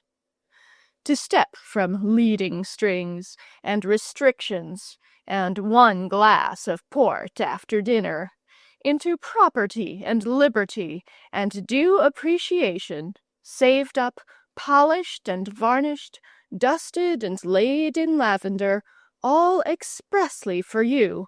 Why, even the princedom and the robber captaincy, when their anxieties and responsibilities are considered, have hardly more to offer.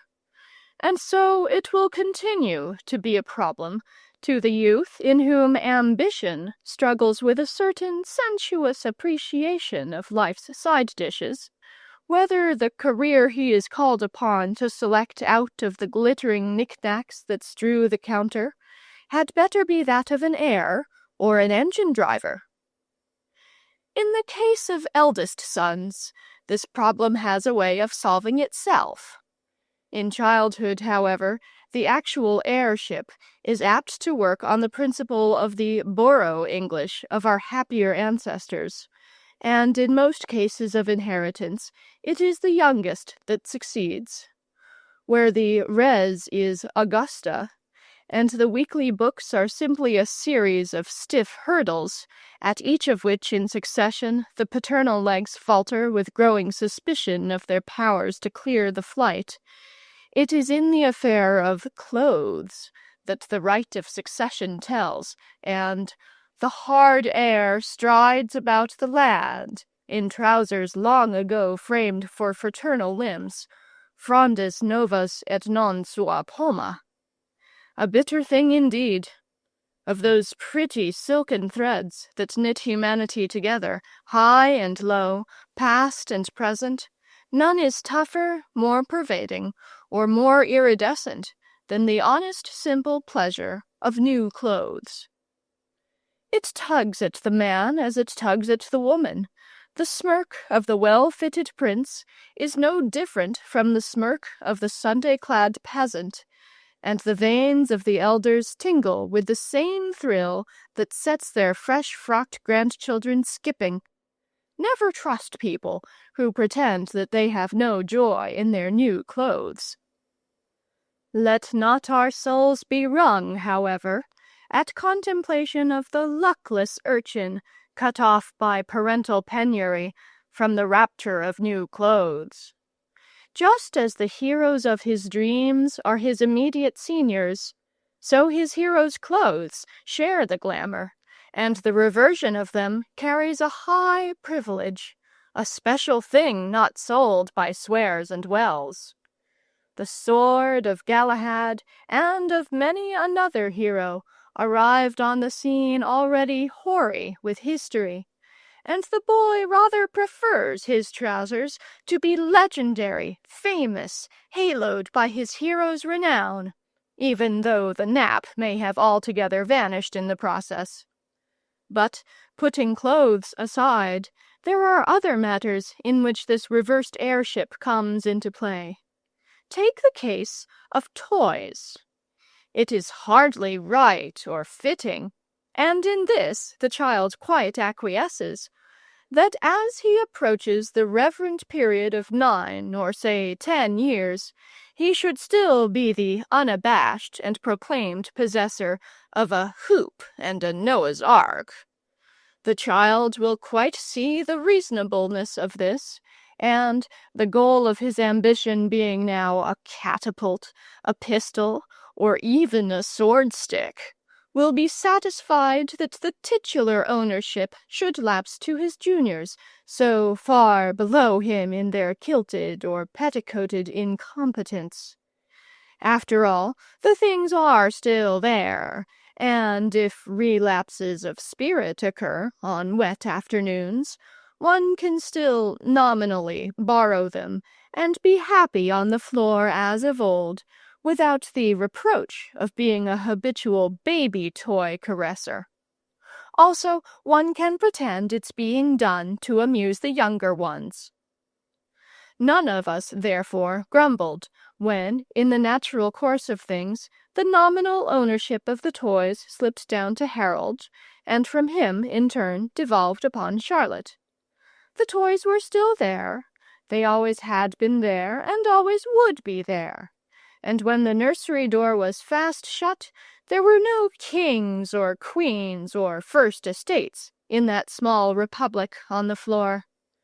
Charlotte, to be sure, chin-tilted, at last an owner of real estate, might patronize a little at times, but it was tacitly understood that her title was only a drawing-room one.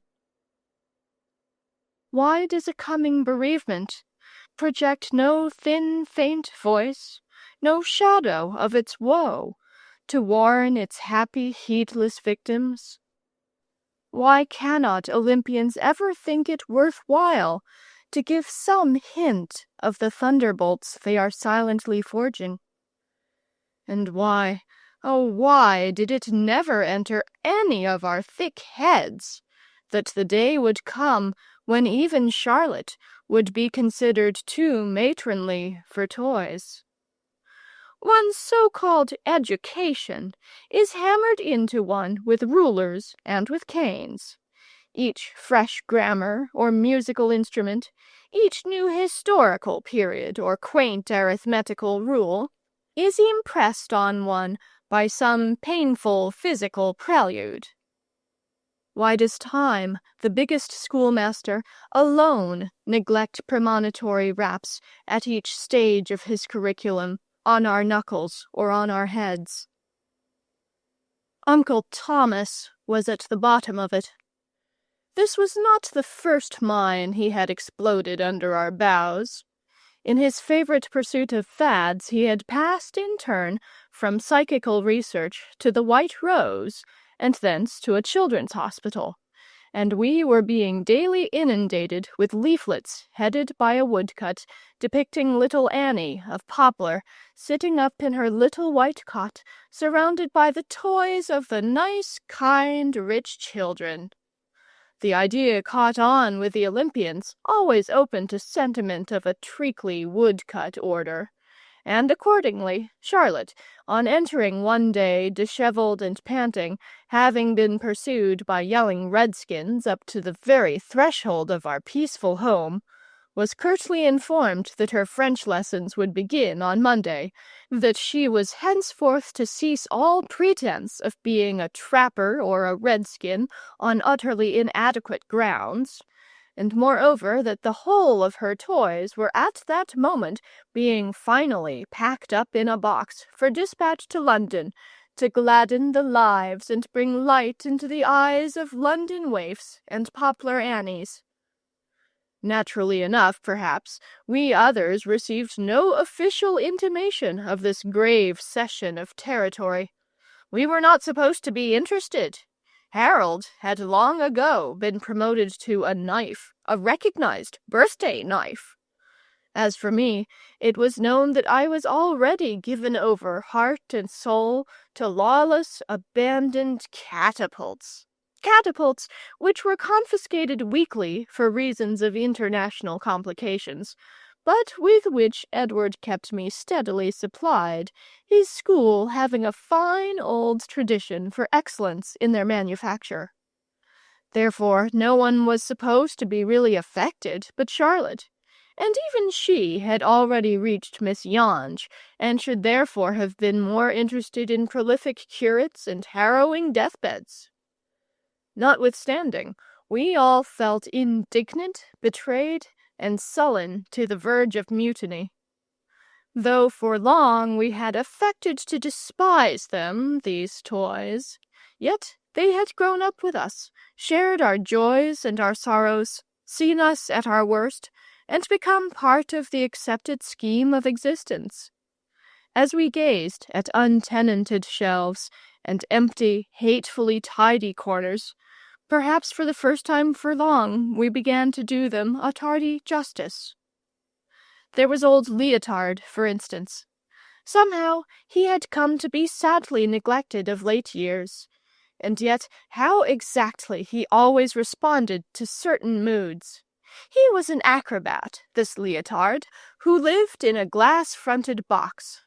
His loose-jointed limbs were cardboard his slender trunk, and his hands eternally grasped the bar of a trapeze. You turned the box round swiftly 5 or 6 times. The wonderful, unsolved machinery worked, and Leotard swung and leapt, backwards, forwards, now astride the bar, now flying free, iron-jointed, supple-sinewed, unceasingly novel in his invention of new, unguessable attitudes, while above, below, and around him a richly dressed audience, painted in skillful perspective of stalls, boxes, dress circle, and gallery, watched the thrilling performance with a stolidity which seemed to mark them out as made in Germany. Hardly versatile enough, perhaps, this Leotard. Unsympathetic, not a companion for all hours, nor would you have chosen him to take to bed with you. And yet, within his own limits, how fresh, how engrossing, how resourceful and inventive. Well, he was gone, it seemed. Merely gone. Never specially cherished while he tarried with us, he had yet contrived to build himself a particular niche of his own. Sunrise and sunset, and the dinner bell, and the sudden rainbow, and lessons, and Leotard, and the moon through the nursery windows, they were all part of the great order of things, and the displacement of any one item seemed to disorganize the whole machinery. The immediate point was, not that the world would continue to go round as of old, but that Leotard wouldn't.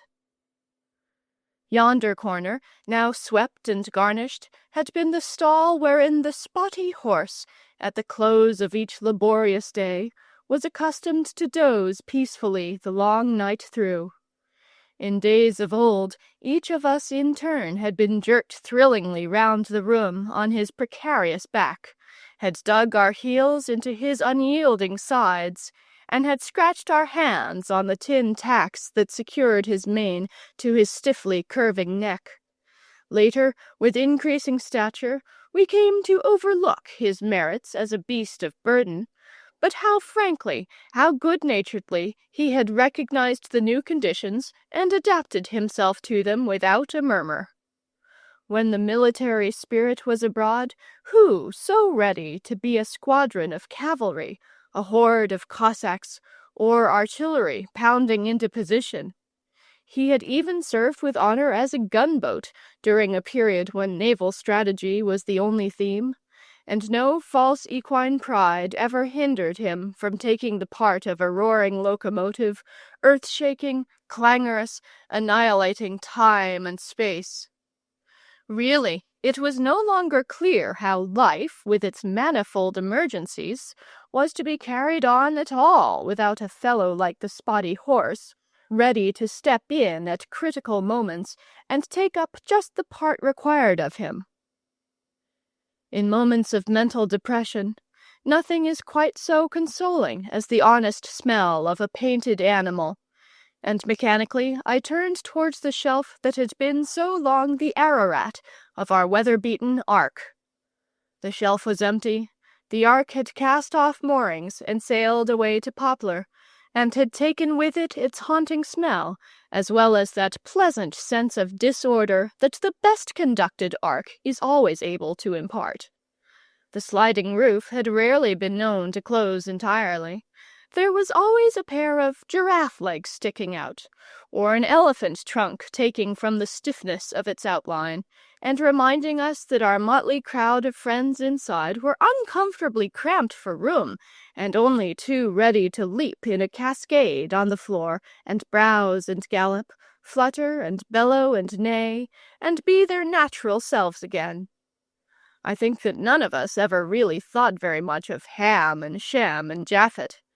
They were only there because they were in the story, but nobody really wanted them. The ark was built for the animals, of course. Animals with tails and trunks and horns and at least 3 legs apiece, though some unfortunates had been unable to retain even that number. And in the animals were, of course, included the birds. The dove, for instance, gray with black wings, and the red-crested woodpecker, or was it a hoopoe? And the insects, for there was a deer beetle about the same size as the dove, that held its own with any of the mammalia. Of the doll department, Charlotte had naturally been sole chief for a long time. If the staff were not in their places today, it was not I who had any official right to take notice. And yet one may have been member of a club for many a year without ever exactly understanding the use and object of the other members, until one enters, some Christmas day or other holiday, and, surveying the deserted armchairs, the untenanted sofas, the barren hat-pegs, realizes, with depression, that those other fellows had their allotted functions after all. Where was old Jerry? Where were Eugenie, Rosa, Sophie, Esmeralda? We had long drifted apart, it was true. We spoke but rarely. Perhaps, absorbed in new ambitions, new achievements, I had even come to look down on these conservative, unprogressive members who were so clearly content to remain simply what they were. And now that their corners were unfilled, their chairs unoccupied, well, my eyes were opened and I wanted 'em back. However, it was no business of mine. If grievances were the question, I hadn't a leg to stand upon. Though my catapults were officially confiscated, I knew the drawer in which they were incarcerated, and where the key of it was hidden, and I could make life a burden, if I chose, to every living thing within a square-mile radius, so long as the catapult was restored to its drawer in due and decent time. But I wondered how the others were taking it. The edict hit them more severely. They should have my moral countenance at any rate, if not more, in any protest or countermine they might be planning. And indeed, something seemed possible, from the dogged, sullen air with which the two of them had trotted off in the direction of the raspberry canes. Certain spots always had their insensible attraction for certain moods. In love, one sought the orchard. Weary of discipline, sick of convention, impassioned for the road, the mining camp, the land across the border, one made for the big meadow. Mutinous, sulky, charged with plots and conspiracies, one always got behind the shelter of the raspberry canes. "You can come too if you like," said Harold in a subdued sort of way, as soon as he was aware that I was sitting up in bed watching him. "We didn't think you'd care, 'cause you've got the catapults. But we're going to do what we've settled to do, so it's no good saying we hadn't ought and that sort of thing, 'cause we're going to." The day had passed in an ominous peacefulness. Charlotte and Harold had kept out of my way, as well as out of everybody else's, in a purposeful manner that ought to have bred suspicion.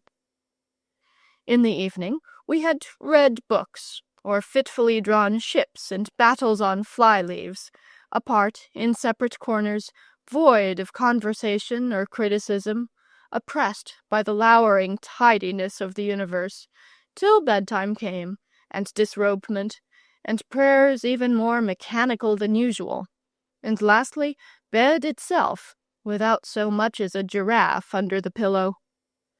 Harold had grunted himself between the sheets with an ostentatious pretense of overpowering fatigue, but I noticed that he pulled his pillow forward and propped his head against the brass bars of his crib, and, as I was acquainted with most of his tricks and subterfuges, it was easy for me to gather that a painful wakefulness was his aim that night. I had dozed off, however, and Harold was out and on his feet, poking under the bed for his shoes, when I sat up and grimly regarded him. Just as he said I could come if I liked, Charlotte slipped in, her face rigid and set. And then it was borne in upon me that I was not on in this scene. These youngsters had planned it all out. The piece was their own, and the mounting and the cast. My scepter had fallen, my rule had ceased. In this magic hour of the summer night, laws went for nothing, codes were cancelled, and those who were most in touch with the moonlight and the warm June spirit and the topsy-turvydom that reigns when the clock strikes 10 were the true lords and lawmakers. Humbly, almost timidly, I followed without a protest in the wake of these two remorseless, purposeful young persons who were marching straight for the schoolroom. Here in the moonlight, the grim big box stood visible, the box in which so large a portion of our past and our personality lay entombed, cold, swathed in paper, awaiting the carrier of the morning who should speed them forth to the strange, cold, distant children's hospital, where their little failings would all be misunderstood and no one would make allowances. A dreamy spectator, I stood idly by while Harold propped up the lid, and the two plunged in their arms and probed and felt and grappled. "Here's Rosa," said Harold suddenly. "I know the feel of her hair. Will you have Rosa out?" "Oh, give me Rosa!" cried Charlotte with a sort of gasp. And when Rosa had been dragged forth, quite unmoved apparently, placid as ever in her moon-faced contemplation of this comedy world with its ups and downs, Charlotte retired with her to the window-seat, and there in the moonlight the two exchanged their private confidences, leaving Harold to his exploration alone. "Here's something with sharp corners," said Harold presently. "Must be Leotard, I think. Better let him go." "Oh, yes, we can't save Leotard," assented Charlotte limply. Poor old Leotard. I said nothing, of course. I was not on in this piece. But surely, had Leotard heard and rightly understood all that was going on above him, he must have sent up one feeble, strangled cry, one faint appeal to be rescued from unfamiliar little Annies and retained for an audience certain to appreciate and never unduly critical. "Now I've got to the Noah's Ark," panted Harold, still groping blindly. "Try and shove the lid back a bit," said Charlotte, "and pull out a dove or a zebra or a giraffe if there's one handy." Harold toiled on with grunts and contortions, and presently produced in triumph a small grey elephant and a large beetle with a red stomach. "They're jammed in too tight," he complained. "Can't get any more out. But as I came up, I'm sure I felt Potiphar." And down he dived again. Potiphar was a finely modelled bull with a suede skin, rough and comfortable and warm in bed. He was my own special joy and pride, and I thrilled with honest emotion when Potiphar emerged to light once more, stout-necked and stalwart as ever. "That'll have to do," said Charlotte, getting up. "We dursn't take any more, 'cause we'll be found out if we do. Make the box all right and bring 'em along." Harold rammed down the wads of paper and twists of straw he had disturbed, replaced the lid squarely and innocently, and picked up his small salvage, and we sneaked off for the window most generally in use for prison breakings and nocturnal escapades. A few seconds later, and we were hurrying silently in single file along the dark edge of the lawn. Oh, the riot, the clamor, the crowding chorus of all silent things that spoke by scent and color and budding thrust and foisson that moonlit night of June.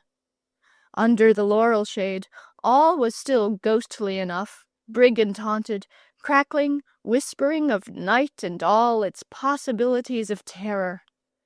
But the open garden, when once we were in it, how it turned a glad new face to welcome us, glad as of old when the sunlight raked and searched it, new with the unfamiliar night aspect that yet welcomed us as guests to a hall where the horns blew up to a new strange banquet. Was this the same grass? Could these be the same familiar flower beds, alleys, clumps of verdure, patches of sward? At least this full white light that was flooding them was new, and accounted for all. It was moonlight land, and past 10 o'clock land, and we were in it and of it, and all its other denizens fully understood, and, tongue-free and awakened at last, responded and comprehended and knew. The other two, doubtless, hurrying forward full of their mission, noted little of all this. I, who was only a super, had leisure to take it all in, and, though the language and the message of the land were not all clear to me then, long afterwards I remembered and understood. Under the farthest hedge, at the loose end of things, where the outer world began with a paddock, there was darkness once again. Not the blackness that crouched so solidly under the crowding laurels, but a duskiness hung from far-spread arms of high-standing elms.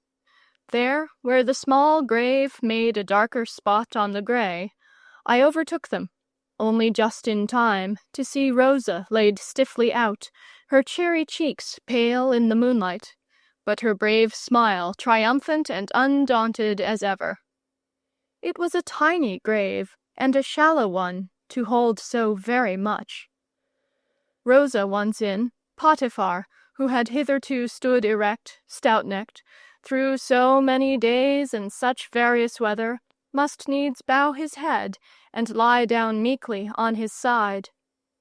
The elephant and the beetle, equal now in a silent land where a vertebra and a red circulation counted for nothing, had to snuggle down where best they might, only a little less crowded than in their native ark. The earth was shoveled in and stamped down, and I was glad that no orisons were said and no speechifying took place. The whole thing was natural and right and self-explanatory, and needed no justifying or interpreting to our audience of stars and flowers. The connection was not entirely broken now. One link remained between us and them. The Noah's Ark, with its cargo of sad-faced emigrants, might be hull down on the horizon, but 2 of its passengers had missed the boat, and would henceforth be always near us. And as we played above them, an elephant would understand, and a beetle would hear, and crawl again in spirit along a familiar floor. Henceforth, the spotty horse would scour along far distant plains and know the homesickness of alien stables. But Potiphar, though never again would he paw the arena when bullfights were on the bill, was spared maltreatment by town-bred strangers, quite capable of mistaking him for a cow. Jerry and Esmeralda might shed their limbs and their stuffing, by slow or swift degrees, in uttermost parts and unguessed corners of the globe. But Rosa's book was finally closed, and no worse fate awaited her than natural dissolution, almost within touch and hail of familiar faces and objects that had been friendly to her since first she opened her eyes on a world where she had never been treated as a stranger. As we turned to go, the man in the moon, tangled in elm boughs, caught my eye for a moment, and I thought that never had he looked so friendly. He was going to see after them, it was evident, for he was always there, more or less, and it was no trouble to him at all, and he would tell them how things were still going up here, and throw in a story or 2 of his own whenever they seemed a trifle dull. It made the going away rather easier, to know one had left somebody behind on the spot. A good fellow, too, cheery, comforting, with a fund of anecdote. A man in whom one had every confidence. End of Dream Days by Kenneth Grahame.